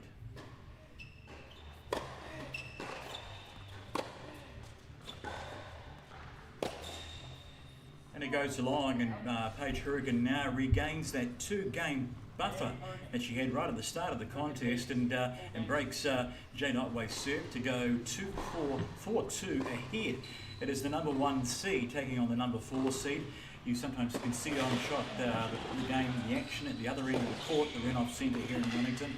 We do have the second semi-final on as we speak.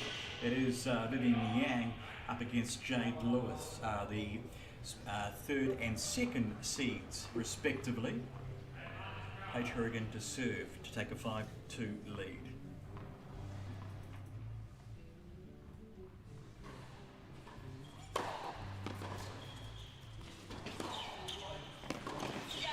Oh, beautiful shot. Yeah. Chip forehand return was interesting, but she certainly turned the point around well after that. Pretty special.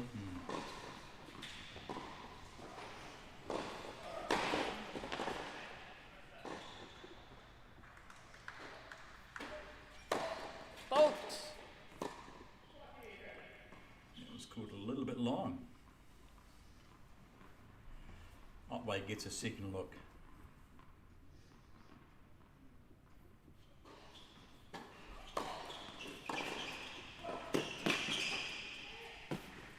And takes the point.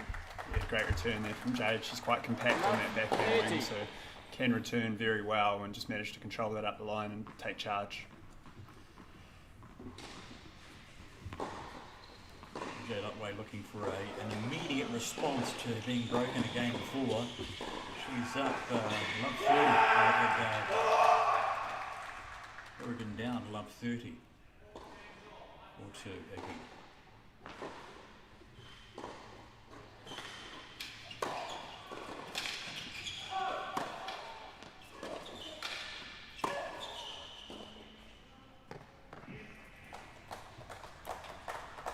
Caught a wee bit out of position there, Jade. Certainly understandable given the strength of the ball coming back at her.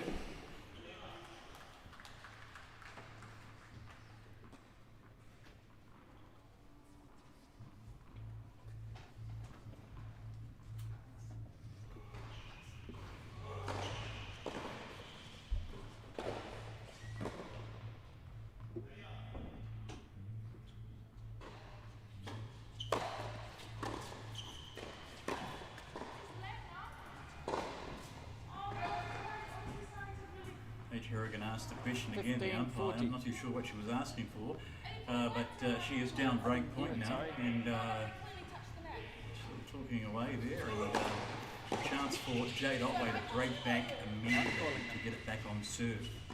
So some work to do for Hourigan to regain composure and, of course, the momentum. 15-40.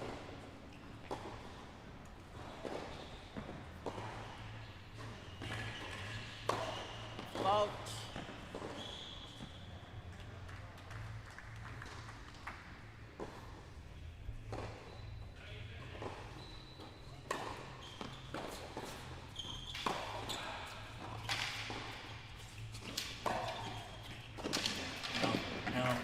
Almost getting it back though, Jade Otway. Dave, 30-40. it's where you're hard on your sleeve stuff, isn't it? You know, Paige is emotional about tennis, and she takes every point's important to her. Yeah, absolutely. She fights hard. Both these girls are great competitors, and at times they will show it. I think Paige probably doesn't want to show it too much and giving sort of the younger opponent any form of confidence, as well as keeping herself cool-headed.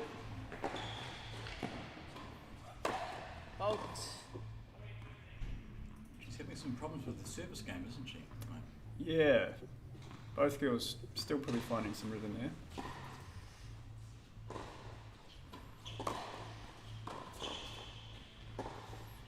And it's back to Juice.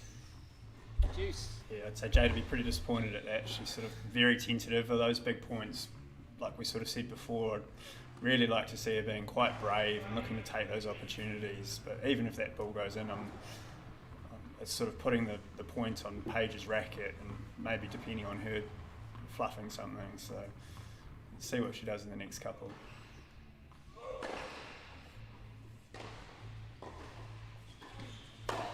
Fault.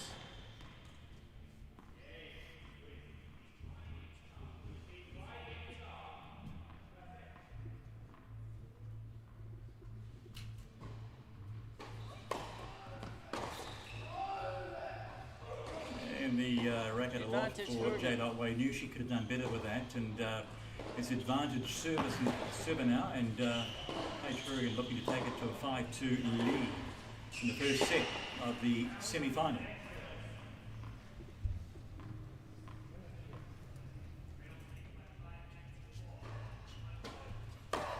Fault.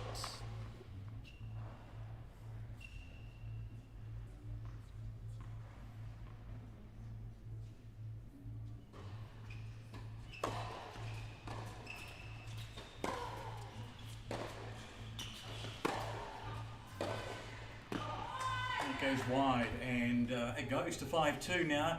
Hourigan back in control now, and Otway will come back after the break to serve to stay in this first set.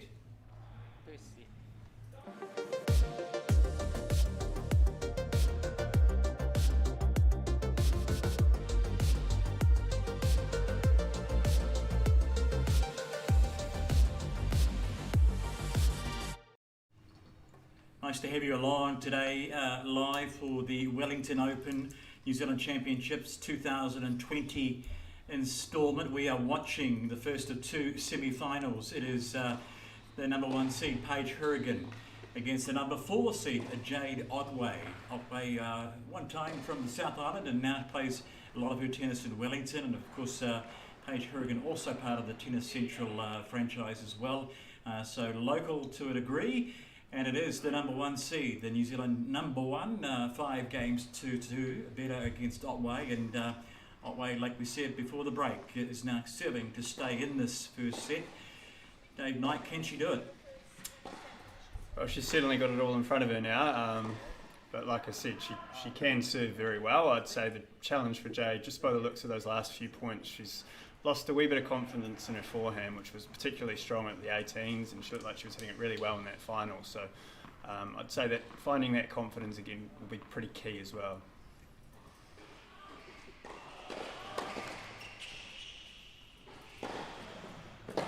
Certainly be wanting to make plenty of first serves.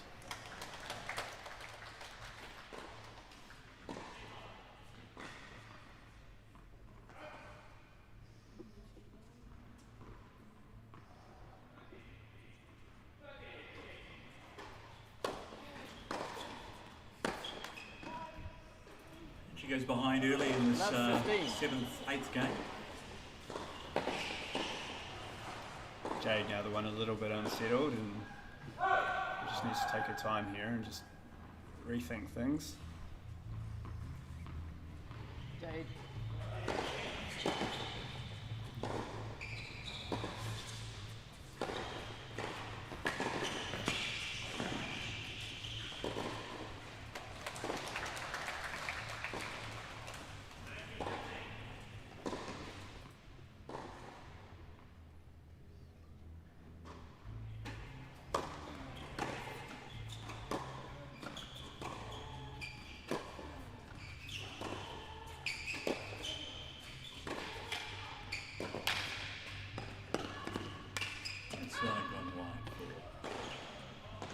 Depth in that point was incredible, and she almost deserved it with the way she was battering that corner there, but just unfortunate not to make that last sort of half volley at the end.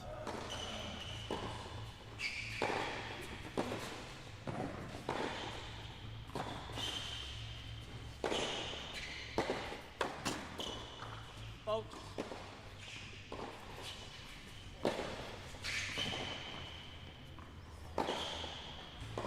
Wait.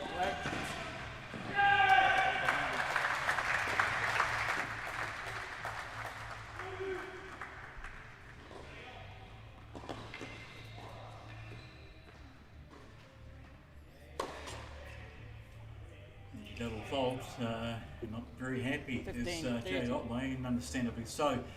It is 15-30. Doing her best to stay in this set at this stage.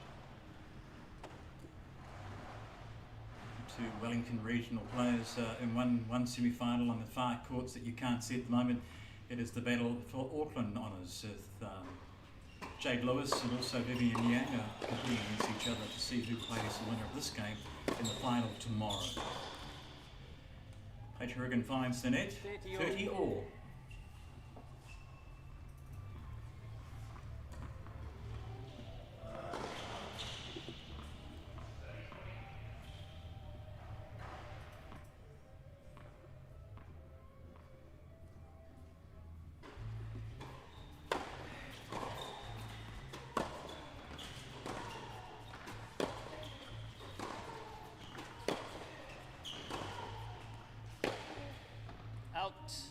It goes long, and it's set point, break point, set 30, point. 40.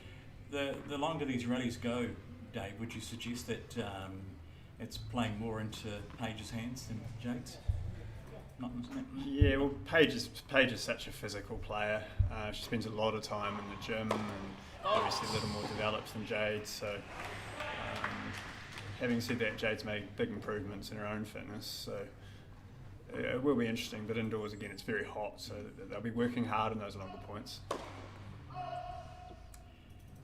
And a pretty weak sort of finish there. That makes it, is that HOURIGAN. That's a set point. Yes, that's set, set point. Yes, indeed. 16. So a tame finish at the end of the first set, and it's Jade Otway conceding that game and that set, and it's Paige HOURIGAN, the defending champion, who's now one set up in the best of three here at the 2020 Wellington Open New Zealand Champs here at the Renouf Centre.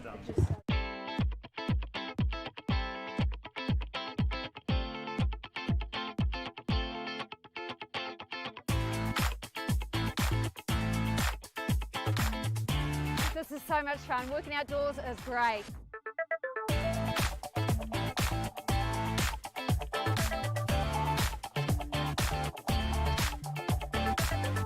I don't even play tennis, it doesn't matter. My mum loves tennis though, and it's great to have something we can do together and then have a laugh about it afterwards.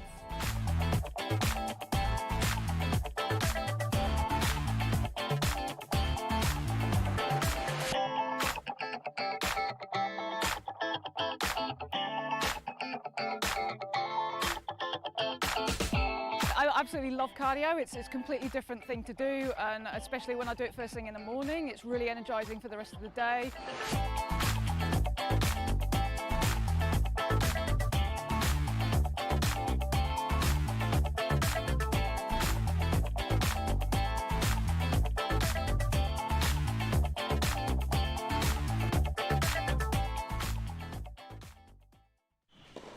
This is the Wellington Open New Zealand Championships 2020, coming to you from the Wellington Tennis Central Renouf Centre here, and a little injury break there, physio break with Paige HOURIGAN. Obviously Dave thinks it's blisters to the hand, and looks like it is there, and the physio on court. But it's a chance to sort of say thanks to our sponsors that are once again supporting the Wellington Open New Zealand Championships, the likes of Accor Live Limitless,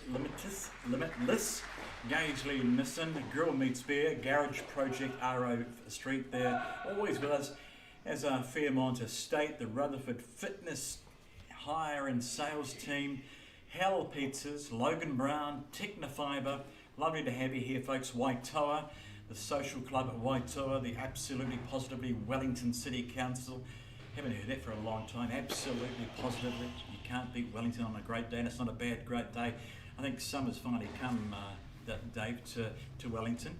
The Aeon Giftware, Carlton Party Hire, Fern Glen, great team there, the Fern Glen Farm, Fix and Fog for all things peanut butter on your toast and stuff, and Match Point, One Pure.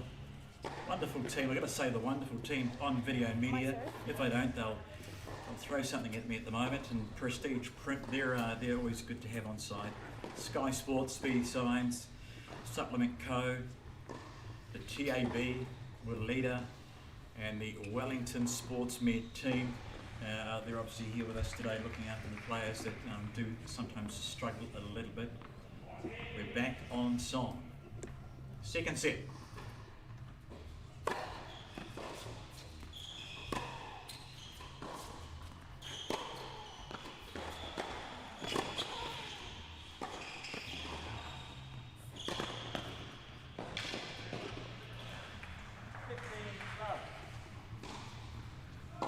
Shot there from Paige. The angle from Jade was very good, but she managed to go one better.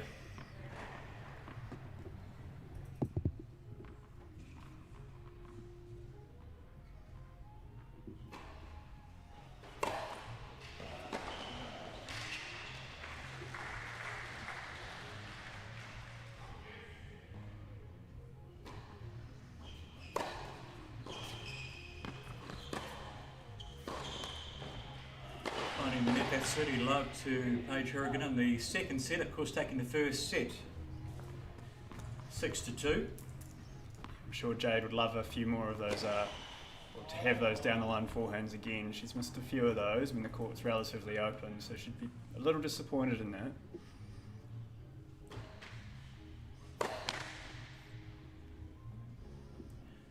You sort of mentioned the blisters, Dave. There they are on the hand, and doesn't seem to be the racket hand, does it? Or it seems to be the left hand. Yeah, it is. Whether it's something on her backhand that's frustrating her, or presuming it's blisters unless it's something with the wrist, but I see a lot of players having to tape their hands. Great shot there from Jade. I know personally after sort of COVID and the lockdown, calluses have disappeared just from coaching and getting back on court for the next couple of weeks. I had sort of blisters and little things to deal with, but that men's match between Finn and Corbin just finished.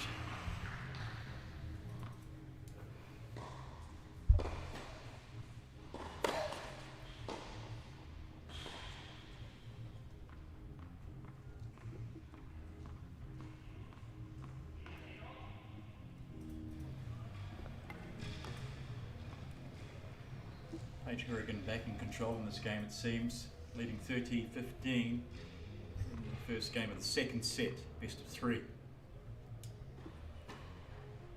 Goes long. 30-all.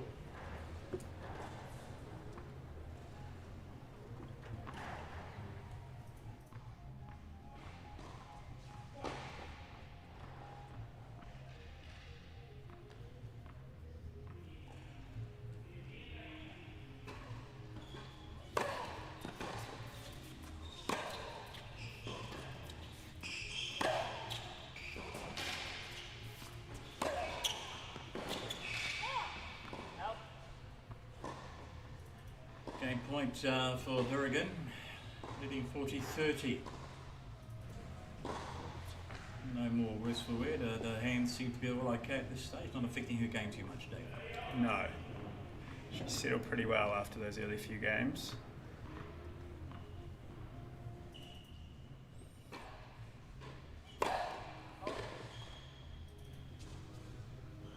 Still would like to be finding a few more of those first serves.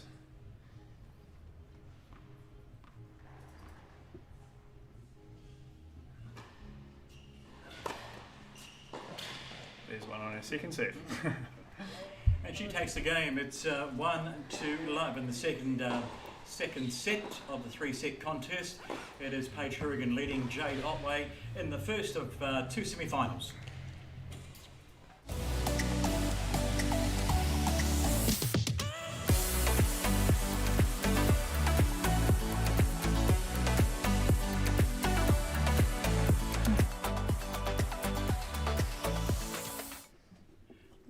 Watching the Wellington Open, the national champs for New Zealand champs for 2020. Lovely to have Dave Knight alongside me, Luke Jansen, with expert analysis there from Dave, a coach, a well-known coach around the Wellington region.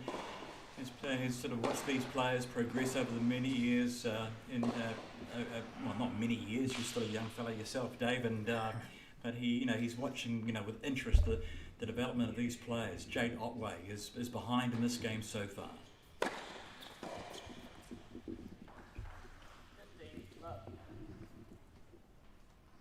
Yeah, really intriguing battle, and I'm hoping that Jade can I think her performance in the first set was below what she's capable of, and I'd love to see her really lift that in this set and find some of those first serves and find some rhythm on the forehand and just see what she can do a wee bit more.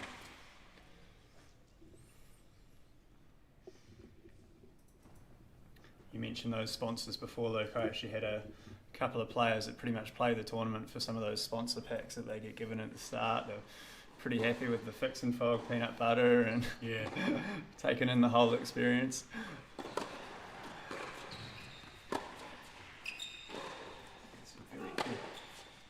A very competitive market, the peanut butter market now. Yeah, there's some good stuff around. There's some very good stuff. I still prefer the crunchy myself. What about you? Smooth or crunchy? Definitely crunchy. There's some interesting ones coming out though. I had a pretty spicy one the other day. I think that was a Fix and Fog one as well. And yeah.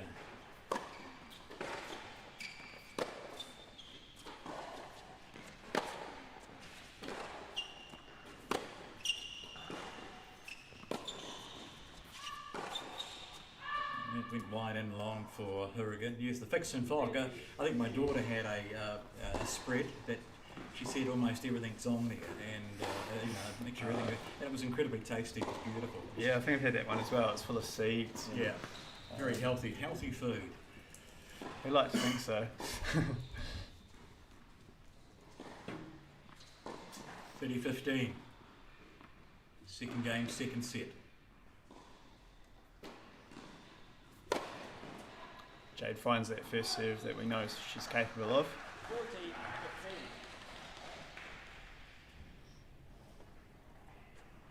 Seems like she's really feeling the pressure at the moment, though, isn't she? She's breathing in pretty deeply. Yeah, she's having to work pretty hard to win some of these points.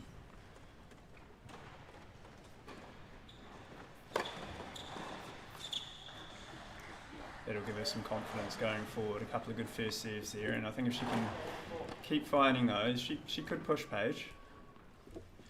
Well, she needs to come back strong in the second set, otherwise it will be game over, nothing more, nothing less, and it is 1-1 now, second set. Paige HOURIGAN back to serve. It's been a very good day here at the Renouf Centre. It's a lot of action going on outside and inside the arena, and it's been a lot of fun. A bit of a carnival festival during the festive season.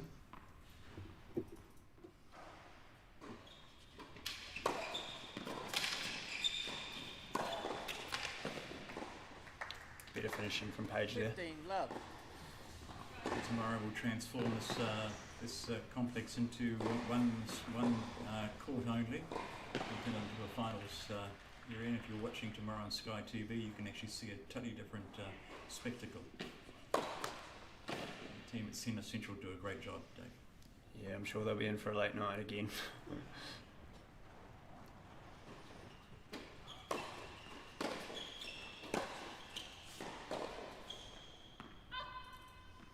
Again, Paige's ball just 30, almost pushing love. Jade off screen there, just the penetrating nature of it, deep, hard, sometimes hard to appreciate on television or on a screen, but that ball's travelling pretty quickly. Yeah, absolutely.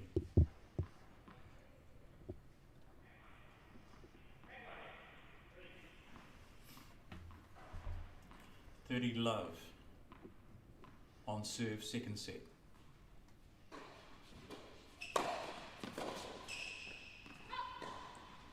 Make that 40.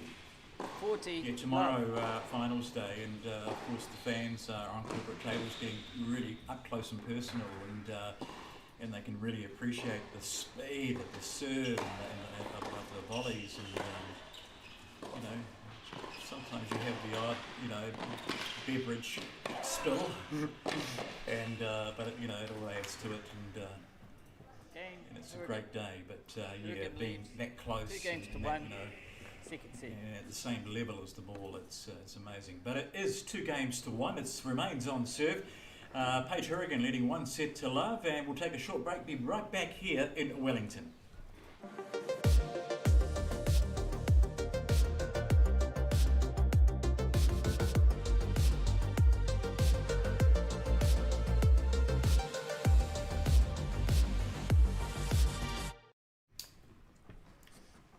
Welcome back to the 2020 Wellington Open. That is a quick little glimpse across the court to our second semi-final. Not too sure what the score is, but it is Jade Lewis there on camera, and she is taking Vivian Yang. It's an all-Auckland semi-final, and the winner of that game plays the winner of the game that we do have on camera today, Paige HOURIGAN against Jade Otway. We have Dave Knight alongside Luke Jansen for commentary today, and it's nice to have Dave. And he said to me before he was racing off to the under-14s, Dave? Yeah, so under-14 Nationals, actually the qualifying and mixed doubles is on today, and they'll be getting into the main draw stuff tomorrow. I remember that arena years ago when one of my youngsters was playing there. I think it's a big complex, isn't it? It's a big complex. Yeah, Wellington Park, after probably tennis New Zealand's greatest player. Yeah. Winner of, I think, 4 Wimbledon titles, singles. Anthony Wilding.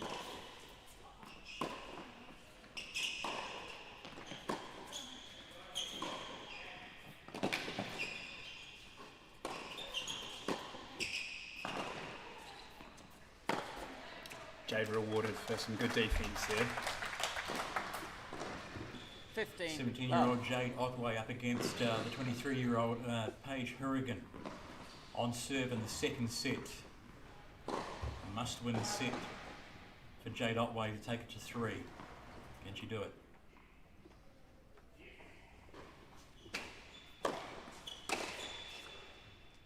Both players serving a little better in the set now. Just 30. relaxed a little, found some rhythm. Good to see in terms of the quality of the tennis.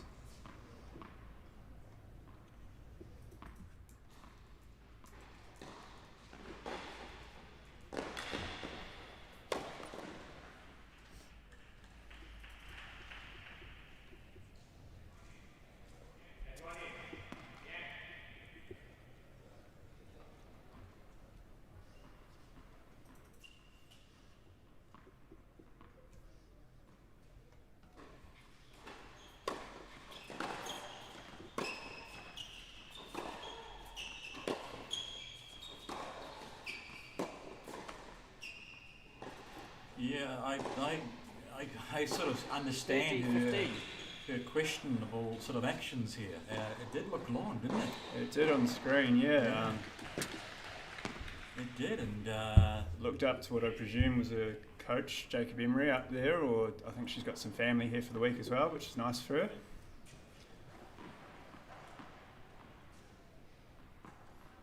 did look in. But still in front there, 30-15. Jade Otway to serve. Bolts.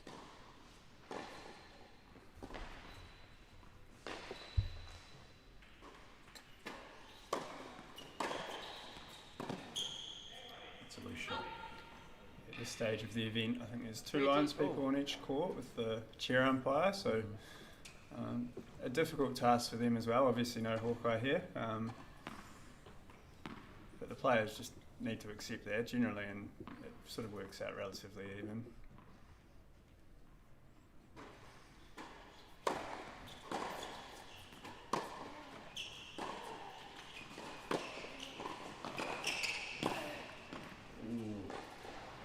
It's a big miss in the scheme of things, and this could change the course of the game now.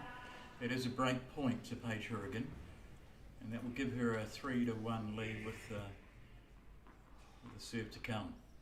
Paige did a good job there of finding Jade's feet. Always a tough volley down there.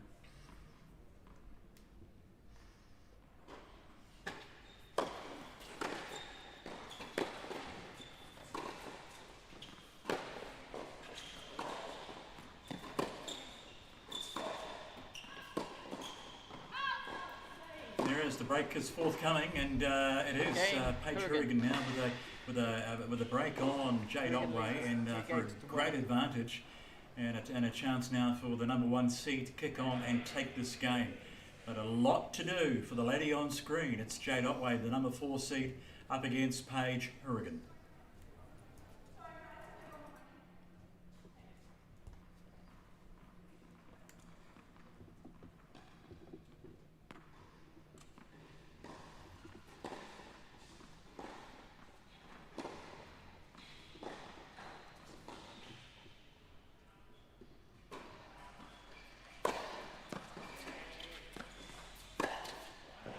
Too good.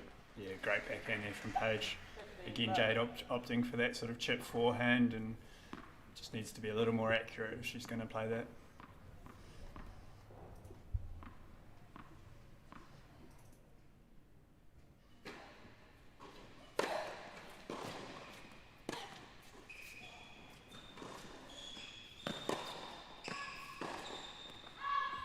Another loose shot by Jade Otway.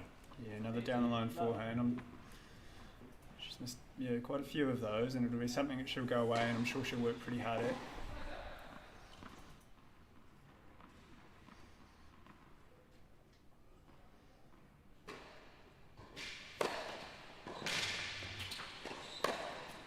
Great point from Paige.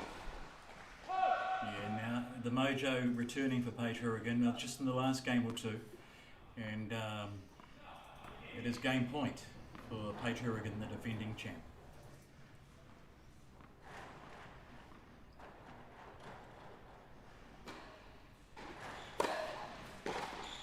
And she takes it quite comfortably, and the racket once again gets a little bit of bouncing from Otway, not too happy. But they go to ends now, and it's Paige HOURIGAN with leading the way, all to do for Jade Otway, down by 1-4 and a set to love. Come back soon here in the Wellington Tennis Open.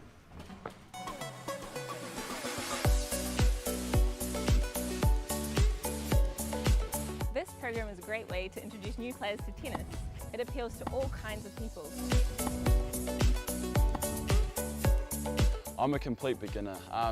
It was a lot easier for me picking up with the softer balls. It just bounced off a lot easier, and I could actually play tennis.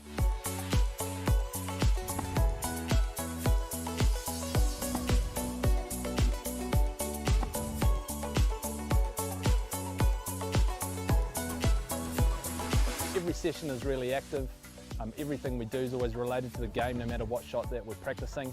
And it's a whole lot of fun, and I enjoy it more than going to the gym. Thank you for coming back with us at the Wellington Open here, the 2020 Wellington Open, and also New Zealand Championships at the Renouf Centre in downtown Wellington. It is the weekend before Christmas, and compliments to the season to you all.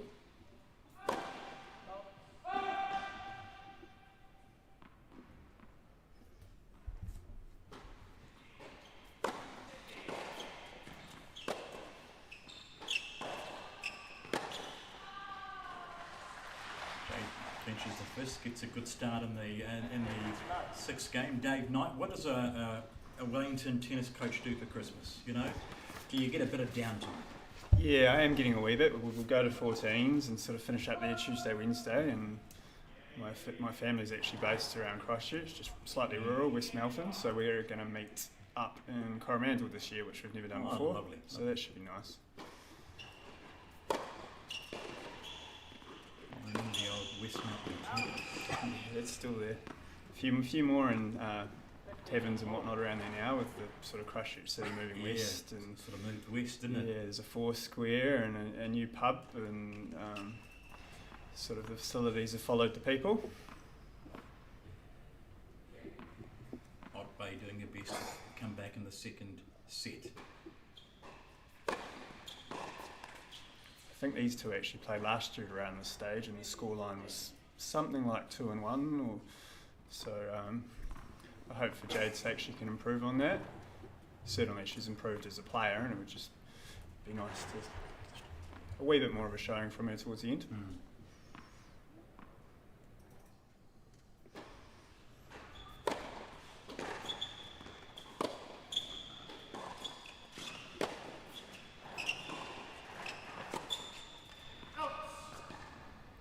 Provide some really good benchmarks to her team in terms of what they work on going into the new year, and you know, she's not going to face too many players with the quality of Paige, so a really good sort of basis on which to go forward from.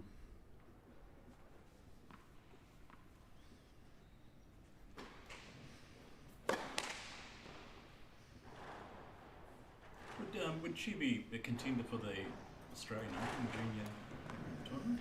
Yeah, well, I don't think the juniors is happening next year with Because the of COVID, complications, yeah. which is a real shame, because there's a couple of boys as well who would have been in the mix. Obviously Corbin, who just came off court before, I think he made the second round last year after going through, or this year after going through qualifying, and Reese and maybe one or two others could have been close.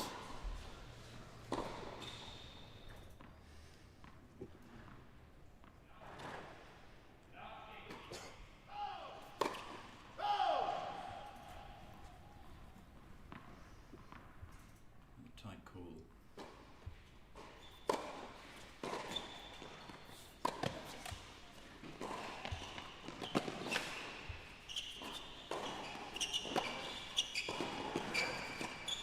Oh, lovely play. She has defended relatively well, Jade. I guess it's a sign of character and attitude, especially given the scoreline, so full credit to her for that, and she's beaten last year's score as well. And she gets one back. It's now 4-2 to HOURIGAN. Still with a break in the second set after taking the first set, 6-2. She's up 4-2 in the second. Vivian, and on the far court, another one who would have been looking at that Australian Open, and will no doubt sort of be waiting and seeing in terms of what she plans for next year.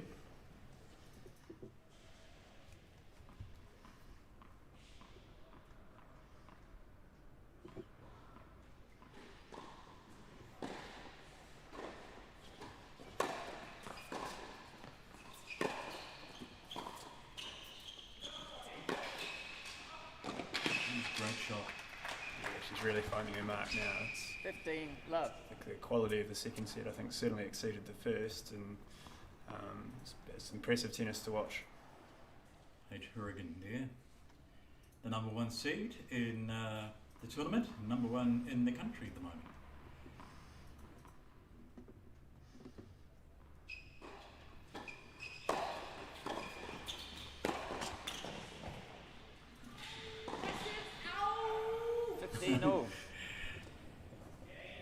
Typical Paige HOURIGAN style, the animation's back, and a nice touch, and probably a little bit mad at herself for not necessarily nailing that point, but she has got some room to spare at this stage.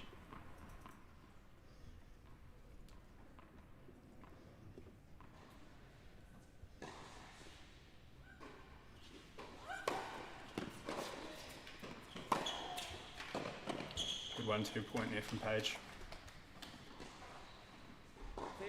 30-15.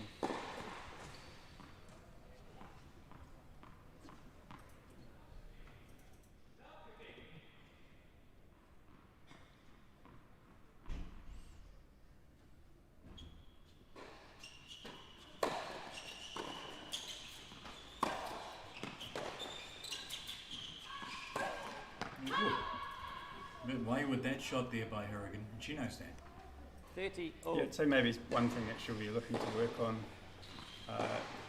if she were to get through this match to tomorrow would be just some of that finishing. Otherwise, very strong, like really pushing Jade back, as I mentioned before. She doesn't seem to be in a lot of trouble, does she? You know, she's not. You know, I've seen her a lot more rattled than this.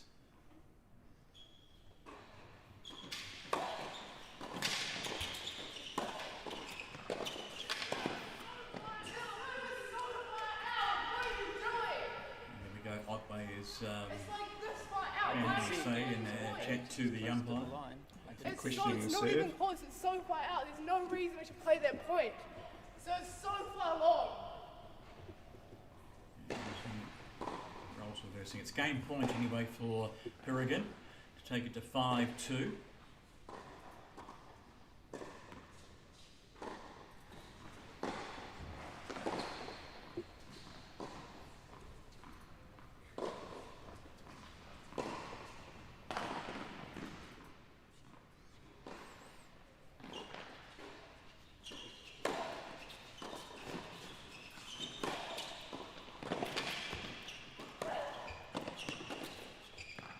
There goes the point, and the racket comes down by OTWAY, but it is game 5-2 now, and commanding.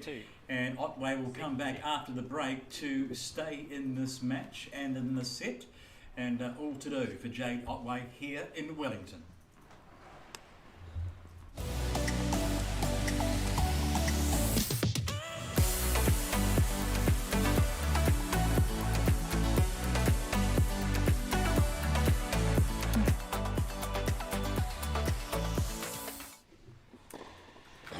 Back to Wellington. It's the Renouf Tennis Centre in Brooklyn, Wellington, just on the outskirts of the wonderful city. They call it the best little city in the world. And another city up north are trying to claim that at the moment, but it's still ours for the time being. We are watching a little bit of a glimpse of the other semi-final being held, and that is Vivian Yang on screen there. She's taking on Jade Lewis, and as we said before, it's the Auckland sort of semi-final. We can't really tell by the body language to see who's got the ascendancy there, but two great tennis players looking to find a place in the final. More than likely, Dave against Paige Hourigan. Yeah, it's looking that way at the moment. Paige is really finding her game now, and Jade again all up against it at 2-5 down.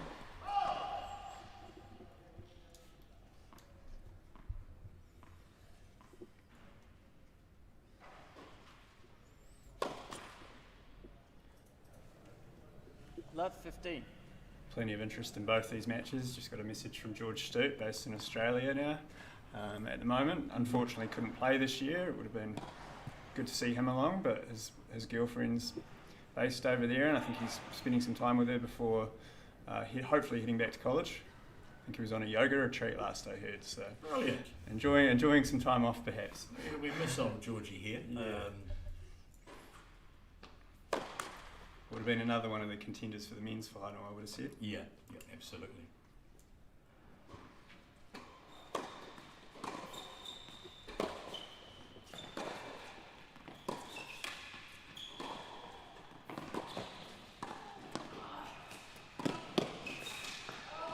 Almost. Paige growing in confidence, coming forward a little more now. Really opening the court up on Jade. A couple of points away from progressing through to tomorrow's final is Paige Hourigan.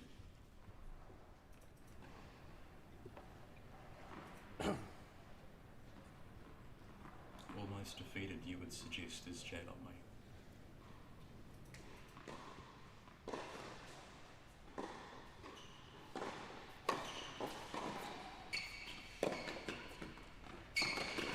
It's a good shot, unplayable. Yeah, opened up the court really well with that wide slice serve. Pulled Paige outside the doubles alleys and followed up with that nice angle the other way.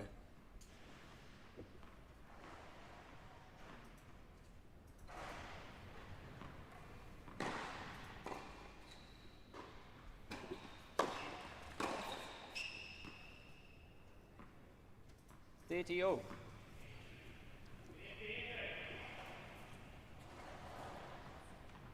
All. Otway is doing her very best to stay in the set and the match. The first serve she would have been looking for there. 40-30.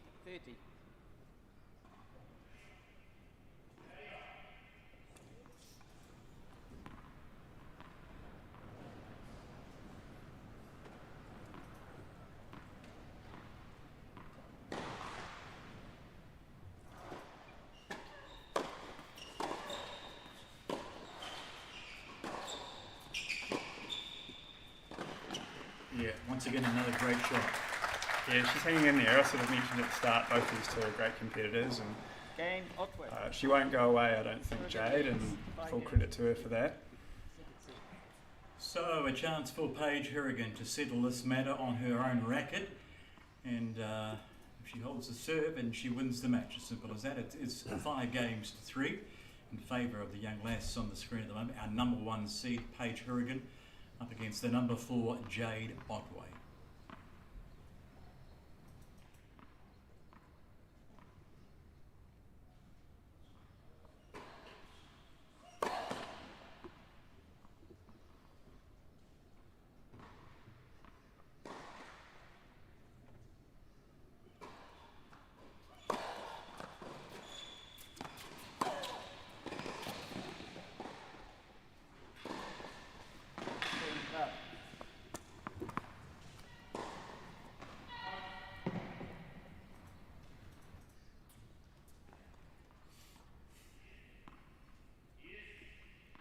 To love.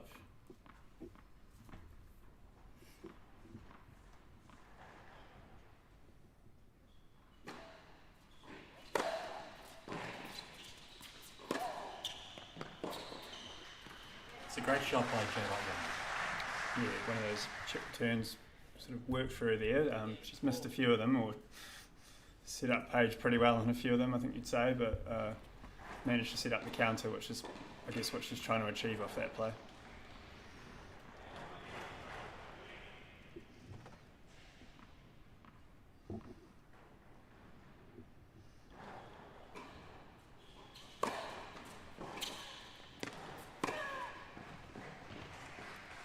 Not that time. No. 30-15 on Paige HOURIGAN's racket. Looking to take out this game and move forward to Sunday's grand final. She will be back later on today playing doubles as well to give it 3 games in a day.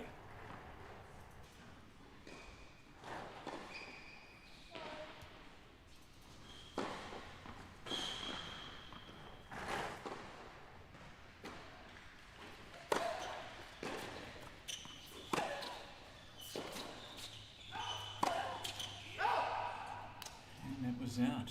That was wide. Turns this point into a pretty big one at 30-all. If Jade can get hold of this, then still in the match. Absolutely.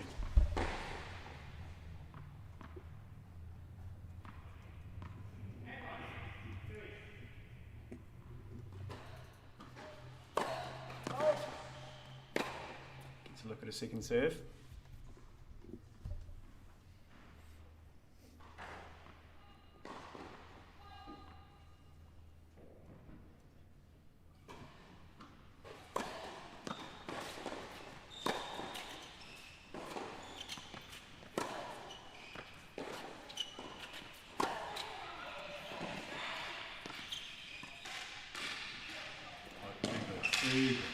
Good hands from Paige there. And it sets up match point 40-30.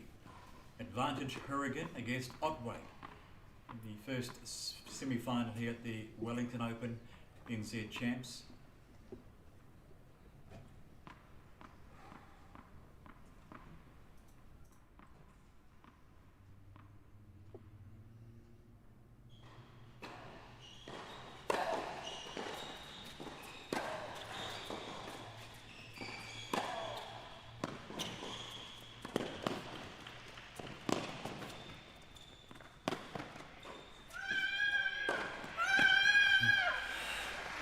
did well to come back and stay on the point, but the big tall frame of Jade Otway hunts her down the court. Good to see some smiles from both players there. Yeah, absolutely, you know. Enjoying that one. And it takes it to Juice, just to sort of give it a bit more spark.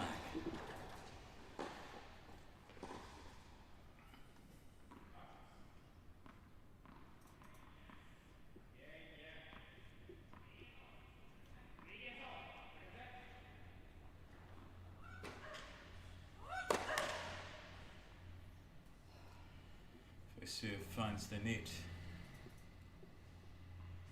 Otway gets to look at a second Paige HOURIGAN serve.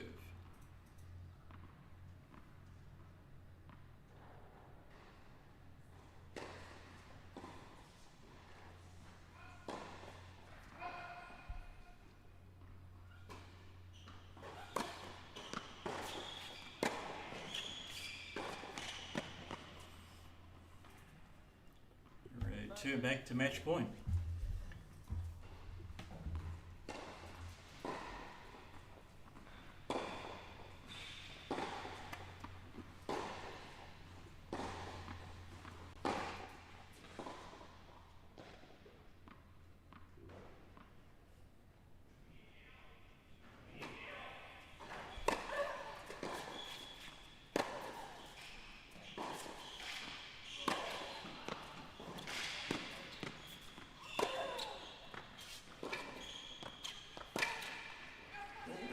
And she finds the net again.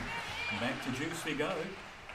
Yeah, Jade just hanging in there at the moment, doing well, competing hard still, and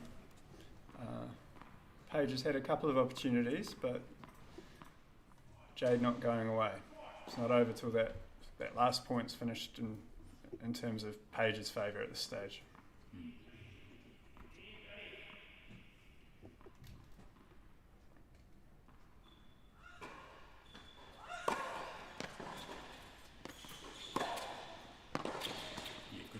Good shot.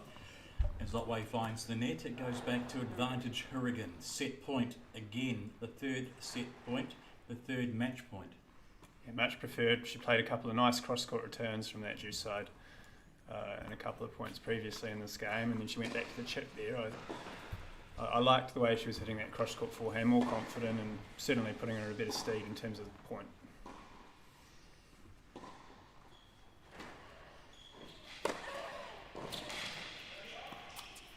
And this time, she does it. And she takes the game. 6-2, 6-3.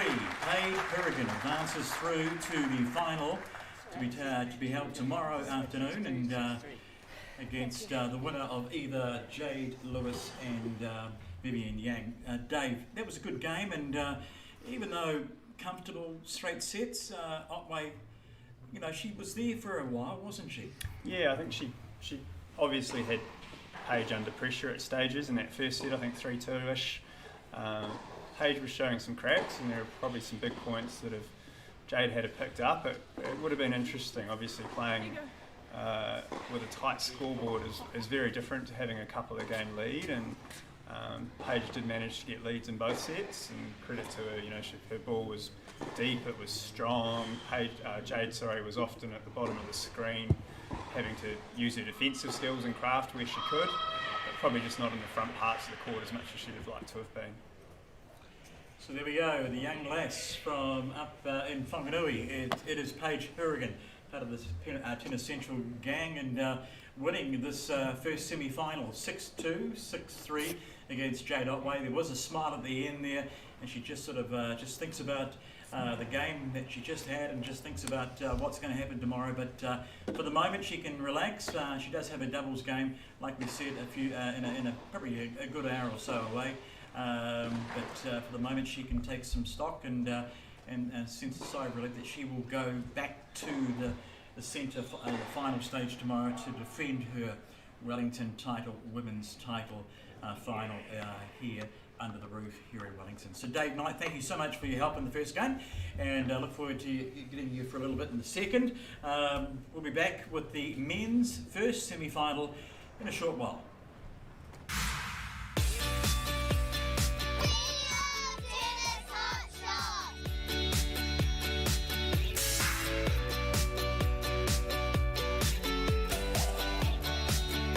The stages red, orange and green are fantastic. It's much easier than playing with the old yellow ball. The children can now play at their own pace and gain that confidence.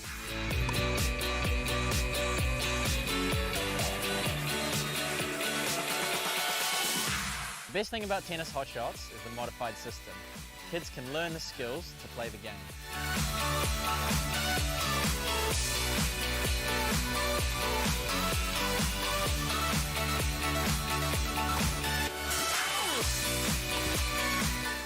One of the really great things about the program is it's dynamic.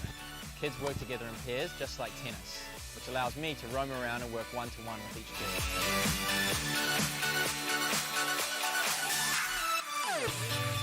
Hot shots tennis is great, it's fun, perfect for the kids. They're learning great skills that set them up to play a great social game they can use wherever they are in the world, however old they are.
same one.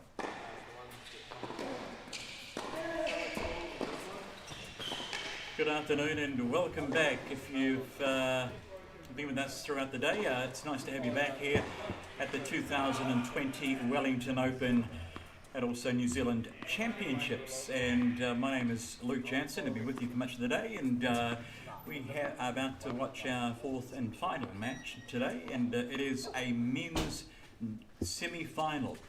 On the screen right there in front of us on the right hand side, it's the number 1 seed in the tournament, Ajeet from Taranaki. I think he's based now in the big city of Auckland, and playing very good tennis. And he's up against Reynolds, who should be here almost there. And Dave Knight is with me again, of course a renowned Wellington coach, tennis coach. And I suppose the talk, Dave, is Reynolds had a very long quarter-final match, and 3 long sets versus 2 comfortable sets for Ajeet. Yeah, absolutely. Probably close to 3 hours out there for Reynolds, but I think if there's one thing you'd say about Finn, he's got a pretty big heart and he competes very hard, which I'm sure we'll see. So I saw him in the physio room. I've seen him been doing some stretching. I think I just spoke to him before, and he had some eager ring and he's fueled himself up. And I think you'll see a lot of fight from Finn regardless. And he actually took Ajeet down, I think, about 3-2 not long ago in the Auckland Caro Bowl final, so he'll be relatively confident as well in what should be a pretty exciting match. It will be indeed, and in the background there you can see 2 women still fighting hard in the 3rd set of the women's semi-final.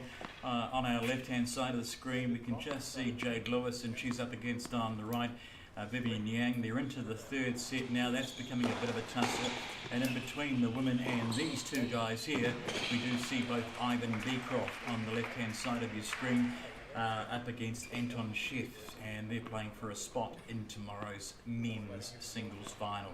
So there is the man in question on your left hand side, Finn Reynolds from the Hawke's Bay, just a 20-year-old, and he's had a big long day at the office so far, and let's see if he can sort of just find some spare fuel in the tank to give Of course, you've been enjoying the Wellington Open in conjunction with the New Zealand Championships a week before Christmas, and of course Christmas next Friday, so this is the last Saturday, the last weekend before Santa. It was a big tournament, and tomorrow we head towards finals day. A little later on at the complex we do see Michael Venus in town, and of course he's partnering up with TEARNEY in the men's doubles. They are top seeds there, understandably, and what an absolute thrill to have Michael Venus at this tournament. We wish himself and his wife congratulations for the birth of their first child, and hopefully they can celebrate that major moment in their life with a wonderful stay in Wellington this weekend. So, COVID does come in handy sometimes, and it does bring Michael back home, and that's great, and it's our game certainly this weekend, so that'll be great, and then hopefully he'll turn up tomorrow and on finals day to try and sort of secure that doubles crown. And it's, we had this very good ploy here, Dave, at Wellington's Tennis Central, that we let them come to our tournament. We hopefully get them to win, so they feel compelled to come back and defend their title. Sometimes it's possible. Well, we've had Paige back 3 years now, so that's very good on the women's side, and she progressed through to the final earlier today, and was reasonably comfortable in her game against Jade. But Dave, this game, if you were a betting man, who's your money on here? It's a really tough one. Obviously, Finn had the recent win, but I think Ajeet's got the better of the overall head-to-head. It's about 6-2 or something along those lines. Ajeet can bring a really big serve to the court as well, which can damage a lot of people. He knows the courts well. So yeah, I'm going to be a bit weak and sit on the fence. I feel sorry for Finn if he had to go the distance. If the more this match goes on, it could be a little concerning given what he's already been through. Ajeet's been playing good tennis, so yeah, I'll put it over to you, Luke. Who are you picking? I think tennis will be the winner on the day. A bit like you, it's it's a funny game, and I think you've got two great sports people on that court there, and I suppose it comes down to who wants it the most today. And you know, Ajeet has got something to work for, to aspire to. He took TEARNEY to the distance in the final last year. He came back very well, but faded pretty quickly in the third and final set. Yeah, he can. The trophy, can be his. But I still think, on the other court, with in mind, assuming that man on the screen, you can just see him. He's out of picture now. Isaac Beecroft in the grey shirt there in the background. Of course, the Wellington player, very popular with the home fans. He was having a great year as well, wasn't he? Yeah, he is absolutely. Strikes the ball nice and early. He's been working really hard up in Auckland with his mentor, TEARNEY. Got a number of coaches involved with his progress. But just a great guy, to be honest, and I think there's a lot of people that would like to see him do well as well. But just great from a local perspective to see these central players that sort of grown up playing here doing really well, but sort of starting to do well at the seniors level. Absolutely. So they're going through the warm-ups here in the dying stages, and then they'll come back and sort of get ready for the main event. And this is the men's single final.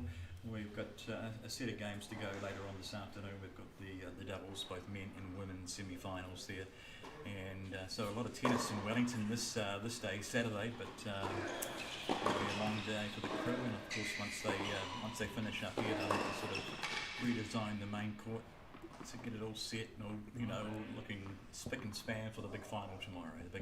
The big dance. Yeah, absolutely. I think there might be 5-4 in the third set to Jade Lewis down the end there. You can see the girls sitting down at a change of ends. Jade was 5-2 up when I was down there before, and it was a set all. So to be changing ends again, that must be 5-4. So that one looking to go the distance as well. So there's going to be some real emphasis on rehab and players recover tomorrow by the looks of it. 1 minute. Well, Jade Lewis still has a doubles game to play again today with indeed Paige HOURIGAN. So, and I do believe that. I think it's match best of 3 tiebreakers. Yeah, Viv is also. In fact, Viv Chang is playing Jade Lewis in one semi-final. They both come together. And Jade Otway's back as well. She plays the base and they take on Sarah semi-final. Stretch into the evening, so still plenty of time for people to come along and have a look that are local. Yeah, it's all free today, absolutely, and there's a good gallery sort of forming behind the sort of grandstands here. You can see it, thanks to our camera team, and but also in the enclosure there on the left-hand side behind the graphics, a lot of people are sort of gathering now too. Probably because I suppose there is a refreshment station not too far away from that posse. People getting into the Christmas spirit, so to speak. Bars open upstairs, and I think people are really enjoying themselves. So with one eye hopefully on that women's game at the back there, and we'll see who actually takes that winning point, and eventually it should come. Do they play a super tie in that final, or will they just keep playing on the women if they go through? At 6-all, they'll play a conventional tie break. Yep. If they get to that. Yep. So that's first 7 points. Yep.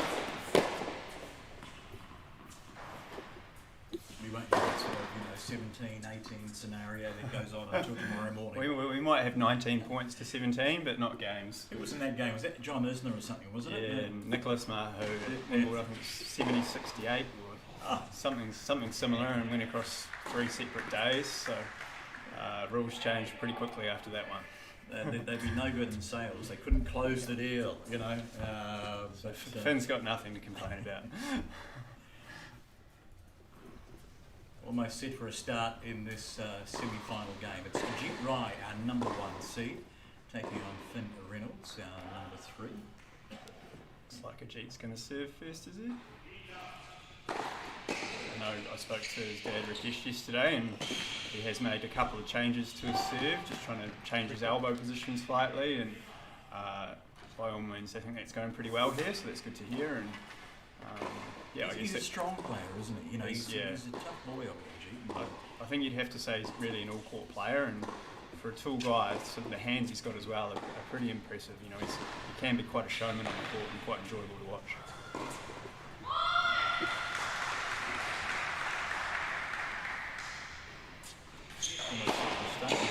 I'm going to blame the graphics guy who had the tennis ball on Rye. Ready? Left. You get good at that, coaching. Here we go.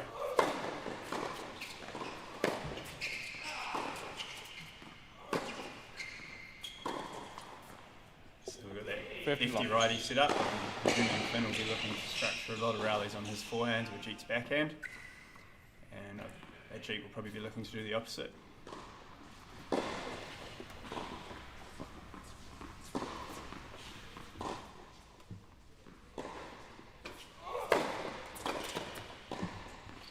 That lefty serve, which I'm sure we'll see plenty of. Ball's really moving quite rapidly there. It's again hard to gauge, and Ajeet likes his quite an aggressive return position, so it'll be interesting to see how that changes or if he adjusts it at all throughout the match. So good, you know, a good audience here in support of the players in the court. And, it's really good to see. And tomorrow we do have a full house, but there are some seats still available in the gallery above there. But, all the tables are sold out tomorrow, so a good full house and a successful tournament for the organisers in Wellington.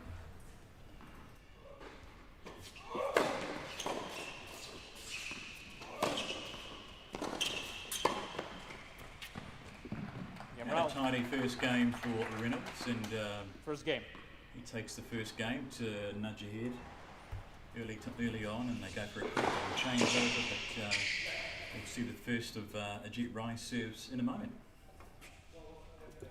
Yeah, they come back with pretty fresh. That's Finn Reynolds, doesn't look too bad at all. And tennis is a long game, isn't it, sometimes? So you'd be pretty happy if the point length stays as they were there. Yep. Pretty comfortable hold for him, but I'm sure he's going to get some cannons back his own way now from Ajeet. Oh, Ajeet will show no mercy on him. No. Won't go easy on him. No. He had a couple of long matches here last year. I think he was down match points to Connor Heap at one stage and showed a lot of fight to get through that. And that match with Finn went the distance as well. Yeah.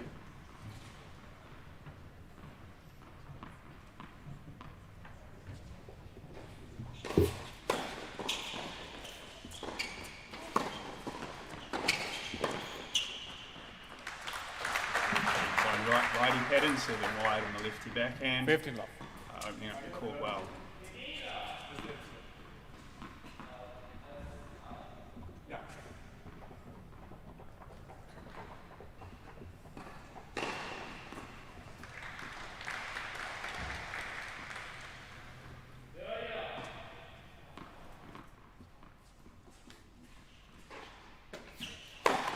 Late first service.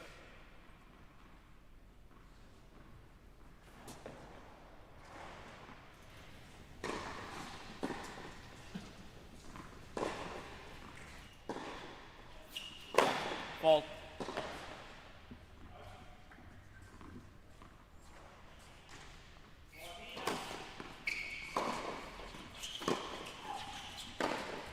Out. Who do you love in favour of Ajeet Rai? His first serious game of the match.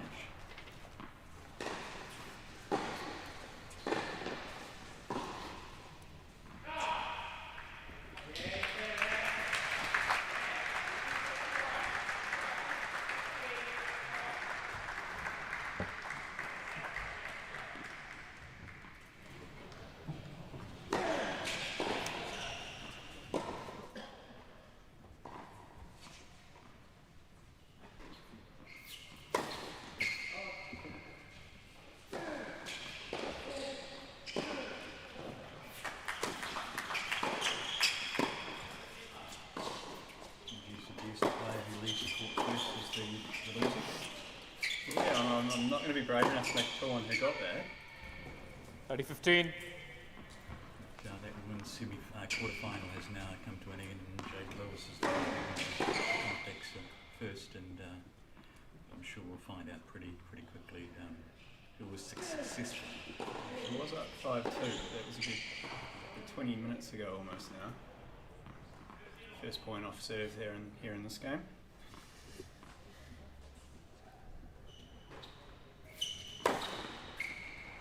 (40-15). There's that serve. It's going to prove a real challenge for.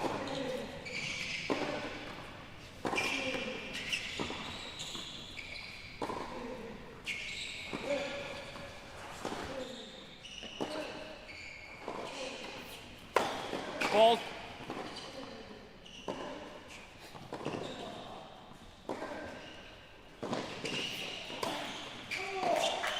On. Game. Right. Won your ball. 40-15. Ajeet Rai serving against Finn Reynolds. He just held serve. Sorry, there, my actually. apologies. Yeah. So 1 game all. Relatively comfortable for Ajeet as well.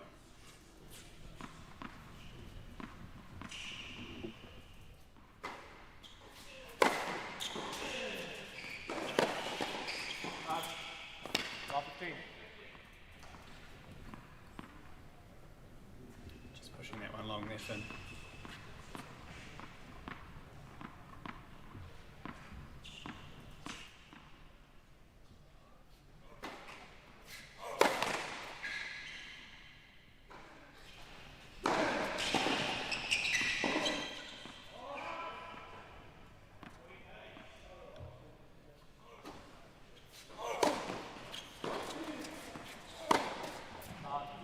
Bit long there.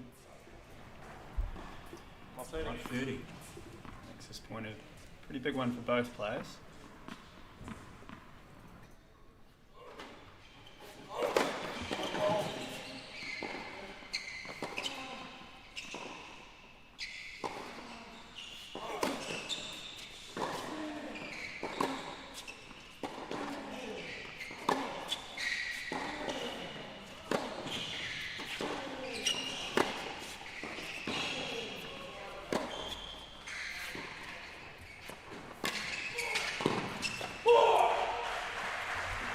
Fist pump there from Ajeet Rai.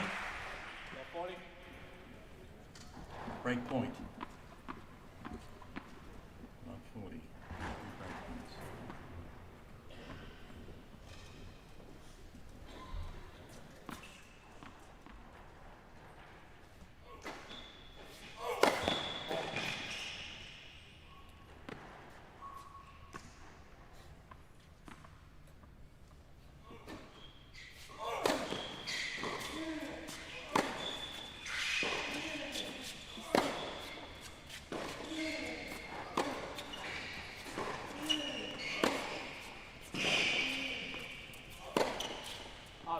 Yeah, another long forehand from Finn there. He mentioned before the match that sort of his forehand can come and go a wee bit. He feels a little more solid on the backhand side, whereas the forehand can be big but can also miss occasionally. So indeed, Ajeet Rai gets the first break of the match. He leads 2-1, and he comes back to serve after the break right here at the Wellington Open New Zealand Championships.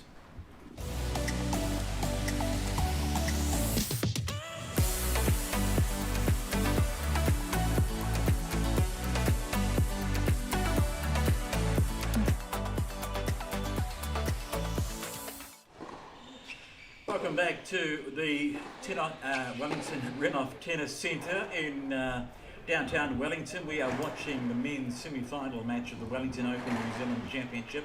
It's the number 1 seed, Ajeet Rai, taking on the number 3 seed, Finn Reynolds. There's Ajeet, a little bit of sustenance going on. It's normally water and a bit of sugar, and it keeps the guys dehydrated and on song, hopefully, to kick on for potentially 3 sets, and it is the best of 3 sets today, and the winner of this game will take on the winner of the other game in the other semi-final, which is between Isaac Beecroft and also Anton Shep. But at the moment, the first break of the match comes to Ajeet Rai, and he will serve to secure and seal that break.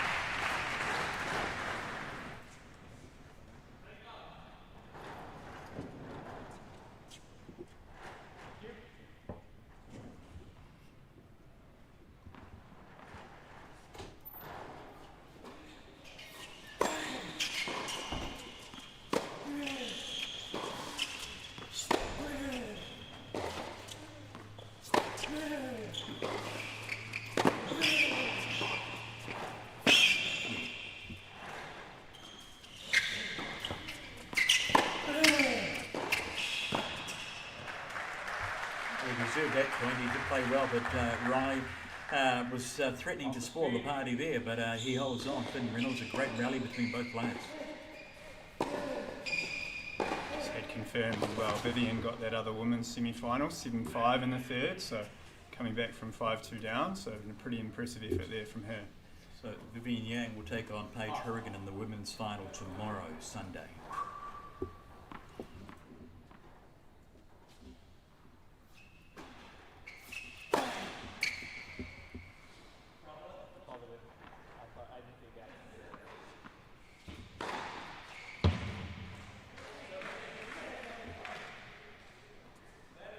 Finn claiming that serve was wide, I think. There was a lines person on that centre line, but also quite tough with the pace. Yeah.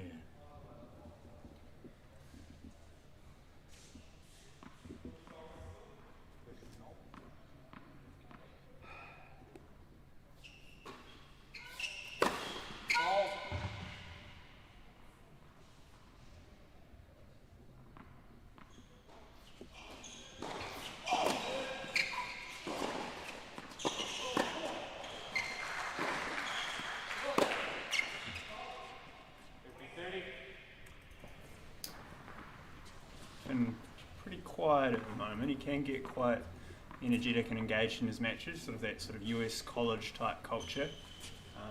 Be interesting to see if he pipes up a wee bit here, if he can break Ajeet's serve. I mean, they can sort of sense something, can't they? They get quite excited. And, he's just easily into the match at this stage, isn't he, really? Yeah, he is. The late ball forward. 15-40. Stop a comeback for Reynolds in this game.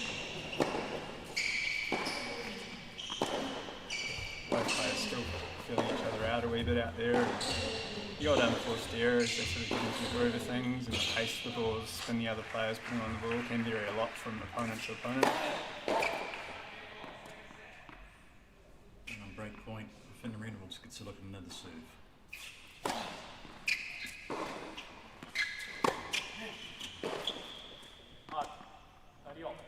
Another forehand error from Finn. We're looking to tidy those up as the match goes on. See the bounce that Ajeet's getting on that kick serve. His courts were recently cleaned, and I think there is a wee bit more bounce coming off them now. They were skidding on a wee bit previously.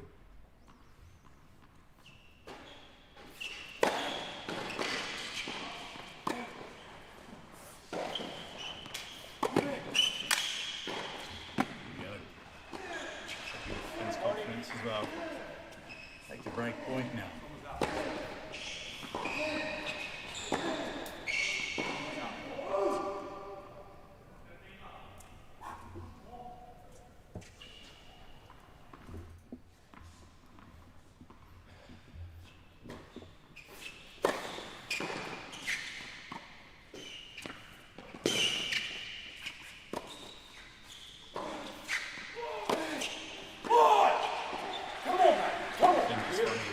Inside the court a wee bit there, and Ajeet taking advantage with a nice wee forehand angle.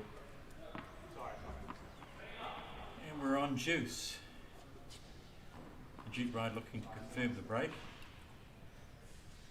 Holding his serve and his nerve.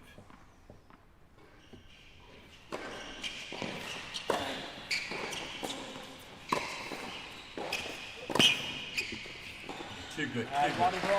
Ajeet's looking quite settled at the moment, actually. Sometimes you do see him looking up in the crowd and looking around a lot. He does look focused and like he's really on the task today.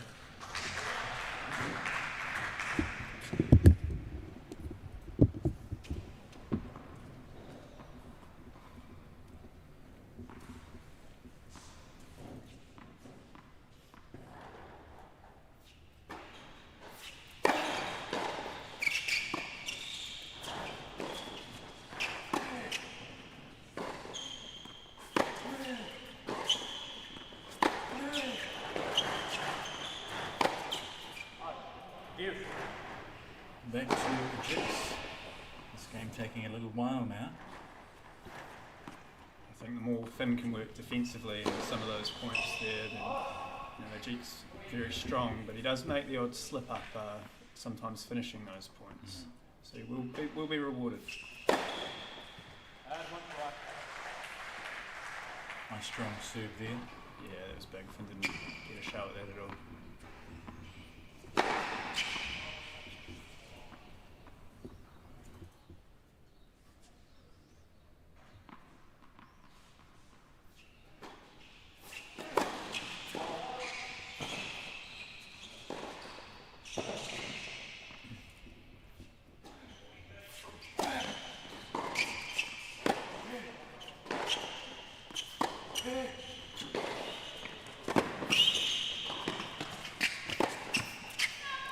Change of direction and follow up from Finn, yeah.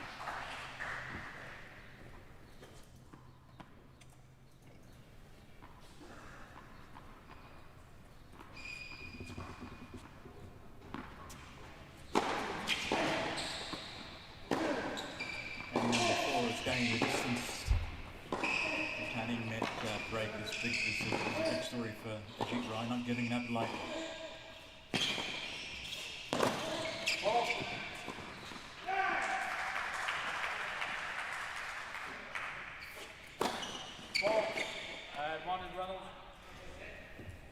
Break point again now for Reynolds. Can he take this? Jade again will be looking for that big first serve that saved him before.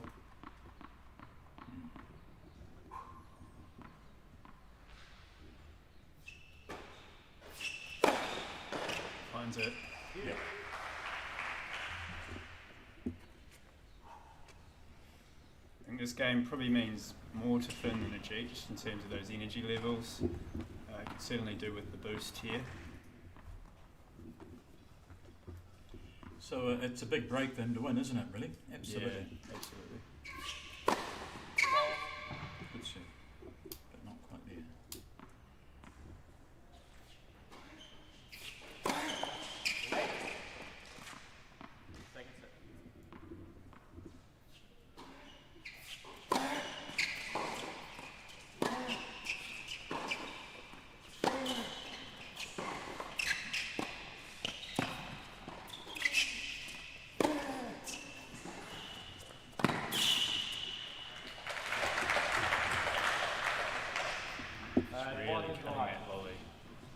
Really good hands at Jade. I remember as a junior, there was one match that someone counted, he played over 50 drop shots. Just a really good feel that he's developed over time and craft. Good grass court player. On the advantage now, looking to hold his serve and confirm the break. As Ajeet right.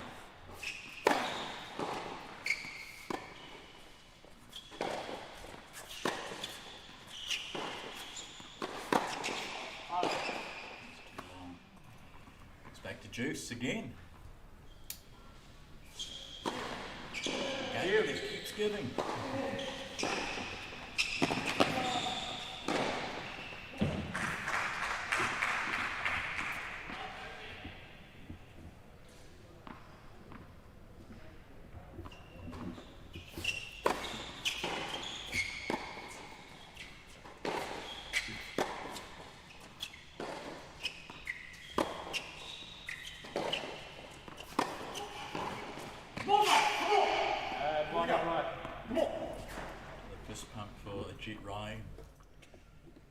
Advantage.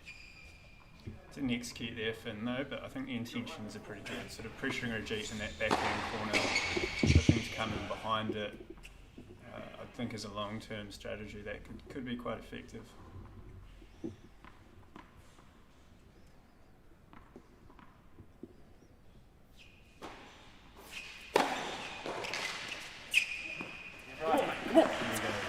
After a while he does hold that serve, so he confirms the break. He leads by 3-1 in the first set. The best of 3 here in the men's semi-final, the Wellington Open New Zealand Championships 2020. Finn really wants to use this time just to reset after that long service game. Quite a difficult proposition now to hold after the disappointment of not breaking. Hold.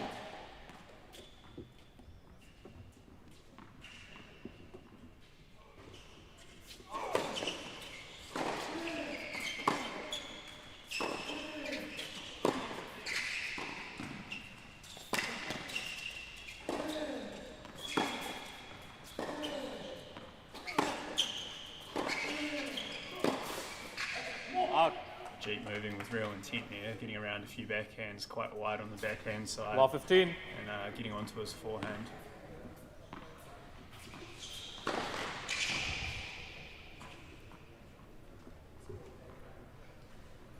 Looks like it's going to be quite a long first set too. This is really not what Finn Reynolds wants, does he? You know, he wants to do this quickly.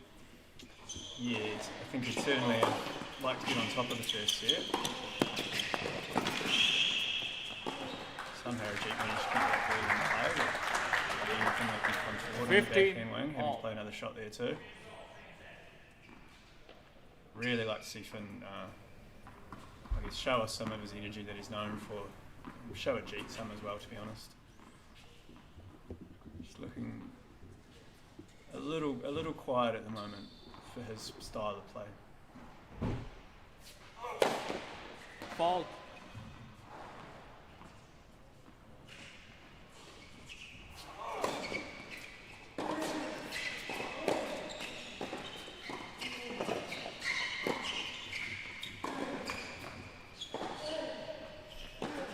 Ready, 15.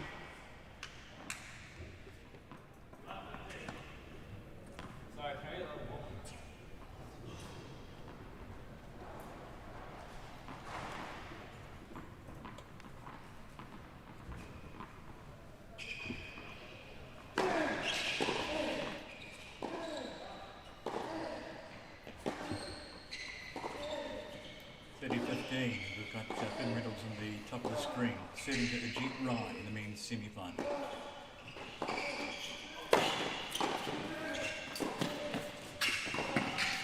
Out. That's the game point. 40-15.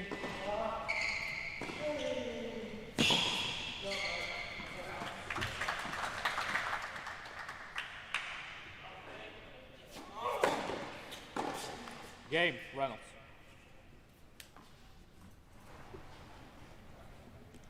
Riley, 3 games to 2, first set. It goes 3-2. Still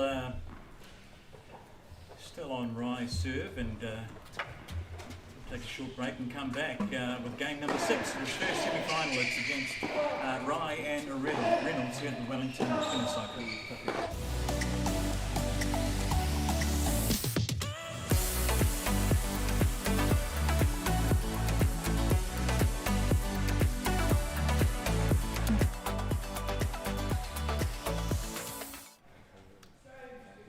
Nice to have you back here in Wellington for the pre-Christmas Wellington Open Tennis Championships 2020. There's Ajeet Rai. He's the number 1 seed this year.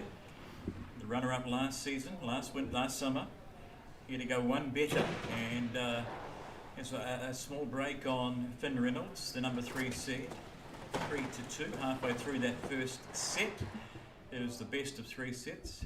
Dave Knight alongside Luke Jansen on this last Saturday before Santa comes down the chimney. Not that many houses anymore have chimneys, but Dave, naughty or nice this year? Do you think you're worthy of a gift or something? I certainly hope so. I took advantage of the wee market they had outside before this match. You did some shopping? Yeah, did some last minute shopping.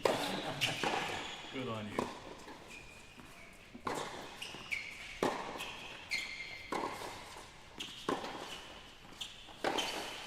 Out. 15 long. It goes long for Reynolds. Saw some Christmas banter in some of the earlier rounds between a couple of players, wishing each other Merry Christmas on the odd unforced error, which was somewhat entertaining.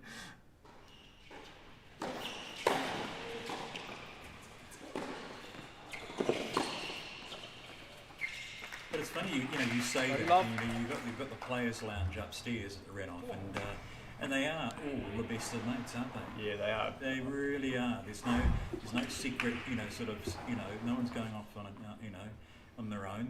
They all hang out. They play cards. Yeah, quite professional in the sense that they can compete hard on court and leave it when they're off court. Fault. Pretty big. It's his call. Yes, I get it. Decisive call from the umpire, which 30-15. settles the argument straight away. Yep, good to see.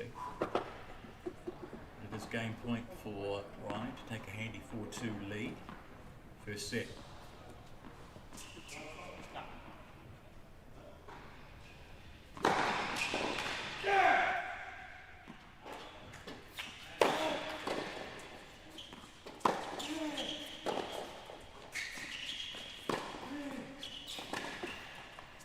Gets that indeed. And 40-15. Starting to tired look at Reynolds, tired looking Reynolds, is sort of trying his best to keep in this game, isn't he? Yeah, I think they called a double fault before, so 40-15. But my apologies, sorry. You can see Ajeet there playing a forehand in doubles alley. So perhaps that less time on court, a wee bit more energetic with his movement at this stage. Yeah.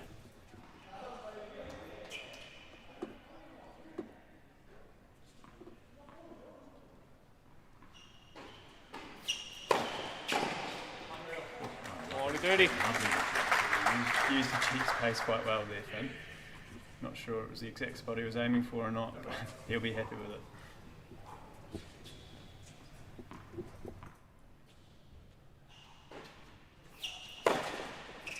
Game right. No, pretty good serving from Ajeet. Finn's having to turn quite far back, which opens up the angles that Ajeet can hit on his serve. Going wide there with plenty of space. Difficult for him to cut that off himself back in the court. And so Rye holds the serve and he goes to 4-2 ahead of Finn Reynolds in this first set of the best of three.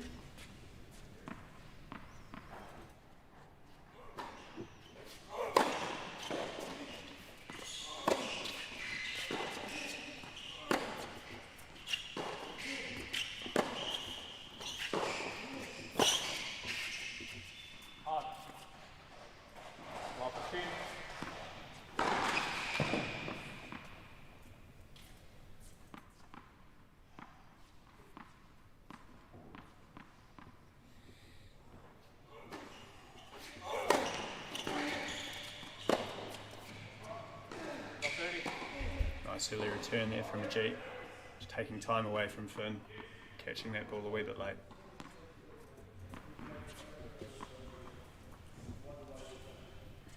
Love 30.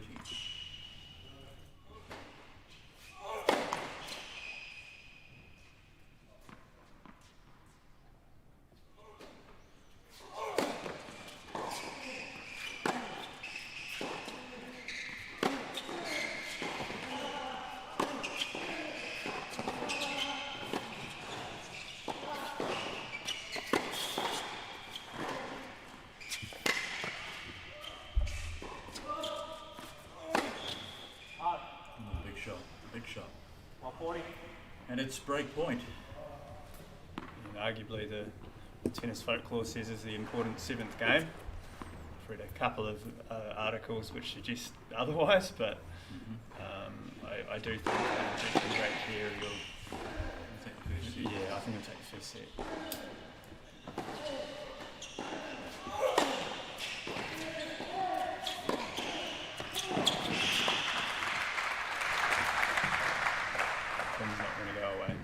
Big half.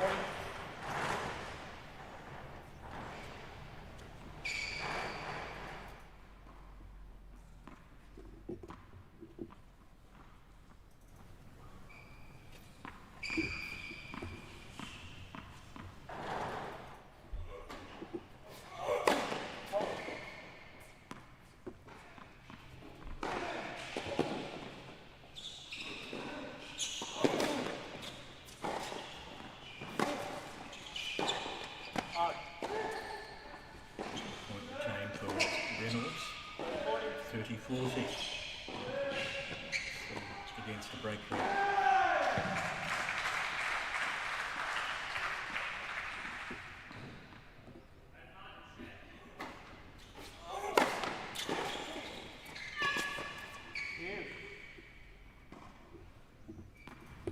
Catching Ajeet a little by surprise there by serving at the forehand.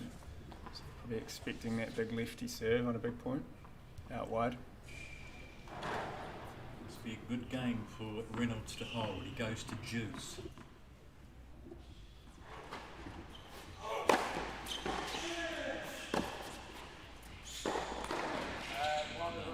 to advantage, coming back well in this game.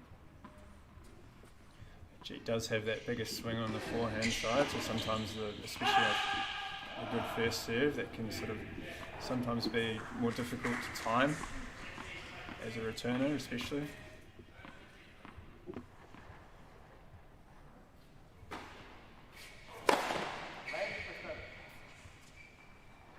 Pretty good to me. Must be to let that one. Differing rules across tournaments at the moment. The juniors are actually playing service lets on, the ITF rules.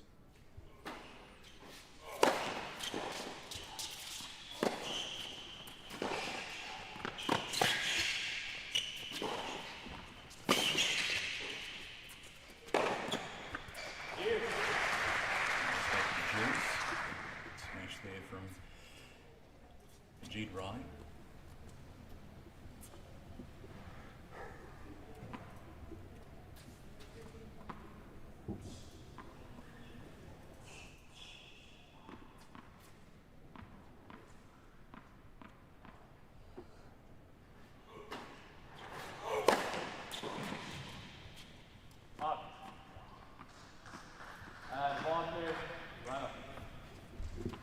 Again, choosing to go big at the forehand. Interested to see what it does this time.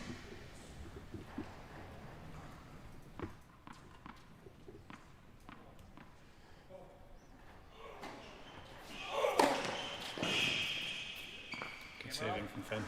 Yeah, and it's a big hold for Finn Reynolds. He brings it back to 4-3, and still with the break, we do have Ajeet right, but we go to the ends, and we'll be back in a moment.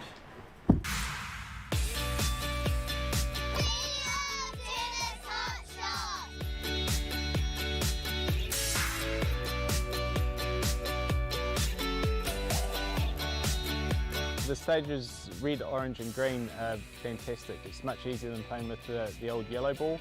The children can now play at their own pace and gain that confidence.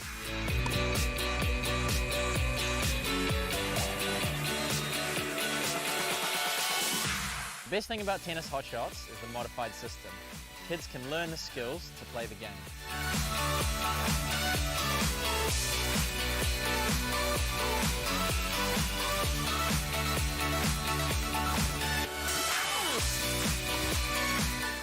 One of the really great things about the program is it's dynamic. Kids work together in pairs just like tennis, which allows me to roam around and work one-to-one with each kid.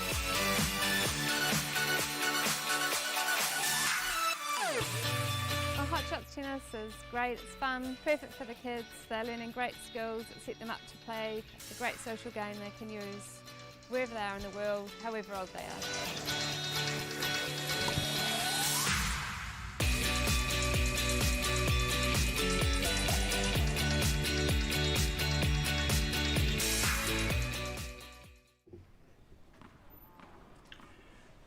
We are back live with the Wellington Open, New Zealand champs, and it is the first set between Ajeet and Finn Reynolds. He leads by 4-3. He has one break, and Finn Reynolds doing what he can to stay in this match in the early stages of this game.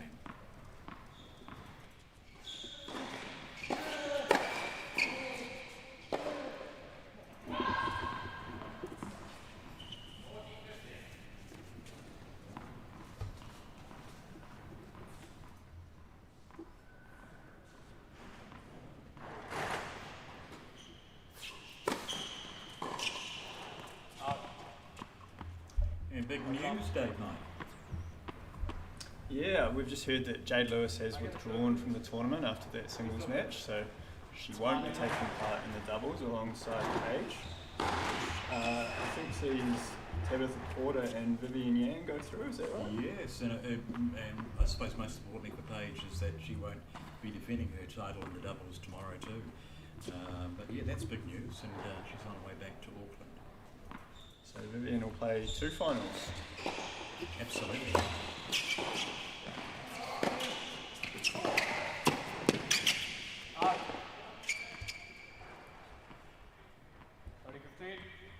Saw Tabby Porter play earlier in the week as well, and just seemed like a really good attitude, great sport on court.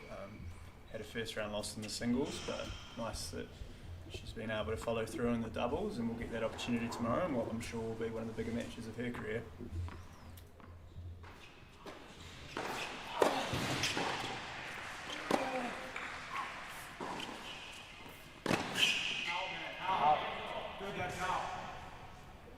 Question from Ajeet Rai on the point that's gone the way of Ryan. I was going to say Ryan Reynolds, but he's an actor, isn't he? Finn Reynolds. But it is 30 all in this 8th match. Rai still with the break. Oh,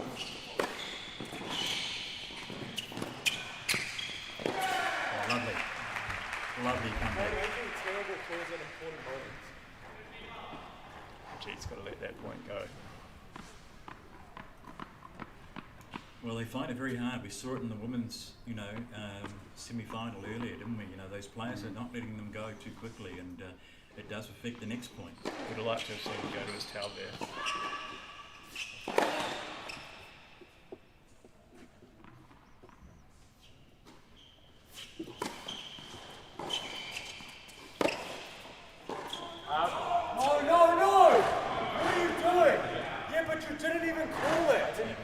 You didn't call it. You called it by the time it bounced there. Mate, that's like 6 or 7 bad calls towards him, towards me. You did it towards that white the way I saw it from here, but... Yeah, but you made like that one over there as well. Then don't do that. That's honestly like 4 or 5 you've made though. Just really needs to refocus.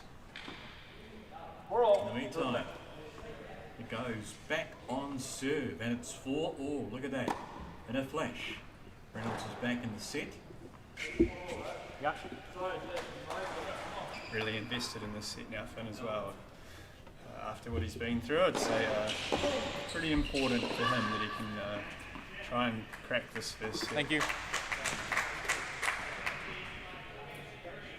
See Charlie Caldwell there in the crowd, brother of Belinda Caldwell. Here he is. Yes, you can just Back see please. him. Sorry. Thank you. Arms folded Laura. down, the left hand, Centre. far left hand. There Centre. he is. Just a member of the Wellington Tennis Central team here in Wellington. Our Hunt Davis Cup captain up there as well.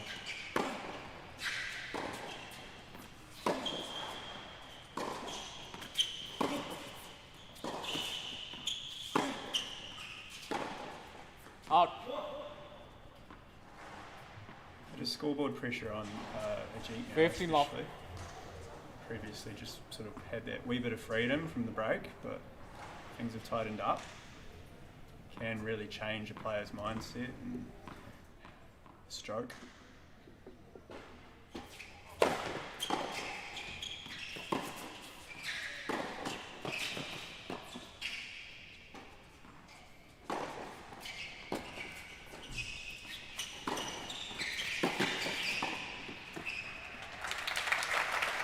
A while ago, a couple of games ago, it was looking like it was going to go 5-2 with Rye ahead, and Reynolds did what he could very well in a very long game to eventually hold that serve, and look at it, he wins the next game thereafter, and all of a sudden it's even Stevens on the scoreboard.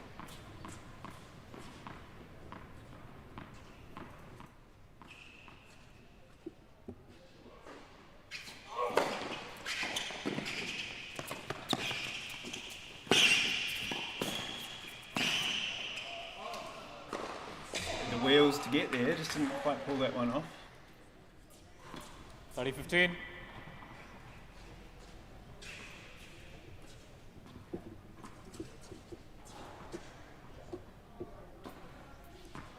Finn looking very composed at the moment. Well, he holds here, puts pressure on Rye, doesn't it? Absolutely. In the Najeet service game, absolute pressure, and the way he's travelling at the moment, he's just a little bit vulnerable.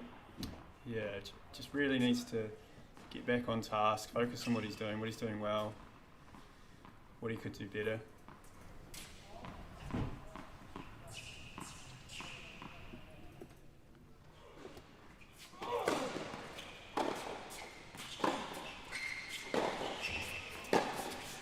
Big forehand from there from Ajeet, maybe a bit of frustration with that one as well. Ready all. Travelled very quickly through the court. breathing the big ones in at the moment, isn't he, Finn Reynolds? He's had a big day at the office today, a big shift, and of course he was part of a very long quarter-final match against Crowther, and will he have the legs to see it through?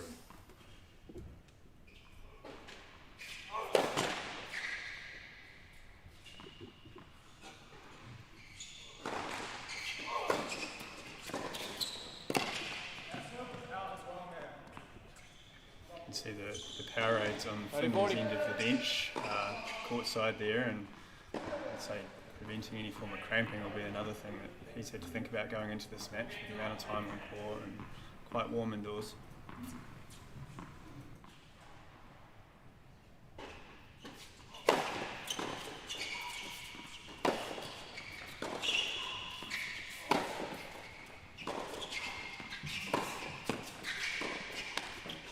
Deuce. If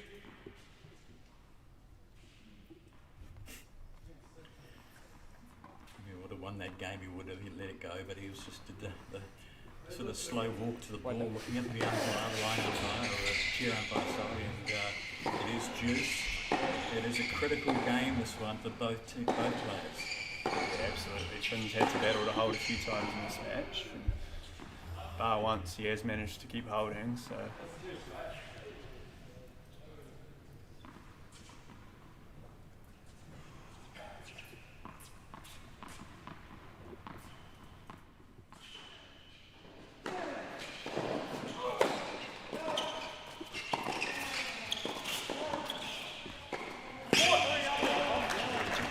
A couple of those forehand returns, and maybe Finn's picked up on that and chose to serve volley off that one, and that's smart play from Finn.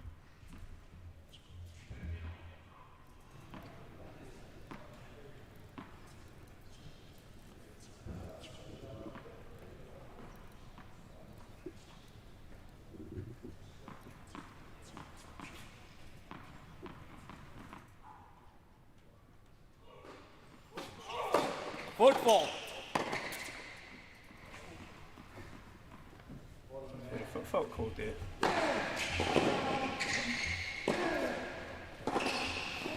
got called those all the time, Dave, when I was playing social business house. I do my best to get away with them.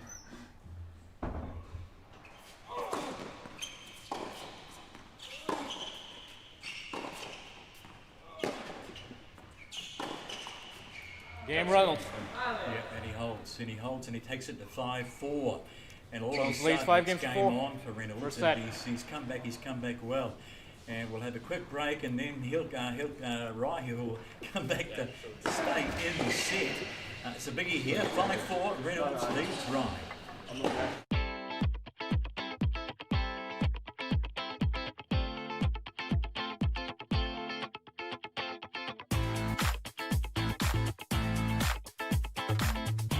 This is so much fun. Working outdoors is great.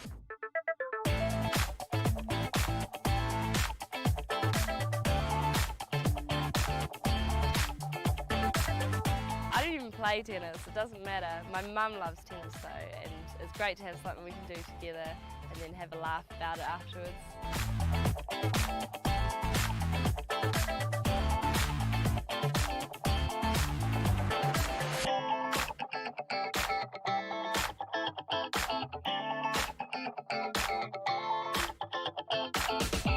I absolutely love cardio. It's a completely different thing to do, and especially when I do it first thing in the morning, it's really energizing for the rest of the day.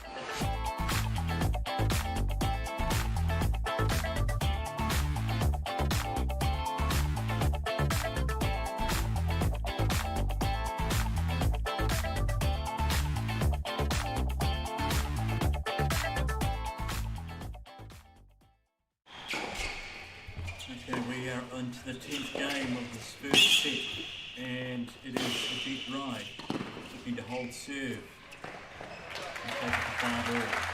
It's the first point, big point to start the game. 15. Yeah, absolutely. Obviously the players are hurting. I just noticed you might have hurt yourself there, hopping back into your chair, Luke. You alright? Oh, when you get to my age, yeah, no, that's sort of fine, but no, it's a tight little space, but that's okay.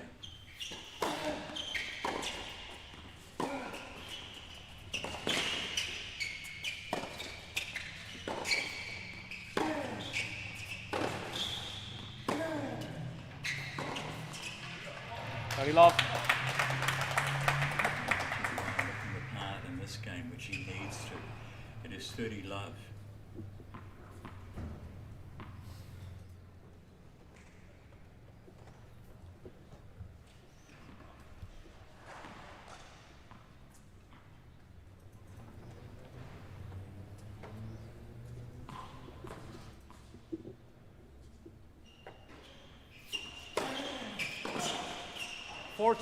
Love.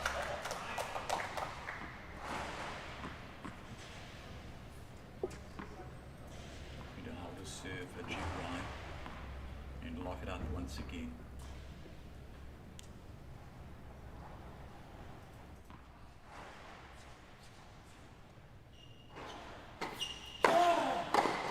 Out. Game. Right. Safe hold there for a G.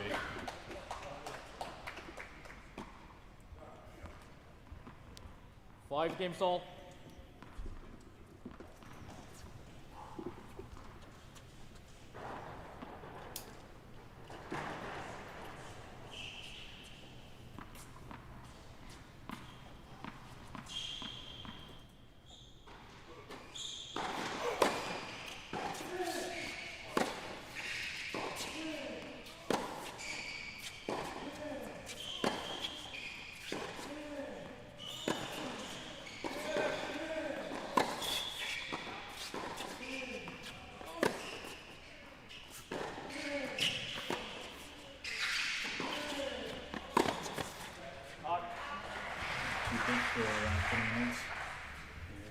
I don't think he'll be wanting too many of those extended rallies. Trying to shorten points where he can. Just the look that he was just scraping a little bit and sort of missing that sort of spring and step up.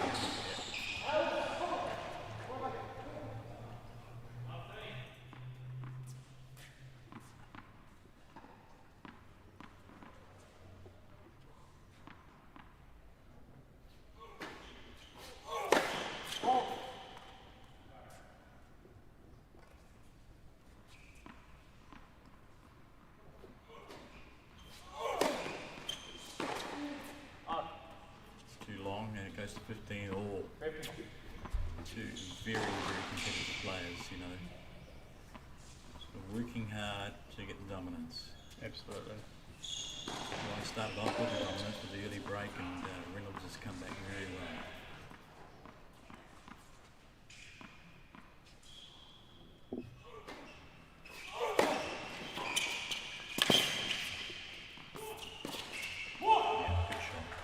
Serve volley on the forehand. The volley just not quite as good that time. Gave Ajeet plenty of time to set up for the pass.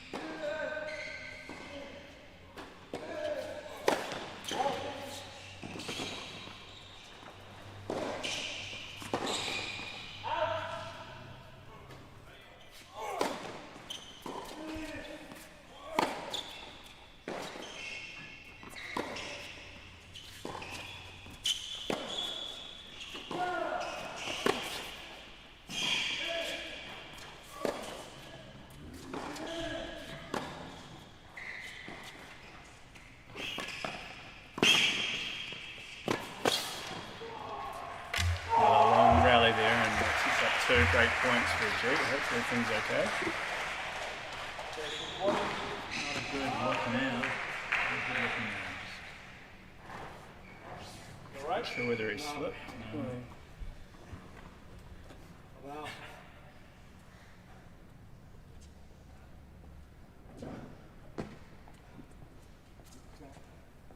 Doesn't appear to be grasping anywhere, so we all hope that he's alright.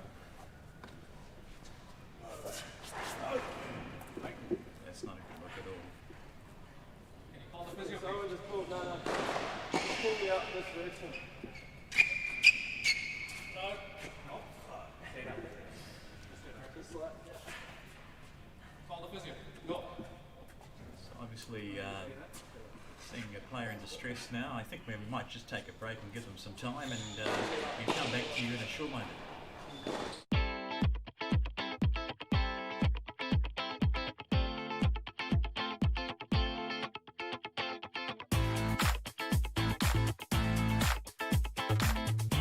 This is so much fun. Working outdoors is great.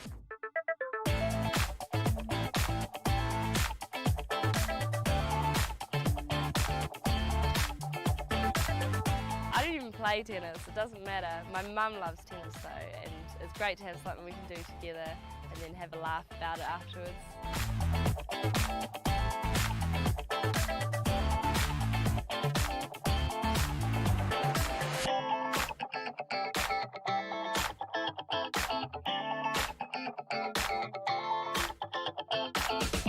I absolutely love cardio. It's a completely different thing to do, and especially when I do it first thing in the morning, it's really energising for the rest of the day.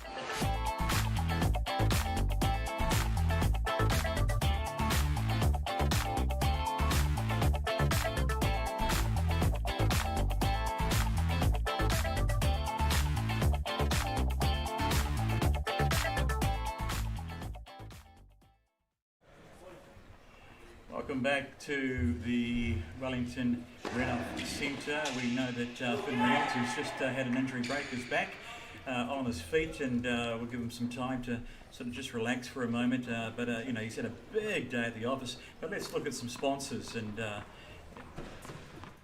he's about to serve. But anyway, look, once again, our thanks to the team. She is serving. We'll break from the sponsors for the moment and come back to them because they're worth talking about.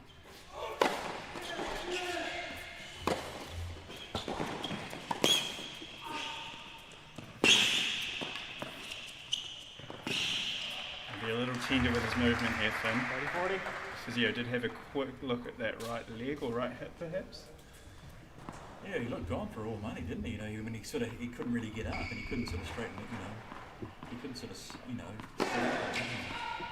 We have already mentioned the fight and heart that he's got. I don't think he'd go out very willingly. Oh, not landing comfortably there.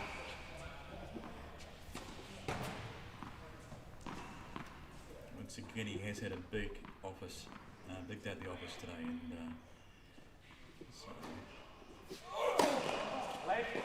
it seemed like he stayed on the court for a long time in his quarterfinals, and all the other three semi-finalists were all sort of very much a decent break. It's not their fault at all, but it was certainly the one they were waiting on, and he's doing so well. Break comes for Ajeet Rai. He goes to 6-5, and now Finn Reynolds will be doing his very best to save serve and help stay in this first set. He's doing very, very well. But let's look at some of the sponsors now. I think it's a great idea to do that. And let's start from the top and finish at the bottom. How about that? And Accor Live Limitless, great hotels there, Gatesy, Nissan. Always want to thank Grill Meets Beer, the Garage Project in Otto Street, Wellington, Fairmont Estate, the Rutherford Fitness and Hire Sales. I think Dave Knight, our sort of co-host today, must go there because he looked quite healthy. But he also probably likes a good pizza from Hell's as well. Yeah, I've got to admit to Garage Project too. Techno Fibre are always behind us, and as our Logan Brown, the Waitoa Social Club there. Absolutely, positively, Wellington City Council, thank you so much for being part of this. The Aon Giftware, Carlton Party Hire, the Fern Glen Farm, the Fix and Fog, Match Pint, One Pure, the On Video Media, good team there, the Prestige Print, the supplement.co.nz, Sky Sport, who are covering the finals tomorrow, Speedy Science, TAB, Welida, and also the Wellington Sports Medical Team. Thank you so much for sponsoring the Wellington Open. So, Ajeet Rai serving out the first set. This will be the death knell for the members. Looks like in the last sort of few games, Ajeet's actually been looking to extend some of the rallies, which is brutal but smart play given the condition of his opponent. It is brutal, isn't it? Yeah, but you know, it's doing what you can to win, isn't it? absolutely. I don't Yeah. think any other profession would do anything else if they had a choice. Having said that, I'm sure if he can get this big serve pumping, he'll quite happily win a rush on the hob serve on that too. Oh, exactly, yeah. 15 love.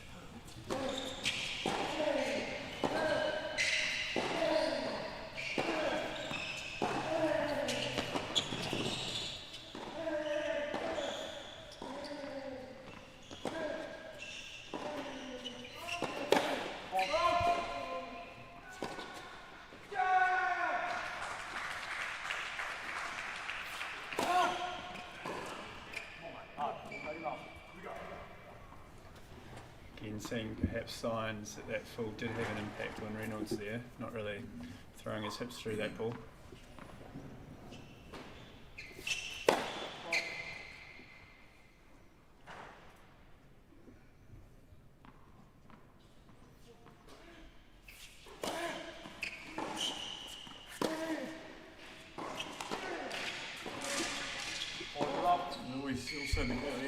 All of a sudden becomes set point, and it'll be, you know, it'll be interesting to see what happens in the break at the end of the set. And you know, can Finn Reynolds come back with 2 more sets? That's probably another hour and a half of tennis, isn't it? And you know, will come out. And you know, like you say, he's got a lot of heart, and you know, if he can, he will. Absolutely. Really heavily invested in this first set. And there it is, there's your first set at 7-5. Ajeet goes 1 set up, and 7-5 the first set. Change of ends, and let's see if, and I'm sure he will come back out and give it a go, and he won't know one.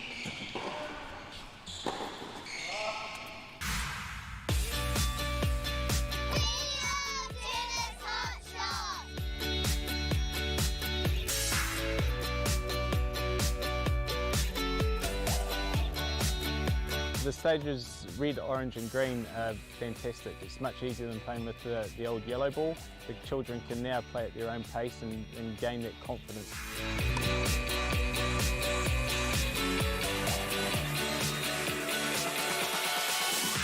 The best thing about tennis hot shots is the modified system. Kids can learn the skills to play the game.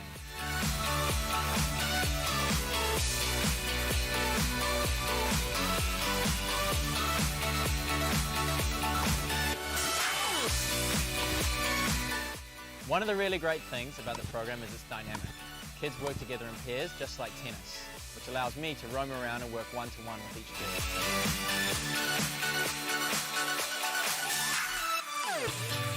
Hot shots tennis is great, it's fun, perfect for the kids. They're learning great skills that set them up to play a great social game they can use wherever they are in the world, however old they are.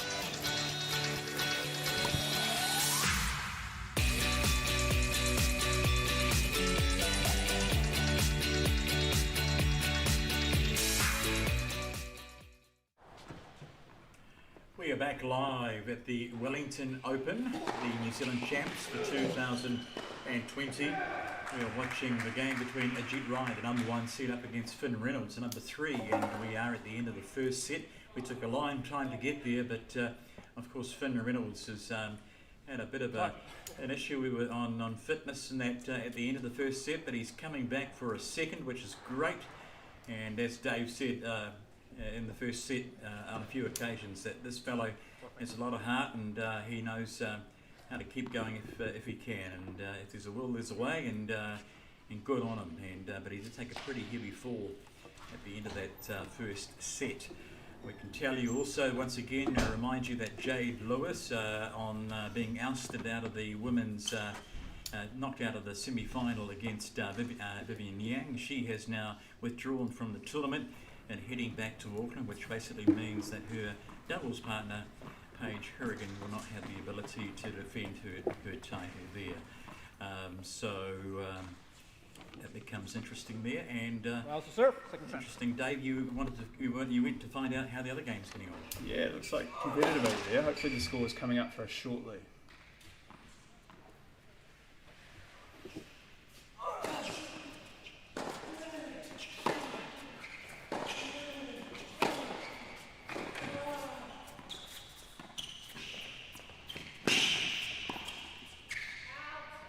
we were to Rakesh, Ajeet's father and coach, and he felt like at the start of the match there, Ajeet was sort of nervous and a bit of an autopilot somewhat, and going perhaps playing Finn's forehand a little too much, as he's probably more used to from playing right-handed players. And he felt it took him a while to adjust to playing left-handed players. Out, love 30.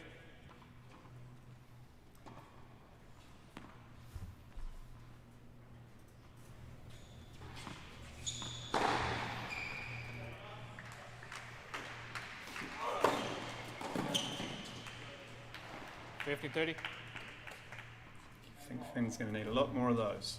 Absolutely. They say Oh, yeah. work smart, not hard. Just wonder as well whether there's a wee bit of cramp. Maybe that's what led to the fall before. Does like to slide around the court and use more of his muscles than some other players. Yeah, there we go again. Whether he's perhaps cramping in the hips or the upper legs.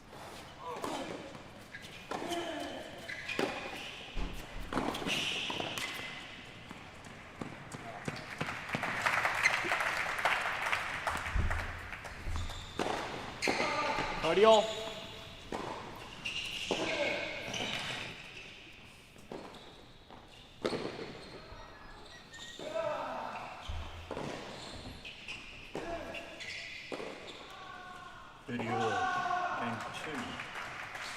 Game 1, set 2.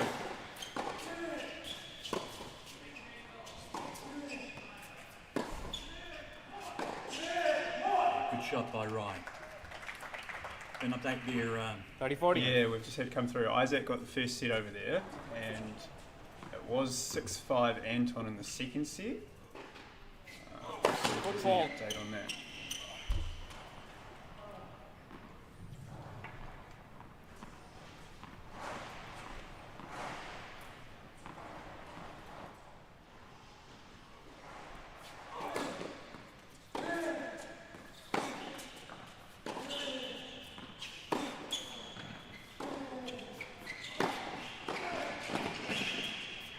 smart tennis from Reynolds. Yes. He got what he wanted. He just stayed pretty much centred, didn't he? And got the youngster Rye doing all the running. Yeah, but he's going to have to be really quite aggressive now if he does want to have any hope of causing damage in this match and even coming out on top. He doesn't really look in the physical state. And it's going to be a tough ask against someone of Ajeet's quality. Oh dear. Can you remove that? Looks like they might be playing a tiebreaker in that other semi-final for the second set.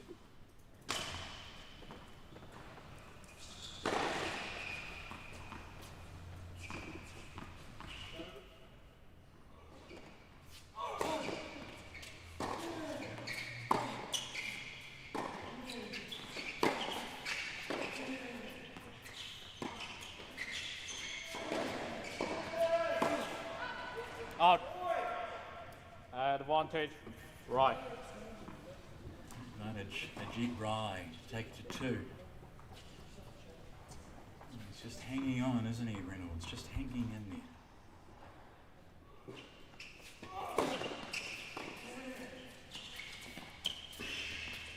Good hands, Phil. Maybe not always the best option, that drop, but he was well inside the court there, and I think he does need to take his options that shorten points. I just hope that the electrolytes or whatever he's taking can kick in and he can start feeling a bit fresher.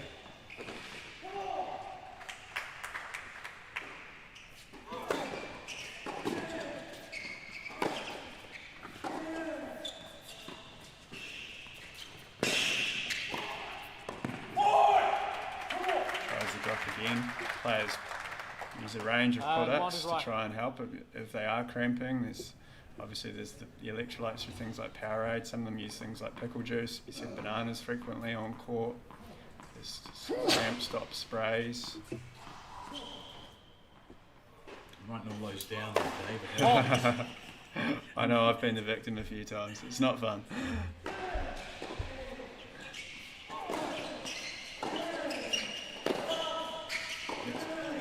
The crowd is painful. I can assure you it's nowhere near this level in Africa. Juice. Back to Juice.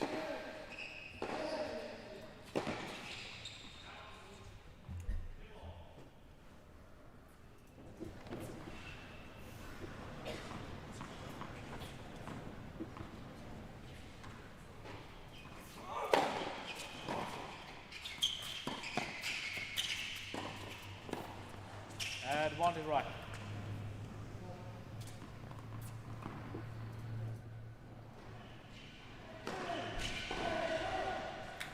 Advantage right. Reynolds looking to hold his serve.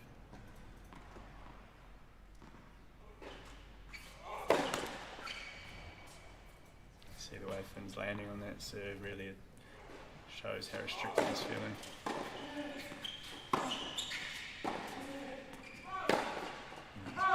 Game right. That is the First second game, game. In the second set, Jade Rye goes 2-love up. It really got quite an one game exaggeration. up. My apologies. It's just the first game.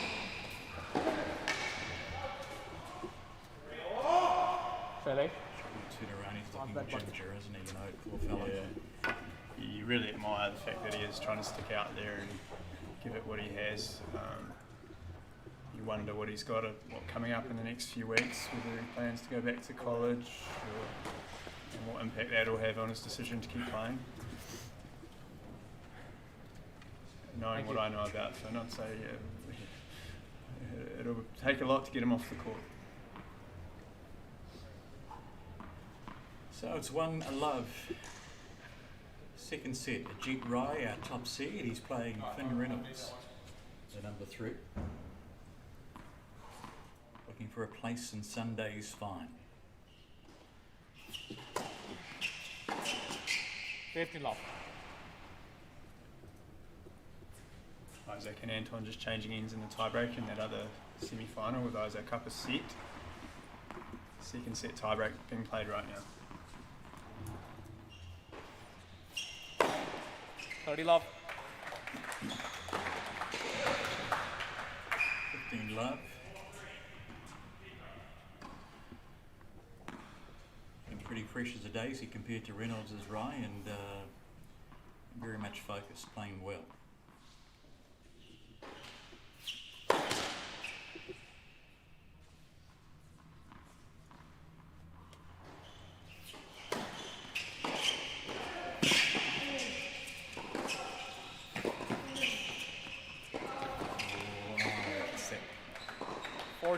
Wow. Done?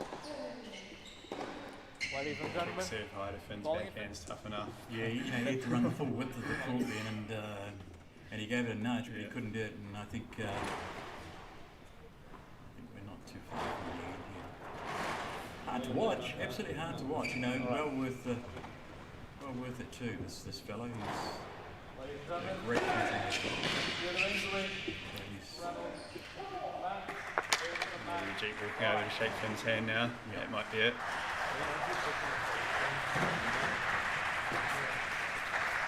I think we'll see plenty more of Finn.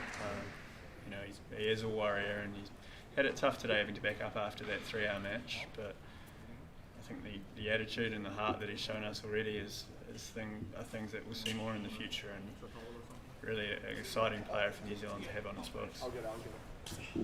So Ajeet takes the game, and hard luck for Finn Reynolds. Has been a great player, like you say, Dave. And at the end of the day, he has to retire hurt, and he can no longer take any further part in this game. And so that means that Ajeet Rai will certainly go into the final tomorrow. And you know, and he's certainly good for it too. And he's just playing very good tennis, and he's the number 1 seed. Yep. But poor old Finn Reynolds, there he is. It's not a good look, but you know, an absolute fighter. And I think the sensible call was made. Look, let's not just do too much damage, and let's just call it a day. But now we sort of will sort of switch our attention to the other semi-final and hopefully come back with a finalist for tomorrow. But Dave, I suppose that's it for us now, and that's the tennis, and we've got it's been an eventful day, of course, with Jade Lewis heading back north and pulling the pin on her visit to Wellington, and we've got doubles to come. Michael Venus is in the house. Oh, I think Isaac's just got that other semi-final, it looks like. So it'll be a final tomorrow between Isaac Beecroft and Ajeet, both from Central. Isaac a Wellington local and Ajeet from New Plymouth. And although we focused on Finn a lot there, I think Ajeet will be pretty happy the way he's playing. Some really good serving, and he held himself together well there. So I think that'll be a great matchup. And these guys have played actually quite a few times since COVID, and they enjoy competing with each other, I think. So I'm sure that'll be a cracker for the crowd. And yeah, I think the locals are getting the final they want to see. Two absolute, go-getters.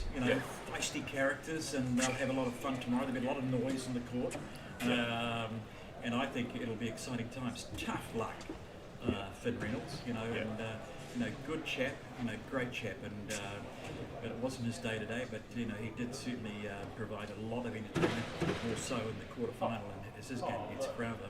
But there they are. There's Isaac Beecroft looking pretty good, looking quite healthy and happy too.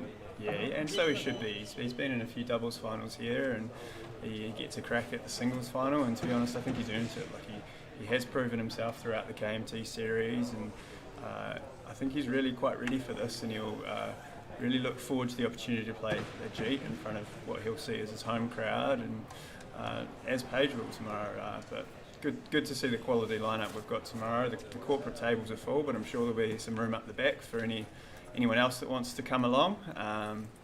Absolutely. First games tomorrow, 12:30. That's the women's doubles final, and we'll find out exactly who's in that doubles final a little later on. Because if you are local in the Wellington area, we are still going on here with a couple more games, and like I said, Michael Venus is in town, and he gets to have a semi-final crack with his partner Finn Tierney in the men's doubles semi-final at the moment, and not before the women come out, and of course there'll be no Paige HOURIGAN in the women's semi-final. She cannot defend her title that she took away last year, unfortunately, but there he is. There's Michael Venus, and supporting maybe an early Christmas present as a new pair of sort of khaki shorts.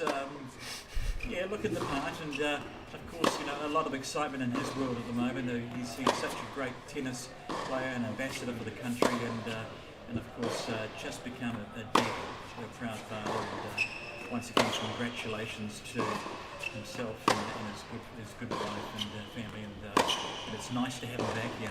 He had to wait a while because it was all about getting that ability to come to New Zealand, get that spot in quarantine, and be here, and he is, and if all goes well, he'll have some really quality time with his family, and then he'll be shooting across the ditch for a delayed Australian Open, and hopefully resume his tennis career. Yeah, absolutely. Just really exciting to have him here. I think he's made finals of 3 of the 4 slams, if you include his mixed results. And let's not forget the guy at the other end as well, Finn Tierney, Wellington local, and just sort of Wellington through and through, and a lot of juniors around here that look up to someone like Finn with his professionalism and attitude, and again, someone that will attract a lot of support tomorrow, and just an all-round good guy. So it really looks like it's going to be a good day of tennis here tomorrow, and I'd encourage all who have nothing else to do to come along. So on the screen there, that's just Finn Tierney on the top of the screen, and Michael Venus at the bottom of the screen. They're just warming up now. They've got a men's doubles game to go later on this evening against Dan Brown of New Zealand and Daniel PERSSON of NZL. In the other men's doubles final will be a semi-final of the Satchel Ben and Jade Grinter against Reese Fell and Ajeet. But before all that happens, we're going to see one women's semi-final, and that will be between Abby Mason and Jade, both New Zealanders, of course, against Stella Cliff and Sarah Kate weekly. That'll be a great contest to see who takes on Tabby Porter and Vivian in tomorrow's final.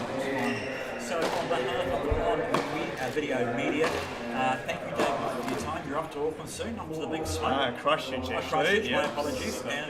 So you're heading home, that's right, that's it, and that's going to be great, and all the best there, and no, thanks for your time and your help help today, and you called it very well, and like I said, on behalf of the On Video Media team, it's been an absolute pleasure to bring you tennis today. We hope you enjoyed every single ball that was hit, and this is Luke Jansen wishing you a very Merry Christmas, and many thanks for your attention, your attendance today. Have a lovely festive season.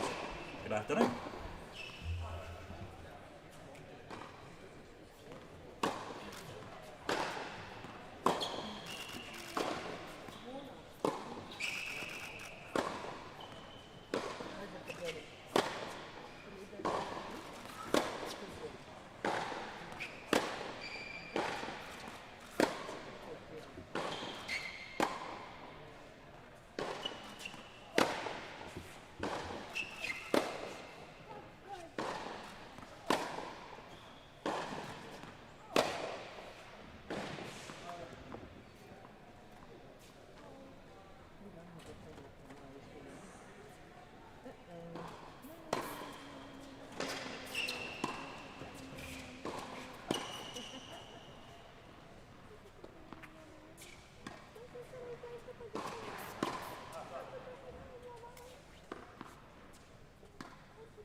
Hi, how's it going? Hi, Finn. How are you? You all right?